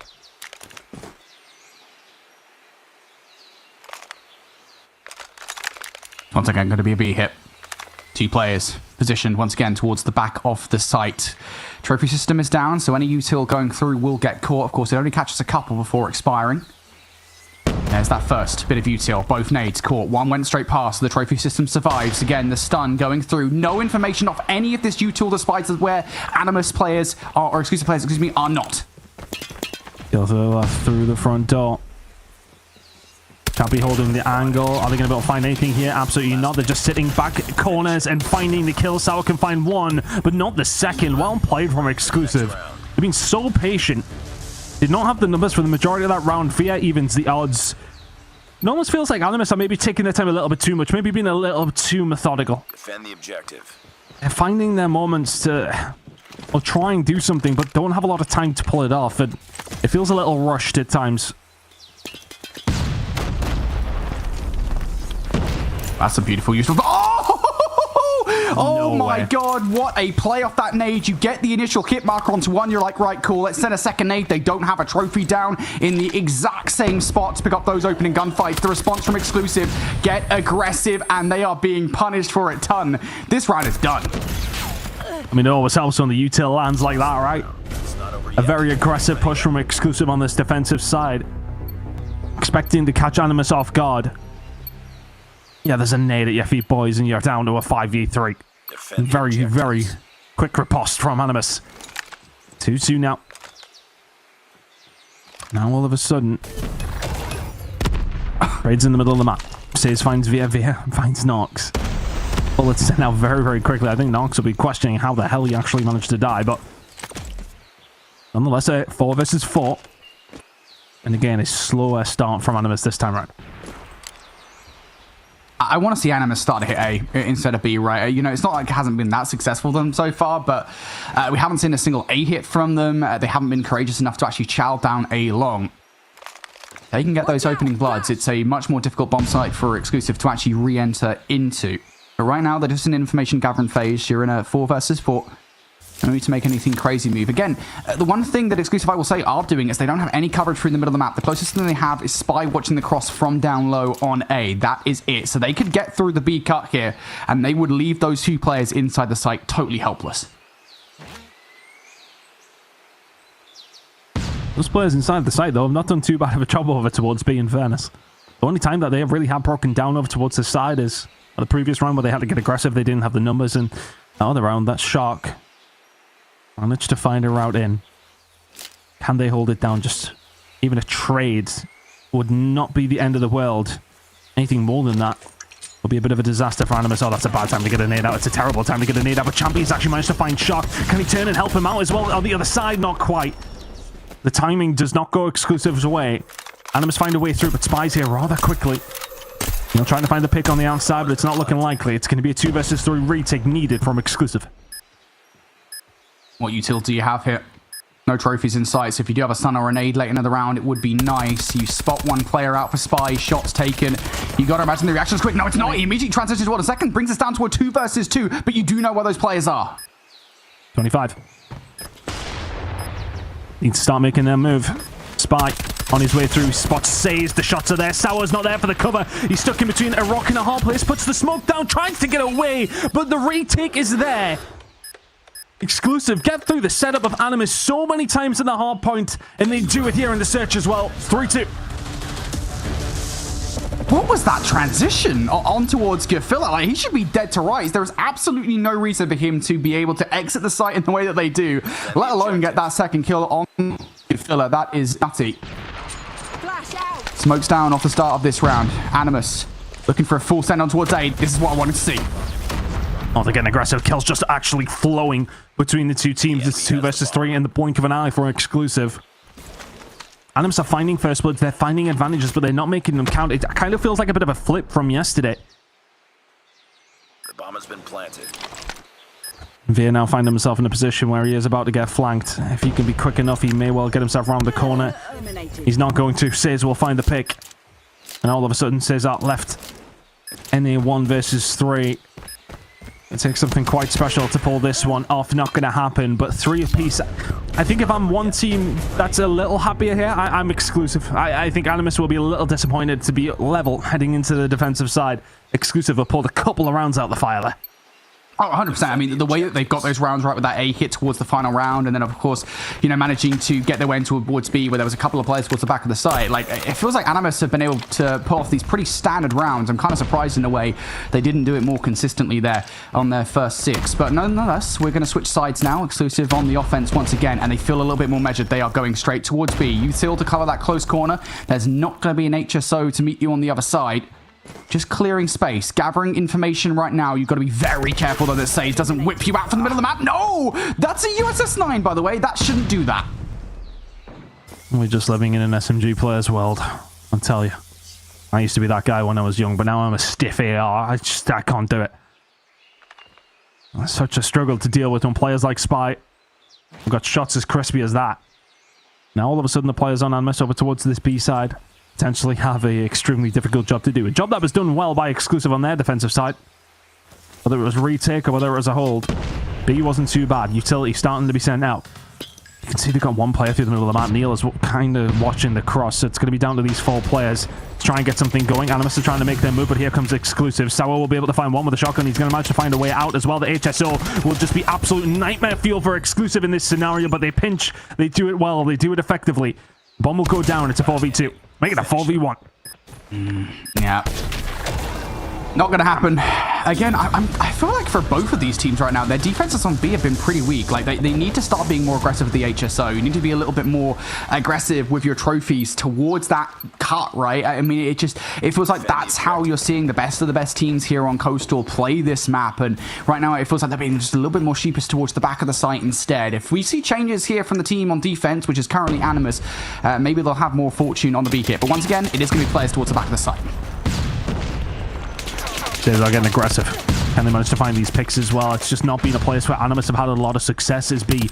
But the players over towards this backside, Sour, Shock, defending very, very well so far. They've kept them at bay for a decent amount of time that the reinforcements should be on their way. Shock finds one. There are the reinforcements. Legged for Via is going to continue to survive. Neil will find one back under Nox. It's a 3 versus 2 shock. Still stuck towards the back. Eventually dealt with. Gathilla here kind of just stuck in a corner. And Animus, I mean, it's just tough spot to be in, right? Gathilla's trying his best. He's done extremely well to get out. Gets taken down. Exclusive. Shock and awe over towards B. In fairness, Brody, I feel as if Shock survived a longer than he should have, but the help was just not there quick enough. Again, I have to keep on saying it. It does just feel like that's what you need to be doing right now. You need to be changing things up on the defense, because I think Exclusive have figured out what the defensive setup looks like for Animus, and they are going for it over and over again. They are going to go for a bit of a change of pace here. I guess kind of gambling that maybe Animus would reinforce that B-bomb site a little bit more, but early util going to let them know exactly what's happening. If they didn't know those 5 nades of the top, most certainly now they will. Oh, one of them lands as well. Spy will find Nox. Let's open everything up over towards this outer side, and they are just getting egregiously aggressive. Says will find 2 though from the bottom side, and the aggression doesn't pay off. Says shuts them down almost on his own. And where is Via? Oh, okay, he's covering over on that side, but Exclusive a little disjointed in that push, and Says will say thank you very much. 11 kills to his name.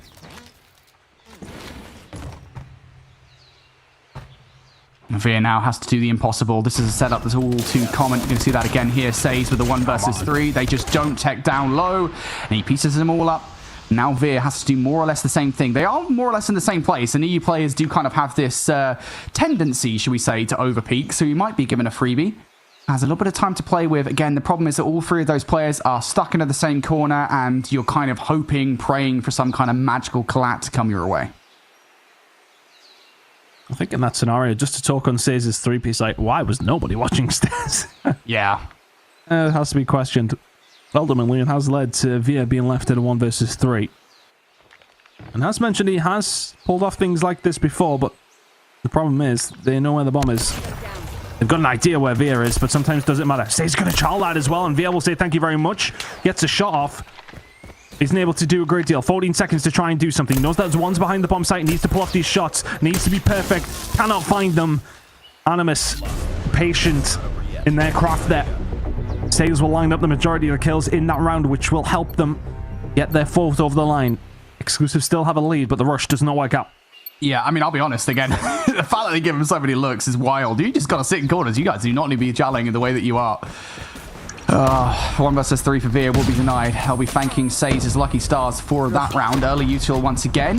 They've completely abandoned the B-bomb site here. They're hoping an off angle works out, and it does for the initial, but that's the problem with playing like that. You need to be playing closer to the car, and Animus, they're still not doing it. The bomb has been planted. Neil will find another as well. 4 versus 2. Neil's going to go on the flank. Says may well be the next one on the chopping block, but 1 player over towards the back side. It's going to be Nox expecting players on the cross through the middle of the map. That's where Says is right now, and he may well get caught by Viet. Just an impossible round, impossible situation to win if you're Animus. Exclusive. 6-4 to the good. They are 1 round away from taking the lead in this grand final. This does feel like a reaction to the VOD. They've done their VOD. They know what Animus' defensive setup looked like. And even that was a little bit different, right? It was just a reaction. Sour only finds 1 on that B cut, on that cross towards B. Just change things. You have to have your shotgun player playing close to that cart. The fact that they haven't done it over and over again is just insane to me. Animus keep on sending numbers towards A. They keep on not really holding B properly, and that is their downfall at the moment. Does feel like it's once again going to be a B hit, and Spy has nobody to contend with through the middle of the map. I like this aggression that's come out from Gathilla, though. He's really shut down this A side of the map, so they know what's going on, but Viet goes for the peak. Does that adjust to what Animus are going to do? Or do they just sit tight? They're holding the same angle again if you're Sour. Exclusive once again, though. They've had so much success over towards B, then why wouldn't you go there? Looks like they're going to change things up, and he will find Says. 1 more player in towards the middle of the map. It's going to be Sour. He's going to have to find something. He can find 1. Can't find the second, or can he? Yes, he can. Takes down Via. But that's given a bit of information over towards the side of Exclusive. Neil will fall 2v2. Sour might have just saved this round. Double sniper plate. Sour is going to be playing for the back exits. He cannot afford to miss this snipe. This has to hit. Doesn't pull the trigger, but gets the information. Nox is on his way over as well. They have to be meticulous. They have to be perfect. Well, they go behind in this grand final after they had an advantage what feels like only 10 minutes ago. The push is starting to come through.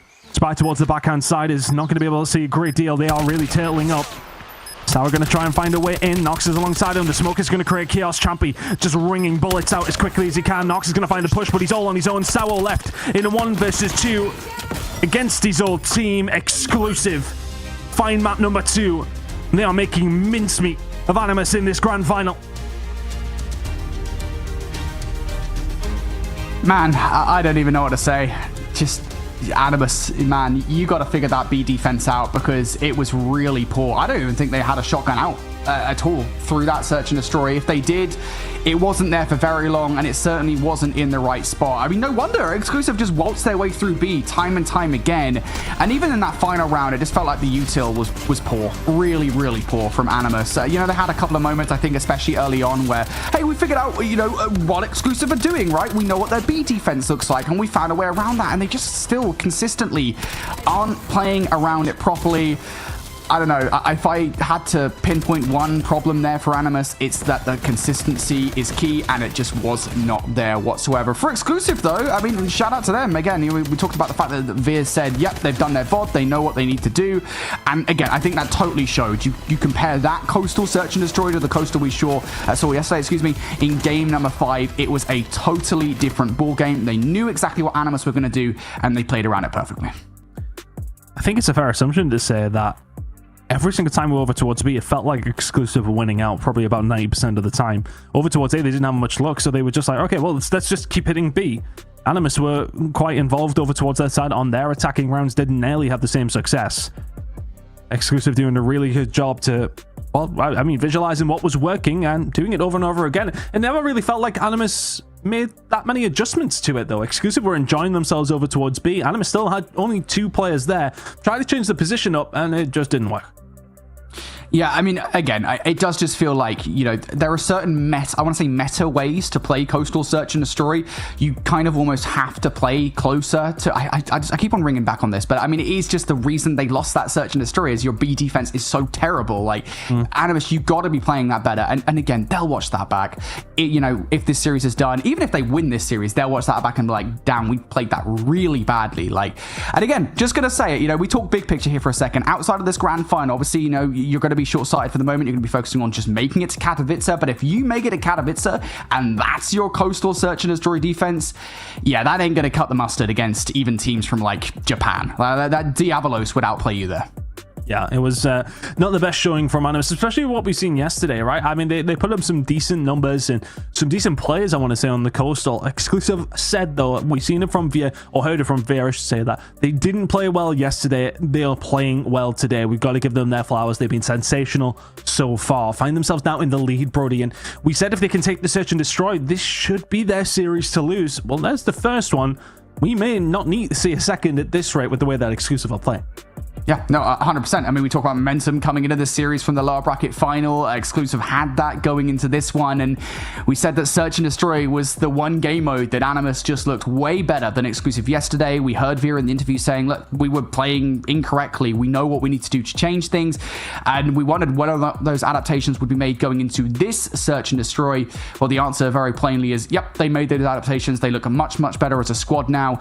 They played around Animus perfectly on Coastal Search and Destroy. So now you're starting to get a little bit stressed because you go in a raid, and this is where they won 3-0 yesterday in that upper bracket final. This is an Exclusive map through and through. Well, here we go. Moving on to, as you mentioned, an Exclusive map. 3-0 yesterday. If they can take this, they will be one map away. But it's never that easy against a team like Animus. We know what they bring to the table. We know how resolute they can be. Can they do it in this position? Backs firmly up against the wall. Let's not forget, though, how many times Animus have come from the loser side and done this to Exclusive. They know how to fight from losing positions, Brody, but you're really tightly up against the wall now. Man, This is going to be difficult, isn't it? I mean, it really does just kind of exemplify how important that was. Again, you cannot ban out controls here with this format. There are 2 controls. You only get to pick them. And you got to imagine this was the exclusive pick. So right now, it just feels a little bit more like exclusive are going to win this best of 7. Obviously, it isn't confirmed just yet. We got a best of 7, folks. Even if exclusive take this map, we've still got a lot more to go. There is still a chance for Animus to basically reverse sweep this series, but it does feel like at this point, with where we're looking forward in this series, we're asking for a lot. Definitely feels like it's exclusive to lose now, right? Especially with how things have transpired over the last 2 maps. And the ones in a very, very promising position. With, as mentioned, control rate, we put in that all-time favorite maps. A map that exclusive continuously have a lot of luck on. You got to be a little bit worried if you're Animus. But we're having a small issue. We'll hopefully be jumping into the game shortly. But hey, look, I think if you're Animus, you probably try and ice exclusive if that's what they're trying to do. You try and slow them down right now because exclusive just look unbeatable at the moment. Yeah, I mean, this is the way, right? You know, do the Steve Vortex strat, right? You know, just slow things down a little bit, take a while. My phone's out of battery. I can't do the vetoes. What? How did this happen? That means nothing to any of these guys, by the way. Absolutely nada. But yeah, I mean, it's why not, right? I mean, this is probably a positive for them because they needed some moments to cool down. Just take some time to be like, look, guys, right, listen, we don't get timeouts here in the World Championships. Let's just take a moment for ourselves. We are really pooping the bed at the moment. Like, we're not playing like ourselves. There are obvious holes in the gameplay.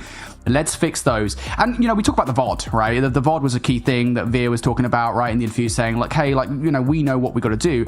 I think it's fair to also assume that Animus will also have looked at that raid control yesterday and recognized where things kind of went wrong, right? So I think for me, that's kind of the way we've got to look at this positively, at least for Animus. I want more of a series on our hands. I want them to also make adaptations out of yesterday.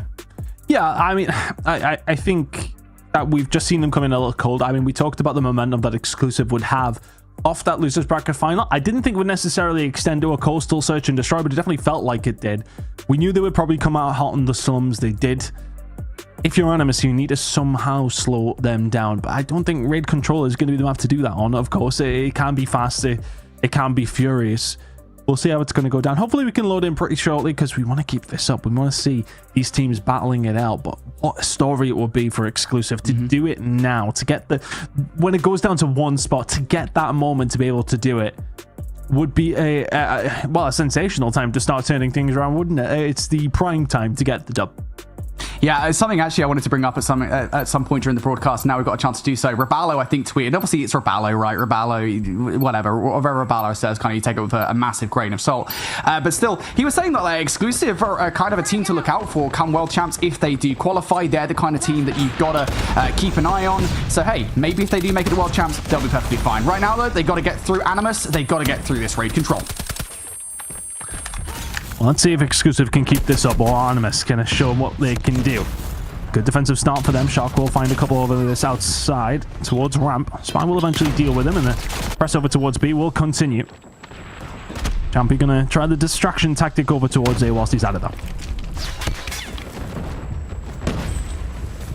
Right now, exclusive trying to make their way forward here. Of course, that flanking player in Says does get caught out. So now it's all going to be Shark on towards the point. He's going to get shut down. And now exclusive, an opportunity here to move forward. Keep an eye on player number 2 as well. I was going to say keep an eye on player number 2, but Champy immediately gets caught out. So Animus not going to have to deal with that. They do have to deal with the pressure on towards the point, though, Ton. And Gafilla finding that too. Well, that's going to make things awkward. That's the kind of start you would have wanted if you're an Animus fan. The lead only ever so slight as far as the kills go, but 3 will do you all day long. And now it gets to, well, not quite panic stations for exclusive, but they would like to get a hold of B pretty quickly. Gafilla has been caught out, though. The push comes in from ramp. There's 4 kills going to fall the way of exclusive, and they'll start to make their push over towards B. Neil holding to the middle of the map. This should be B gone, but Animus are here to contest this as long as they can. I think at this point, if you're Animus, I was going to say don't go for the point anymore, right? You know, just make sure really cross-through laundry can't be made. You've just got to give up the point. Just don't worry about it right now. B is gone. Set yourselves up for A, and that is exactly what they're doing. They're going to push in the bedroom. I think they might actually be paying for the Zim spawn trap right now, which is a wild thing to do because that's always a gamble when you don't have the kills. Starting to get aggressive. Sizzle will find Sao. 15-11 now in favor of Exclusive, starting to light things up. There's just no way that Veer should find that second. Saul has to bring something out. It's the Tempest. He can find a couple and Shock will shut down another. But from what felt like a decent start from Animus, Exclusive have blown them out the water. Yeah, this is exactly what I see for Exclusive. Oh, Veer's going to bring that Predator missile down. That's not a great position to be in. He should find more value with it as well. Exclusive, just no real pressure here. Animus, they've got players in the right spots, Ton. They're just not winning the fights. If you're a Kafilla, you have to go massive here through Glass. You've got to be getting the kills off spawns, and he's not even doing that. He's worried about players moving past him. Finally going to bring the War Machine out of play. Brought it out to play and gets shut down immediately. And those moments in a 9 versus 3, you've got to wonder, is it worth it? The answer to that one was absolutely not. Animus ran through again. Exclusive with a slow start to the round, but after that, Brody, lights out. Incredible work over towards B, but I think Animus's mistake was trying to contest over towards B as soon as they lost control. They should have backed it up over towards A. They lose more gunfights. They lose the round. Nox is yet to get himself a kill. Say's only with 1. This is a very, well, not Animus-like performance.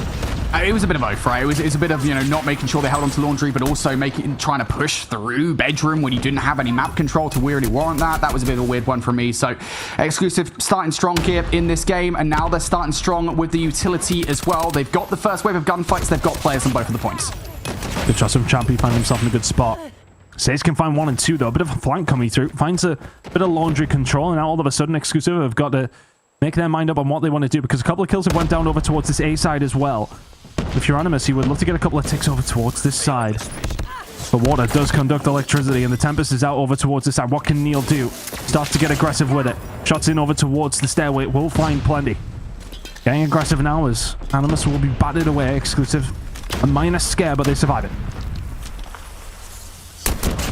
At the very least, you might well lose some gunfights, but you do have some kind of pressure to be made over by B. This is the opportunity. Those smokes are going down now. Again, you can see players through said smoke. It gives you the advantage to any player trying to chow through. Yeah, all the right decisions being made right now by Animus. You can capture B here. I also equally love this, though, from Exclusive. They're not heavily aggressing into towards this one. They're setting themselves up for that inevitable rotation towards A.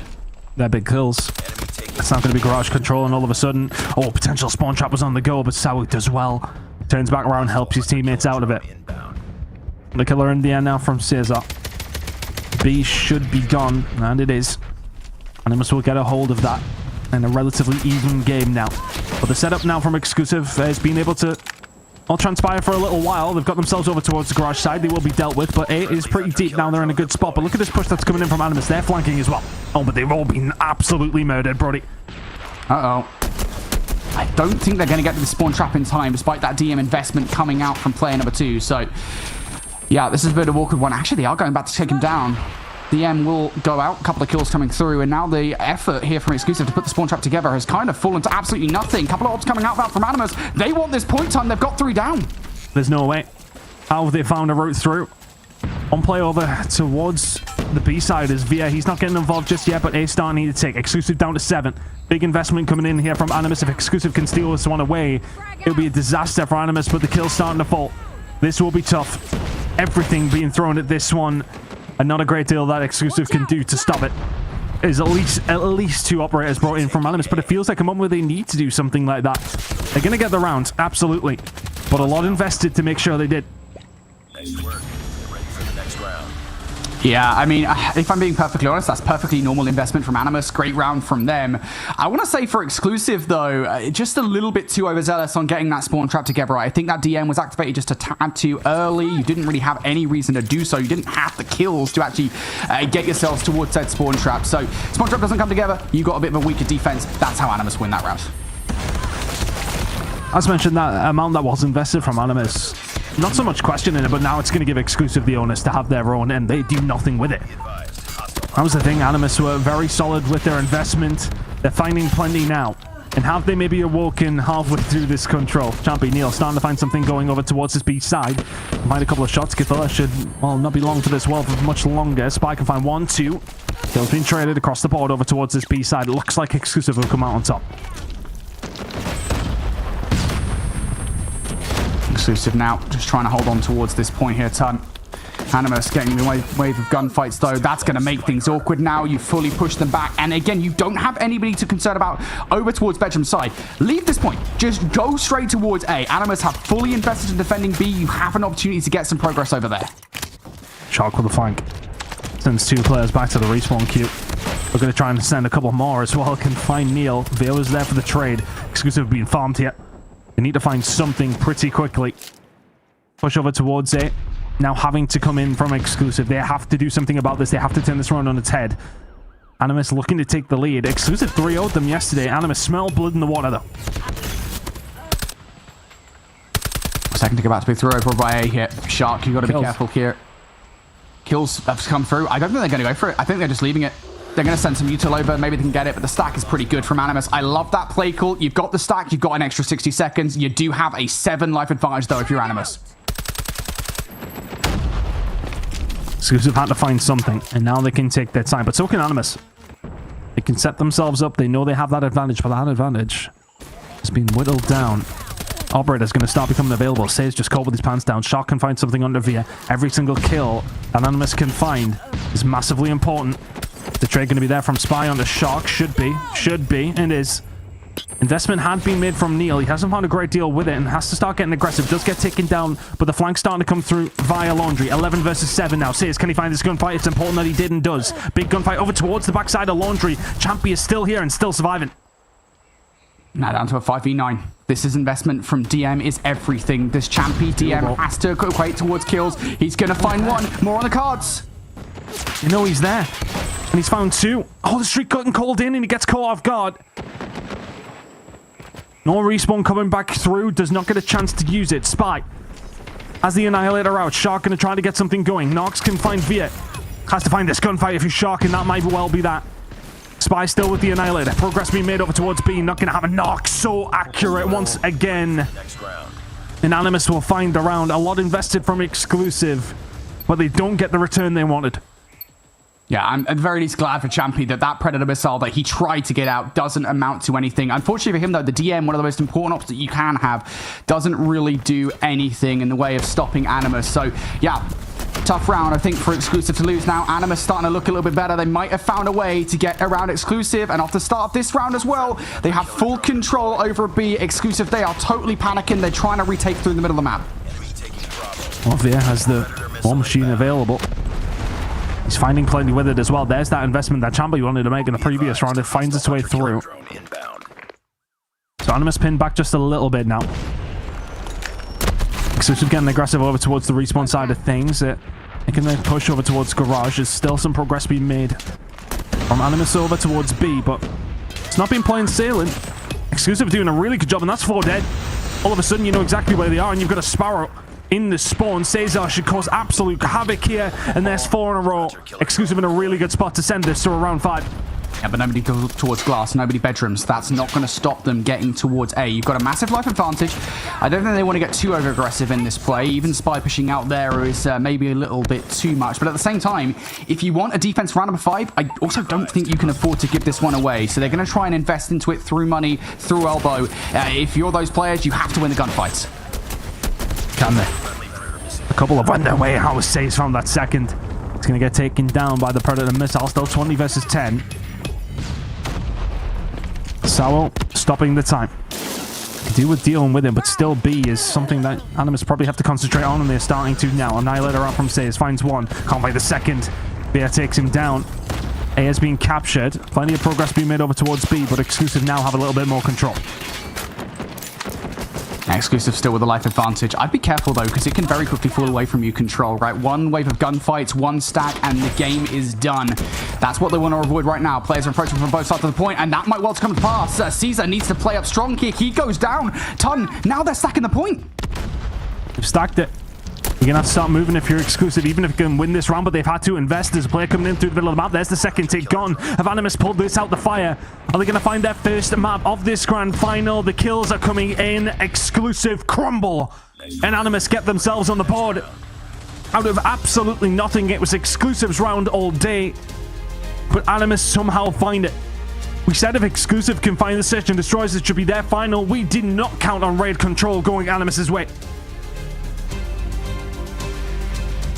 I just don't know how you lose that, man. You got to be playing close to this point. You had players like, I don't know what, in the middle of the map. You might as well have had players in bloody takeoff at that point. Like, I don't know what they were doing towards the end, and you have to give Animus some props because they knew perfectly how to penetrate the point. They had a lot of players in and around kind of your key power positions, right? Players towards Art. You had Sawo in top laundry as well. Got to give them some massive love for making that one work, especially with the life disadvantage. I called it, mate. It doesn't take much to lose a control round when already one ticket's through, despite the fact that you've got a massive life disadvantage, and that is exactly what happened. On the whole there, though, I mean, shout out to Animus, man, because you can tell they did their homework. They knew exactly what Animus Exclusive were going to do on the defense, and they played it so well over and over again. Only one round loss. You got to give Animus some love for that. Incredible work from Animus, and that's the thing we've so often said about Control since its introduction as a mode way back in Black Ops 4 days, is that it's never over till it's over. And teams have to concentrate all the way through. You cannot make a mistake, because one mistake can lead to a round, which leads to a map, and all of a sudden these teams are evenly poised heading in to the next map. 2 apiece, first to 4. Just kind of goes down to a best out of 5 from this point, Brody. I think that's how my maths work. Is that how it's right now? Technically, maybe not. More or less. No, more like a best out of 3. Honestly, my brain's not working. Yeah, it's getting. You know what? Yeah. Maths is not my strong point. But we got there in the end. It's a best of 3. Okay, I just uber confused myself. Anyway, we're kind of just down to a best of 3. Was my point I was trying to make. It's honestly, there's been a couple of mistakes here and there from Chris today, and we are just going to try and ignore them. But no mistakes necessarily made from Animus. When they did see that opportunity to get the job done, they took it with both hands. But for Exclusive, I mean, Spike was 13 and 5 in particular in that map. I don't know how true that is. To be honest, 13 and 5 over a Control would be crazy. There's just not many interactions whatsoever. I think that possibly could have been the search and destroy from before. I didn't actually even look at the scoreboard. I was too busy trying to count.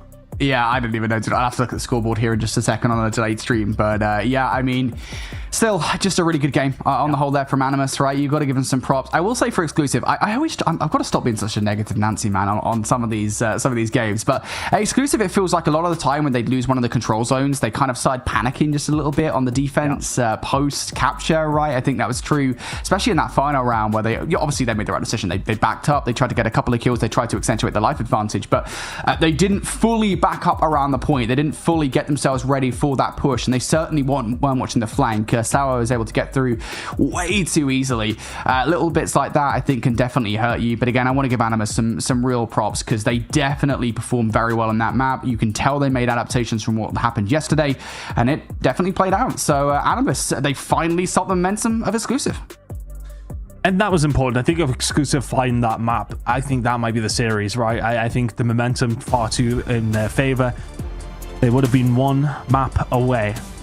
Now all of a sudden we're heading to a combine that Animus managed to just about juke out yesterday. It was chaotic to say the least, but it is combine. And is this the kind of map that Animus want now? After finding that raid control, do they want to revel in the chaos, or is it going to be Exclusive to do so? We'll find out in just a second. 2 apiece in this grand final. As mentioned, just the best out of 3 to play now. Who's going to come out on top? It really does feel like it would go back towards that map number 1, and I don't know how much of that map was Exclusive playing out of their damn minds or Exclusive playing off the back of that 3-0 over 117 not found. Momentum definitely feels like it was a big part of it. Animus have now found their footing in the series for the first time. Maybe they can find their footing in the hard point as well. Who knows? Combine, though, always a real fun one. We did see this back in that last best of 5. Oh, it can get chaotic.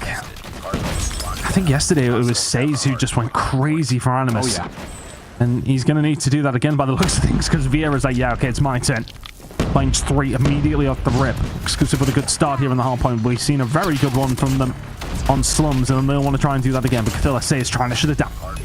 Yeah, I think early on here, right, of course, you don't want to give a lot of time away on P1, but the big thing, of course, is those P2 spawns, as it is on a lot of maps. So, I think you're making sure you lock down those P2 spawns early on for P2 control is absolutely everything. European Call of Duty Mobile is a little bit more chaotic, generally speaking, but that is the idea. And currently it is Animus spawning on the right side of the map for that. They're also now in control, but those 3 calls coming through from Exclusive, now they're going to start to fly across the map. Exclusive finding the kills. Spawn's still going to help Animus out, but the way that Exclusive are shooting, they may well just punch through. Caesar just trying to survive. Okay, if they can't get the spawns, they'll at least pick up the time. 30 seconds going to go their way. Gothilla will be able to find a couple of freebies as he locks down a couple of seconds of scrap. But it's a nice start for Exclusive. Animus will not be too concerned just yet. Rotation over towards P2 looking good for them.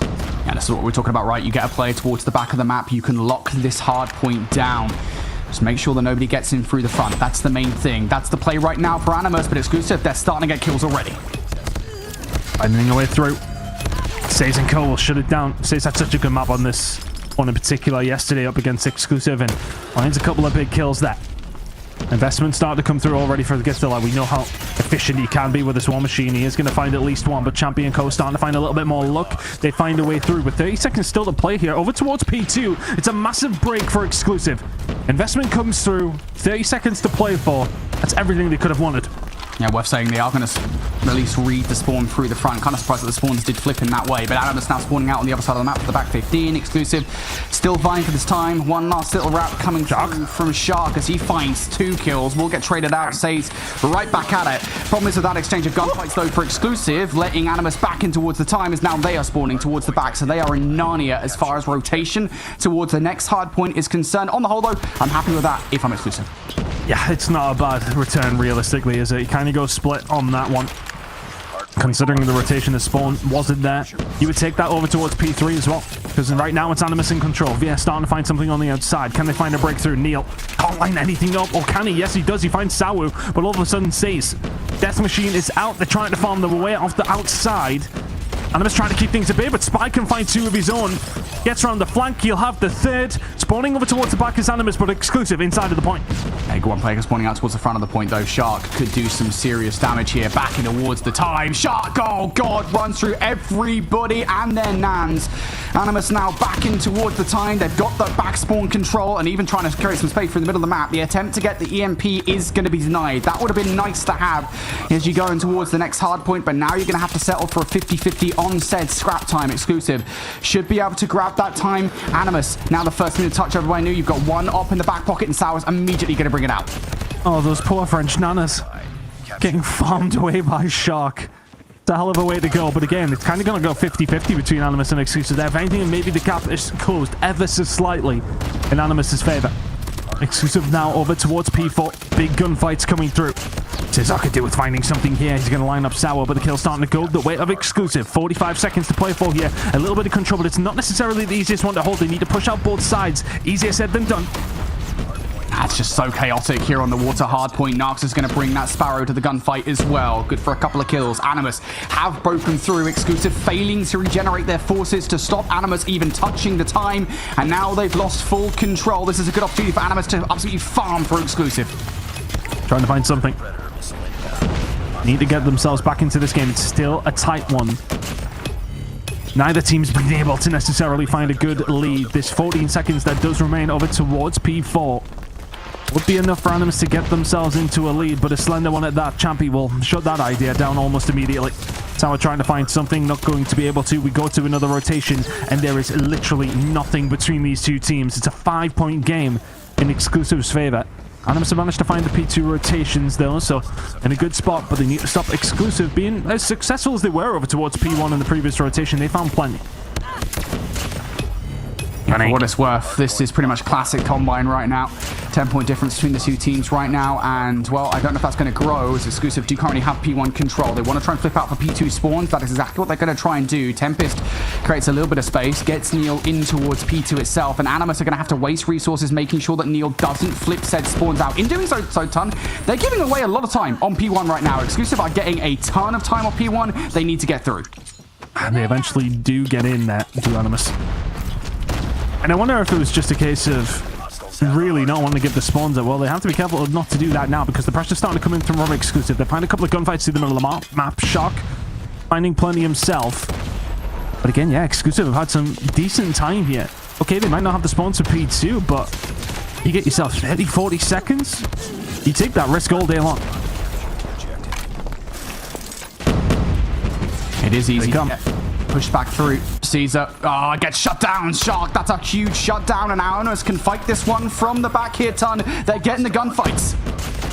It looked like a potential break could come through, but Nox will shut down the push from the outside as well. Champy will eventually find him, so a little bit of pressure coming in from that side. Ithiller inside of the point with the War Machine. It's just so difficult to get past him. There was a momentary scare there for Animus, but 40 seconds to go over towards P2. They're still in control. Spy trying to flip the spawns out. Not going to happen there.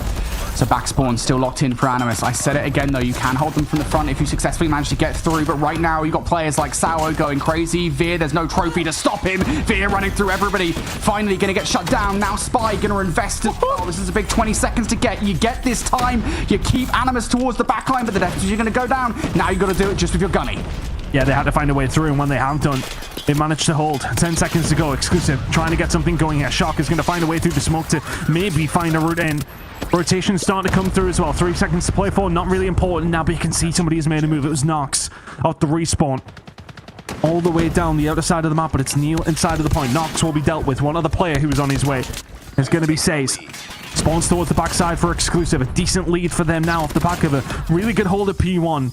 A good break at P2. But now P3 is beckoning. 50 seconds still to play for here. Exclusive in full control.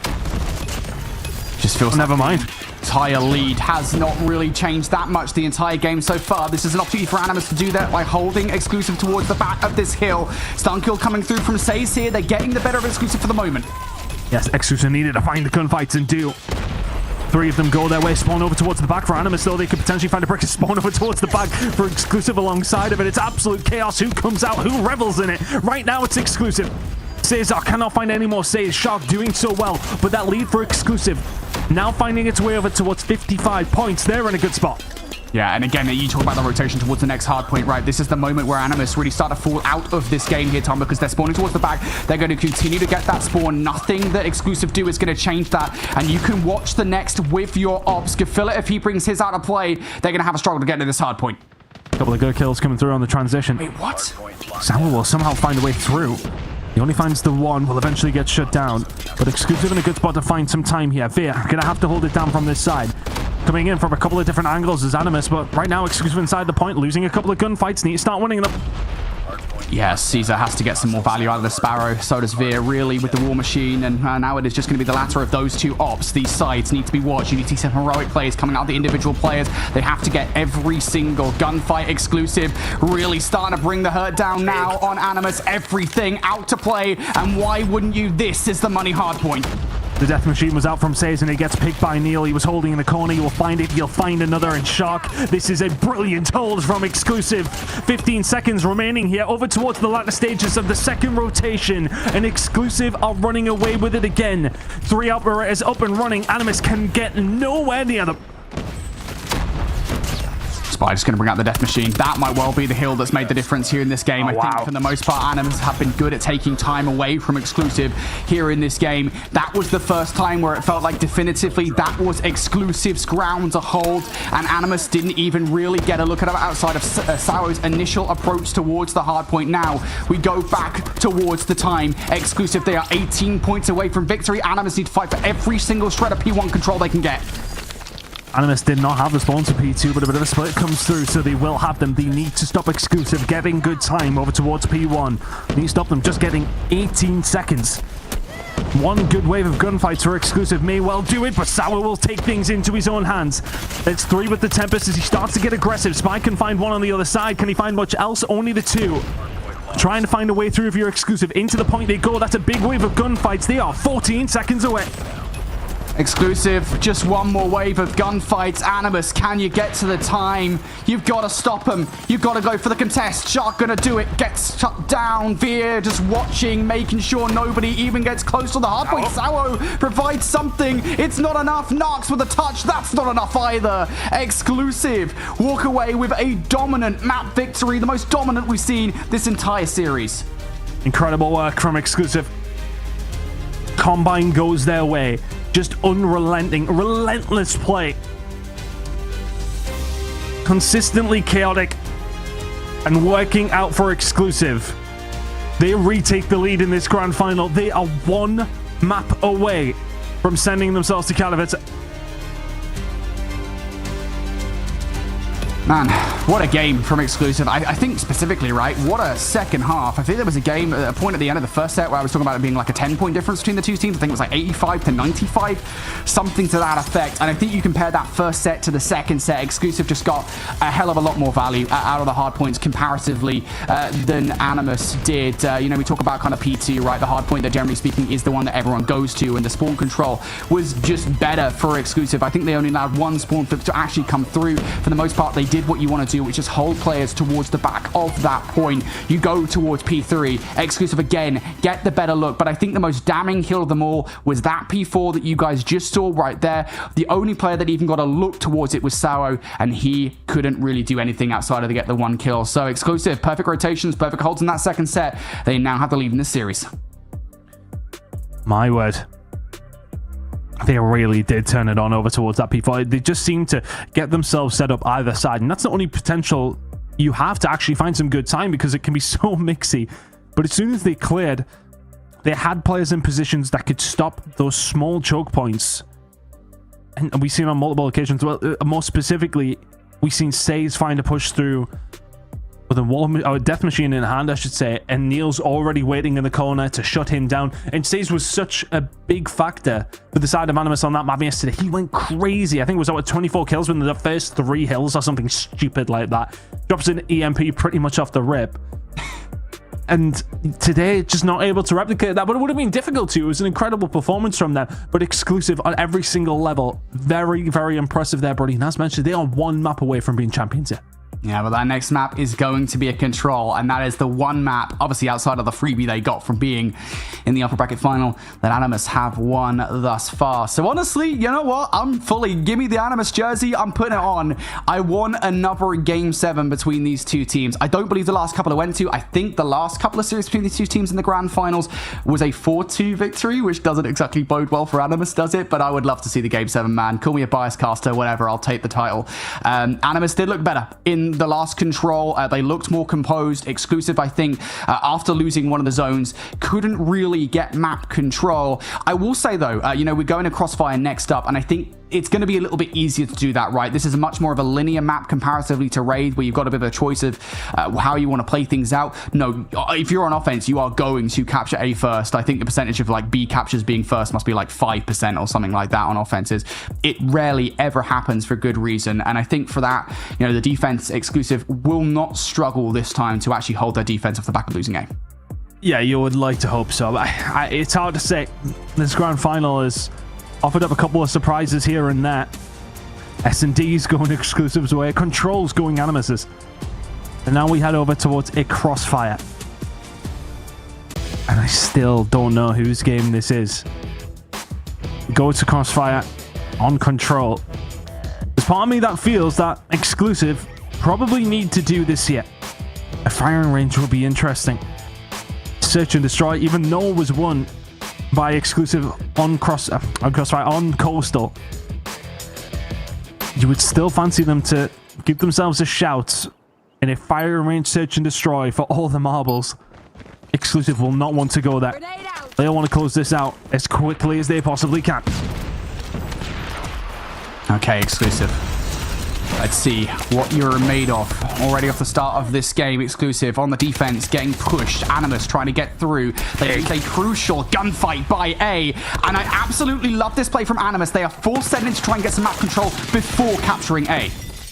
South not able to land the shot, and Champy will find his second, so at least Exclusive can grab a hold of something. Champy got extremely aggressive straight over towards Butcher Shot as well. Now all of a sudden, that start from Animus wiped out. Exclusive send them back to their respawn. It's only Says who really is in the position to get himself out. Shark has done well to get where he does. Says is still the only one that's actually managed to make it out the spawn. Ithilda and Code can have to fight their way out, but Exclusive do well to recover. Exclusive holding their ground here for the moment. They are about to lose A though if they're not careful. Of course, you don't want to wide swing it. It's very difficult to do so without an operator. They're just going to hold on towards the A building here for the moment. They are definitely thinking about it, Tom. They've got 3 players over here. Do they try to hit this and stop the capture? I think if you're Exclusive, you can give that one away, and they do so. They're in a good position on the map. No need to overextend. They found a couple of kills on the exits as well. Viet finding one that is sour. So what's the plan now for Animus? They need to try and find a way out of their spawn. Easier said than done. That's very, very difficult. Of course, it's worth saying, guys, that the spawn trap isn't the same anymore. We've got a lot more dynamic spawns on this map, so player like number 1, Spy, getting deep into their spawn, he's not going to get freebies anymore. He's actually going to be spawning Animus a little bit further back towards their spawn. However, the life differential at the moment is daunting. You're in a 17v8 already. Saze is going to find a couple of kills. Saze finds 3, and I was talking about the life differential here. Saze now on a spree. This is done well. I'm not quite sure how he managed to actually slip the net because Exclusive really had it quite tight on the spawn. He still is actually out of the spawn, and Exclusive aren't really too worried about him. They're just farming everybody else. Saze can find something, but Nox will get taken down in a 13 versus 2. And Saze is trying his damnedest, right? Sour can find one at Cesar. They would have to find pretty much a 4 dead quickly and hold it down. It's going to be difficult. Sour will get taken down. Saze left on his own. A heroic effort to say the least, but a 1 versus 10. I'm not sure that's in anybody's wheelhouse. Big kill. This is a huge kill.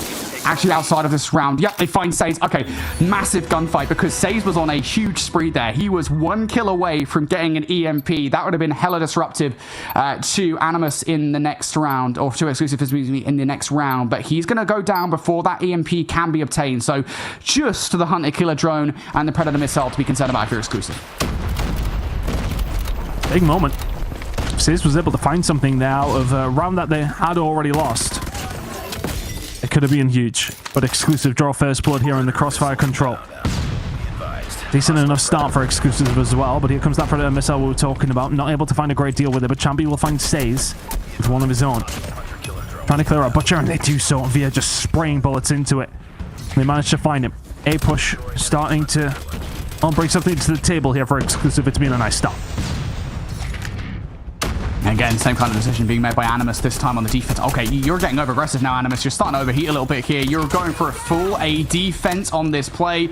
You will stop A from being captured, but at what cost? Because you're getting over aggressive. You're actually losing the trade, and you're affording a bit more map control because now Exclusive players are starting to get forward.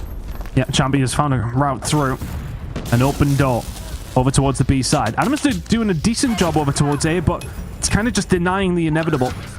In the end, they won't lose out too much. They forced out the Tempest from Neil. Spy will find something onto Cathilla, though, with the Predator missile, and now for Animus, they probably could have been set up and broken right, and now they're going to have to fight with their backs against the wall just a little bit as Neil starts to get aggressive. 3 life advantage at the moment. Exclusive starting to push forward here. You can get top X control. That would be huge. And Neil trying to do it in the melee. Okay, a little bit overzealous, Neil. Let's stop overheating now for the moment. But you do have Spy push forward. And Spy is piecing with the Ani. Now you've got Animus back into their spawn. Exclusive starting to feel hot here. They found a moment, and it could be theirs to just take this one away. A 2-0 lead on a crossfire control. Would it spell the inevitable? Would it spell the end of an era for Animus? Because Exclusive are running away with it. The shot's coming through. Gathilla has to find something. Neil is just feeling everything. He's swinging from the hip. And Exclusive are 2-0 up in this control. They are 1 round away from being champions in Europe. Just perfect from Exclusive. Spy clearing so much space. He's on 17 damn kills right now, Ton. He is having the performance of a lifetime. And what a time to do it again. If they want to get to Katowice, they just have to win 1 more defense. But that's a hell of a start for Animus. It's great util usage coming out. They really want to get some map control early on. It's the kind of style that Animus had to have. They needed it. Exclusive will not overextend here. They know they have plenty of opportunities to close this one out, but Nox is looking to try and get this one done for his team already. Already over towards the backside of apartments.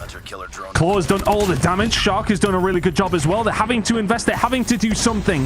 They're finding themselves 2-0 down. If they can find this attack, it spins the game on its head. Exclusive can't find a kill. Never mind the round. This is the round you wanted. This is it right here. Shark just putting teams in the blender. You've got a massive life advantage. You really, really needed this round. You just got to be careful that you don't fumble it. That's a wave of gunfights coming Exclusive's way. Animus now trying to do the fabled thing of getting beat before A. Be very careful here. You had a 10 life advantage. It's all the way down to 6 now. Down to 4. You've got to be really careful because now Exclusive have ops upon ops upon ops. The war machine is out. There's still 3 more in the back pocket. Death machine goes down. You will get charged back for it though because he didn't fire a shot. Hunter Killer comes through, finds 2. And that's going to open the door towards this A side. Animus have to get this done. Exclusive. 8 lives remaining on their side of things. Shark trying to get aggressive too. Butcher, that's a big gunfight win from Via. He was able to find Champy, but be able to find another with a Hunter Killer drone. Now, Neil, he can start getting aggressive. Doesn't find anything with a Tempest, but can Caesar clean it up? Yes, he can. He'll find 2. 11 versus 6, a 10 versus 5. But yeah, if you're Animus, you need to get it done. Gadilla may well have saved it. He may well have allowed them to breathe just a little easier. B capture ongoing, as is the A side. Exclusive still have a shot.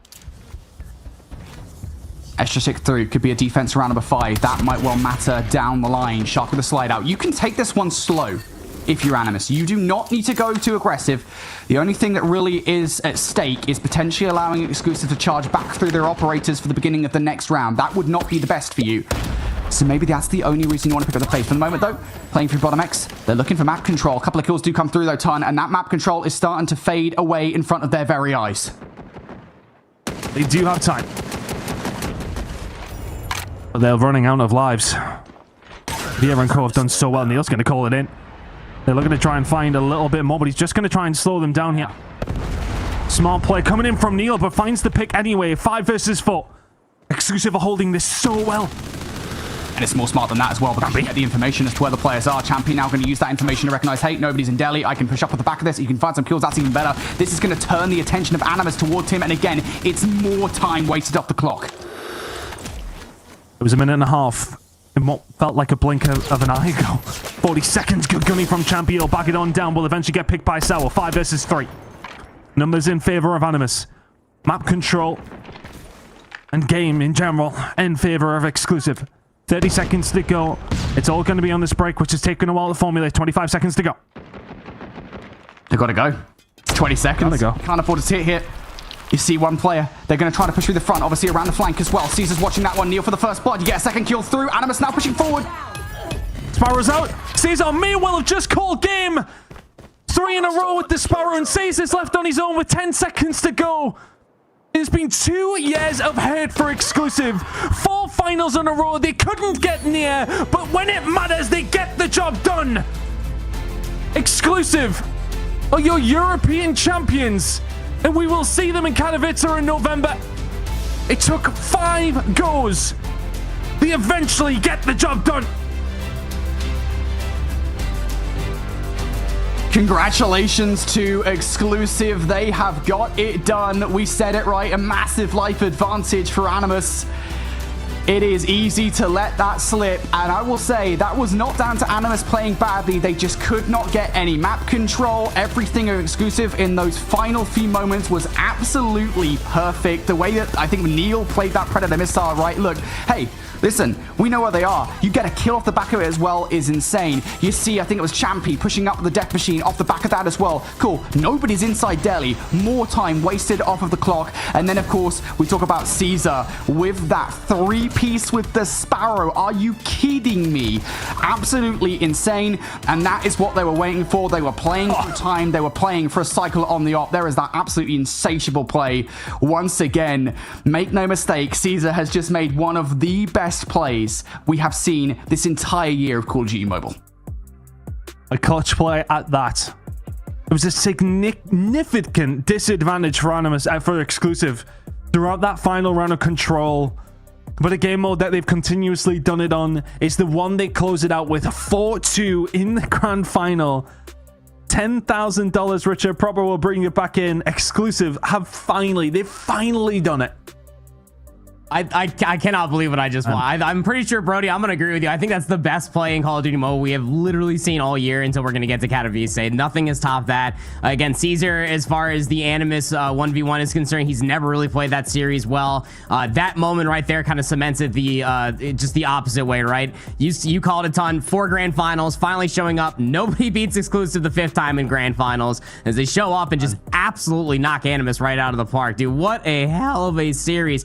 Everybody was firing off on all cylinders. I could not leave my seat. I mean, for Exclusive, Brody, they just came into it screaming straight away from the slums. Pretty convincing. Every map they won felt comfortable. They just looked above and beyond. We heard VS say it. They didn't play well yesterday. They played damn well today, though.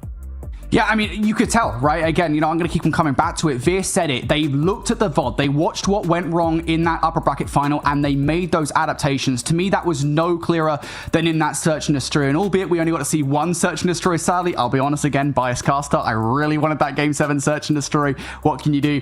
Again, you could see it. The way that they were playing, they knew exactly what Animus were going to do. The only map, I think, where maybe they didn't VOD was probably that Raid Control, because why would you? They destroyed Animus. They probably feel like they didn't need to. They were just going to play the exact same way, and that's more or less why they lost that map.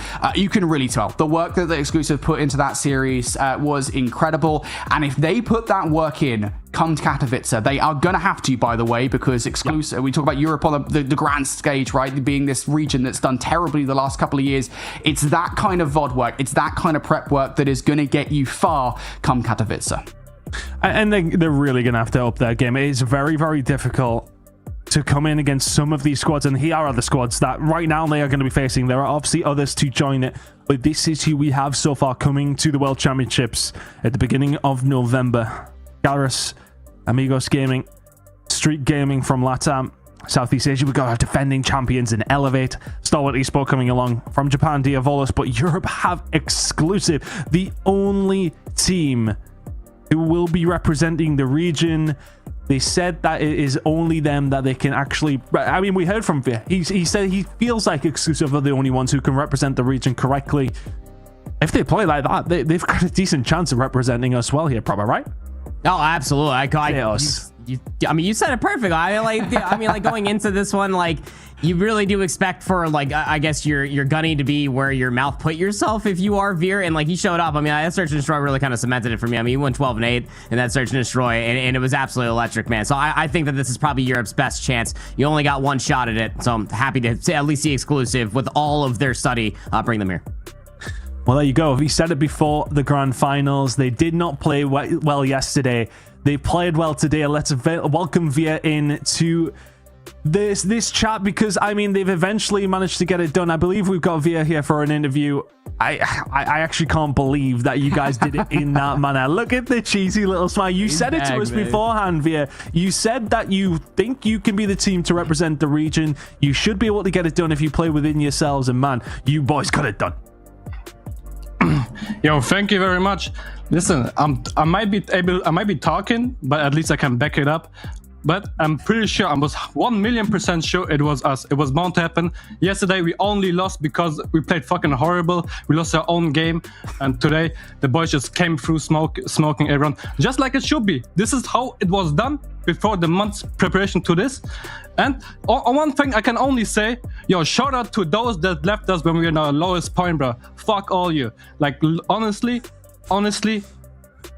shout out to Champion Rob. These guys pulled through. We believed in them. They believed in us, and that's all I can say. All I can say. GG's to everyone supporting. It was hella people. Shout out to the Indians, Godlike, Soul, T2P, Felins. These guys are really, really good. I appreciate them, and we love you, boys. This is for us and for everyone else. It was bound to happen that we're winning, and we got it now. We got it now. Finally. Oh, man. And look, listen, I'm so happy for you, mate. Obviously, I've been a big supporter of exclusive for the longest time now. You boys have crushed it here. It's quite clear that you guys put a lot of work in to that grand final. It's something that you've mentioned multiple times now. We talk about that VOD off the back of yesterday's upper bracket final. I want to talk about the Search and Destroy in particular, because your guys' Search and Destroy was brilliant. Honestly, like, we looked at it and we were like, yeah, very clearly, we talk about the Coastal Search and Destroy yesterday versus the Coastal Search and Destroy that you just played. Like, talk to me about what changes you made going into that in particular, because that for me is where it feels like you guys definitely made the most changes. I mean, the way we played yesterday, Coastal, like, we were kind of surprised we played this way, but at the same time, we have to give Animus the props, because they played literally mind games with us. And looking back at the VODs, we just realized we were just tweaking, going left and right, and they just caught us always off guard. And we were just like, okay, today we're gonna chill.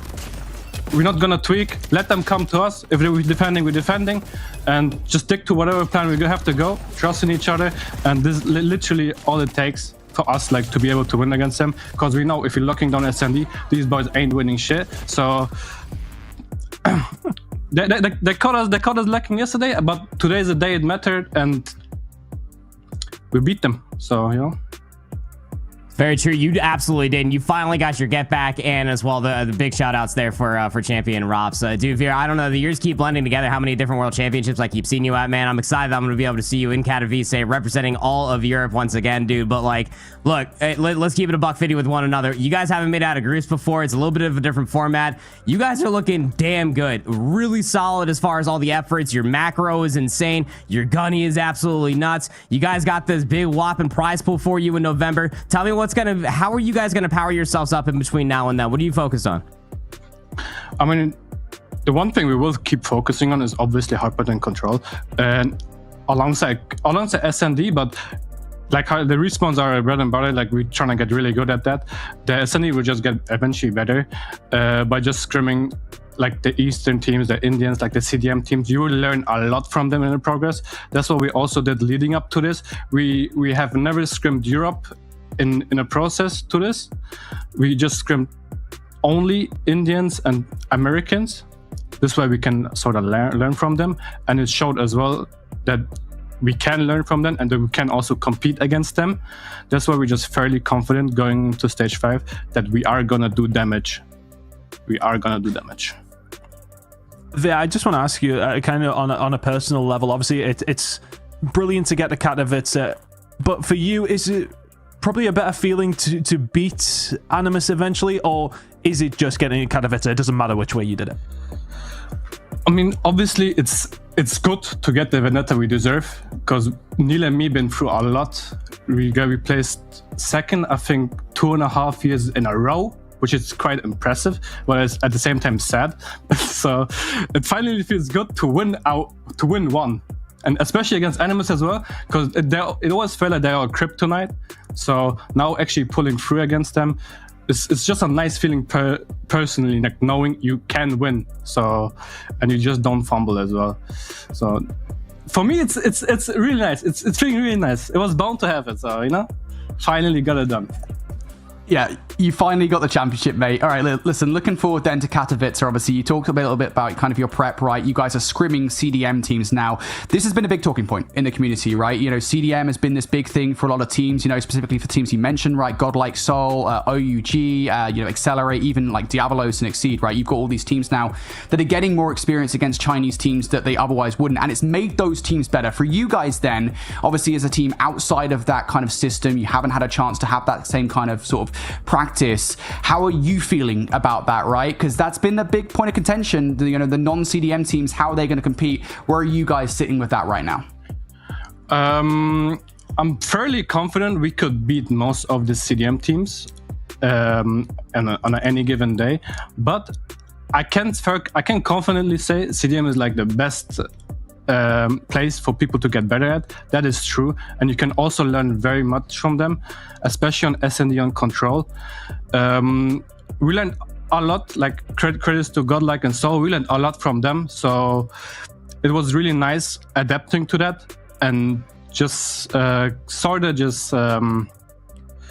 learning from them and just knowing how to play the game, because you don't really have that on a region that doesn't know how to play. You just play to play. So it is good having someone to play against, for sure. Well, Veer, we're still waiting for a few more of the results to ring in regionally, but I mean, you already know you got Galaris, you got Elevate being there, you already know a handful of the CDM teams that are going to be there as well. Who do you want to face most? Who's the biggest target that you guys are after as an entire region? I mean, it would be delusional to not say Wolves or Elevate, because I want the matchup. Like, please give it to us. Like, I just want to play the best teams. I just want to have fun playing against the best teams. Because last times we always played, we just ended up playing Indians or like Americans or Latam. You never got the chance to play against Chinese teams specifically. So I would love to play against Chinese teams. That's all I can say. I would just love to play against them. Anyone.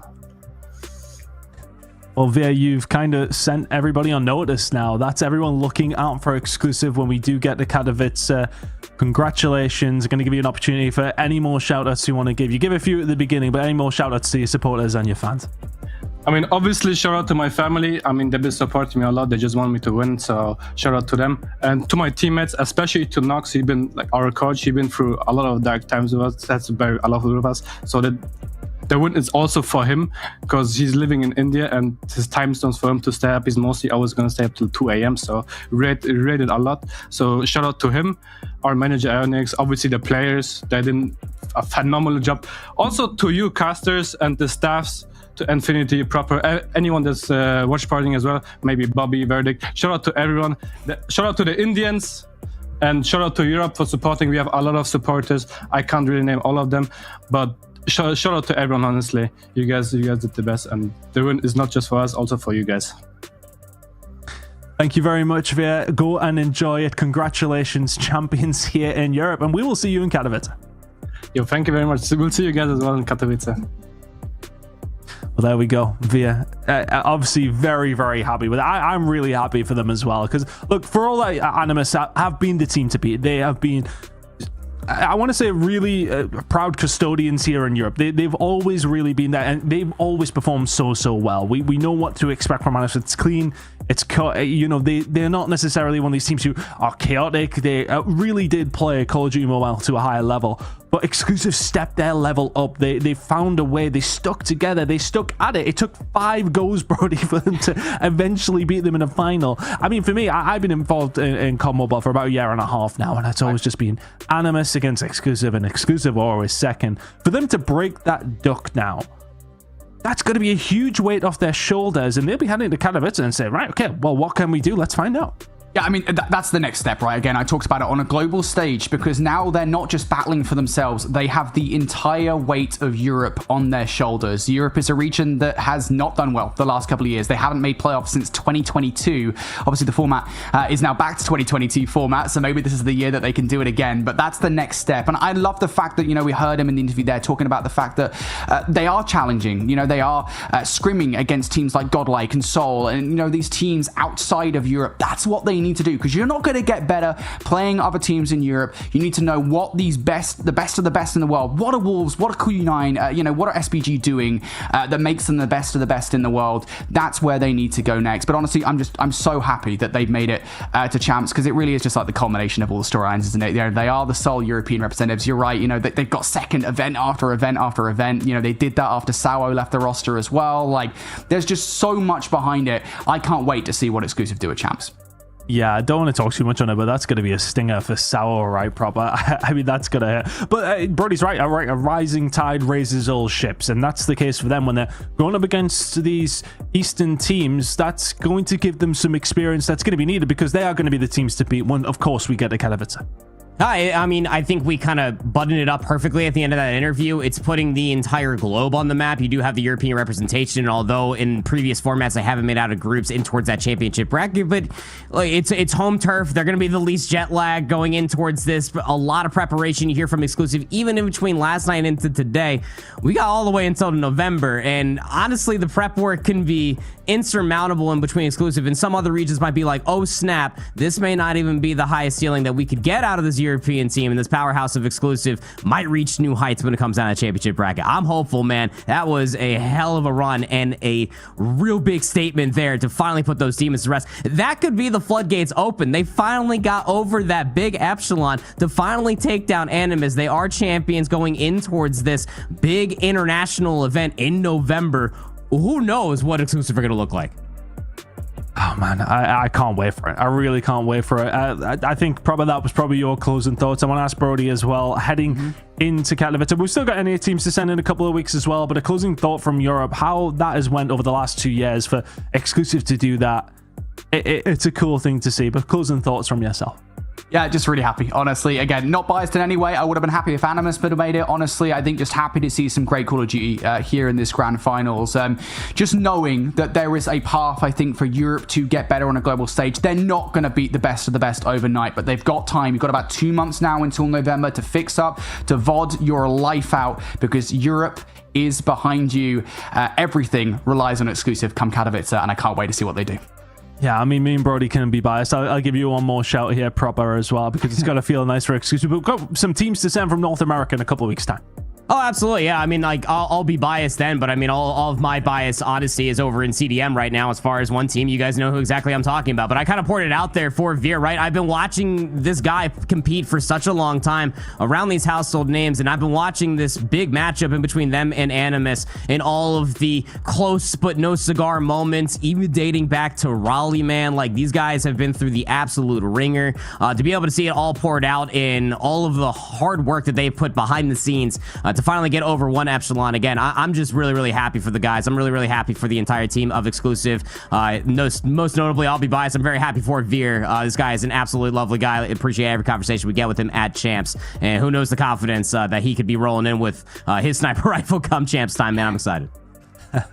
Well, there you go. Exclusive are your champions in Europe. A true esports story that we love to see. A team who battled, persisted, made changes, scrimmed other teams, got better, and eventually get over that monkey that was on their back. That was Animus. They eventually get the job done when there was only one singular spot available in Europe. What a time to do it.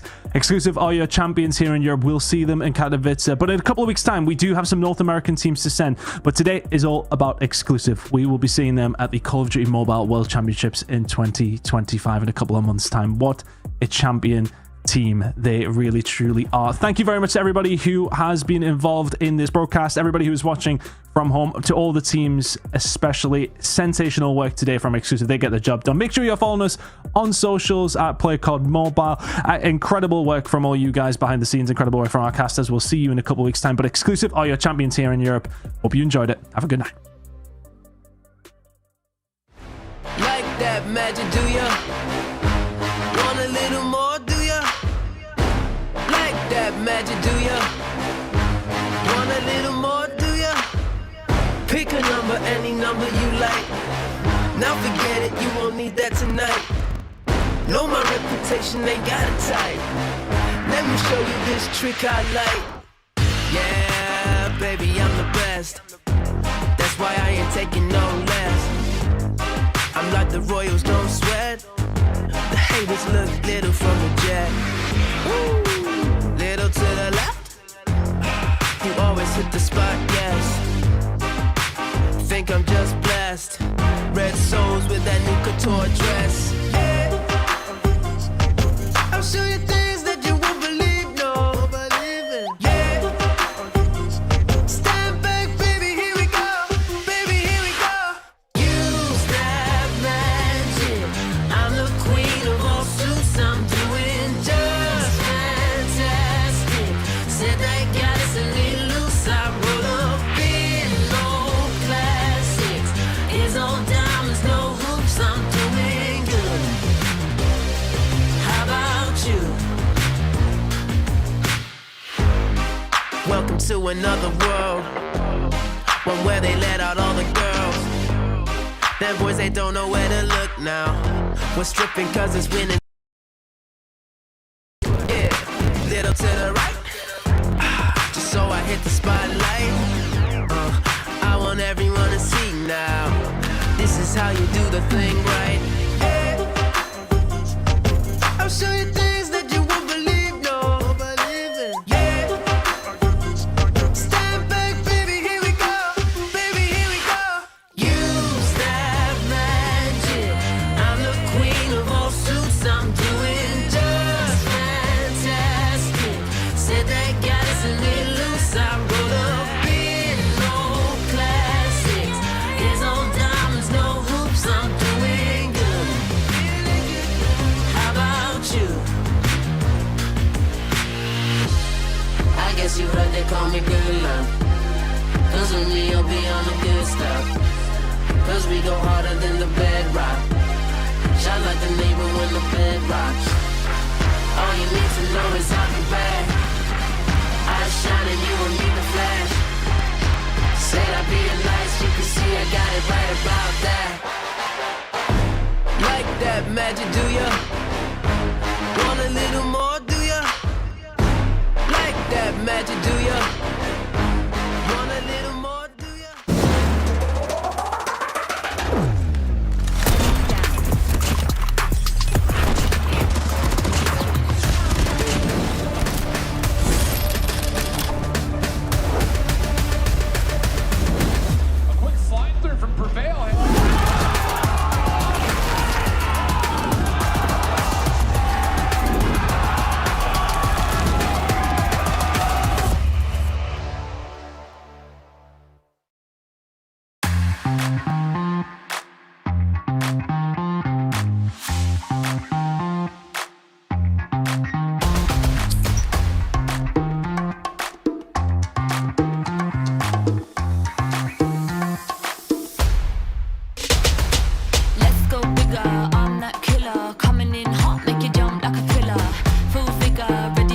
devour. Crank to 11, now we're hitting full power.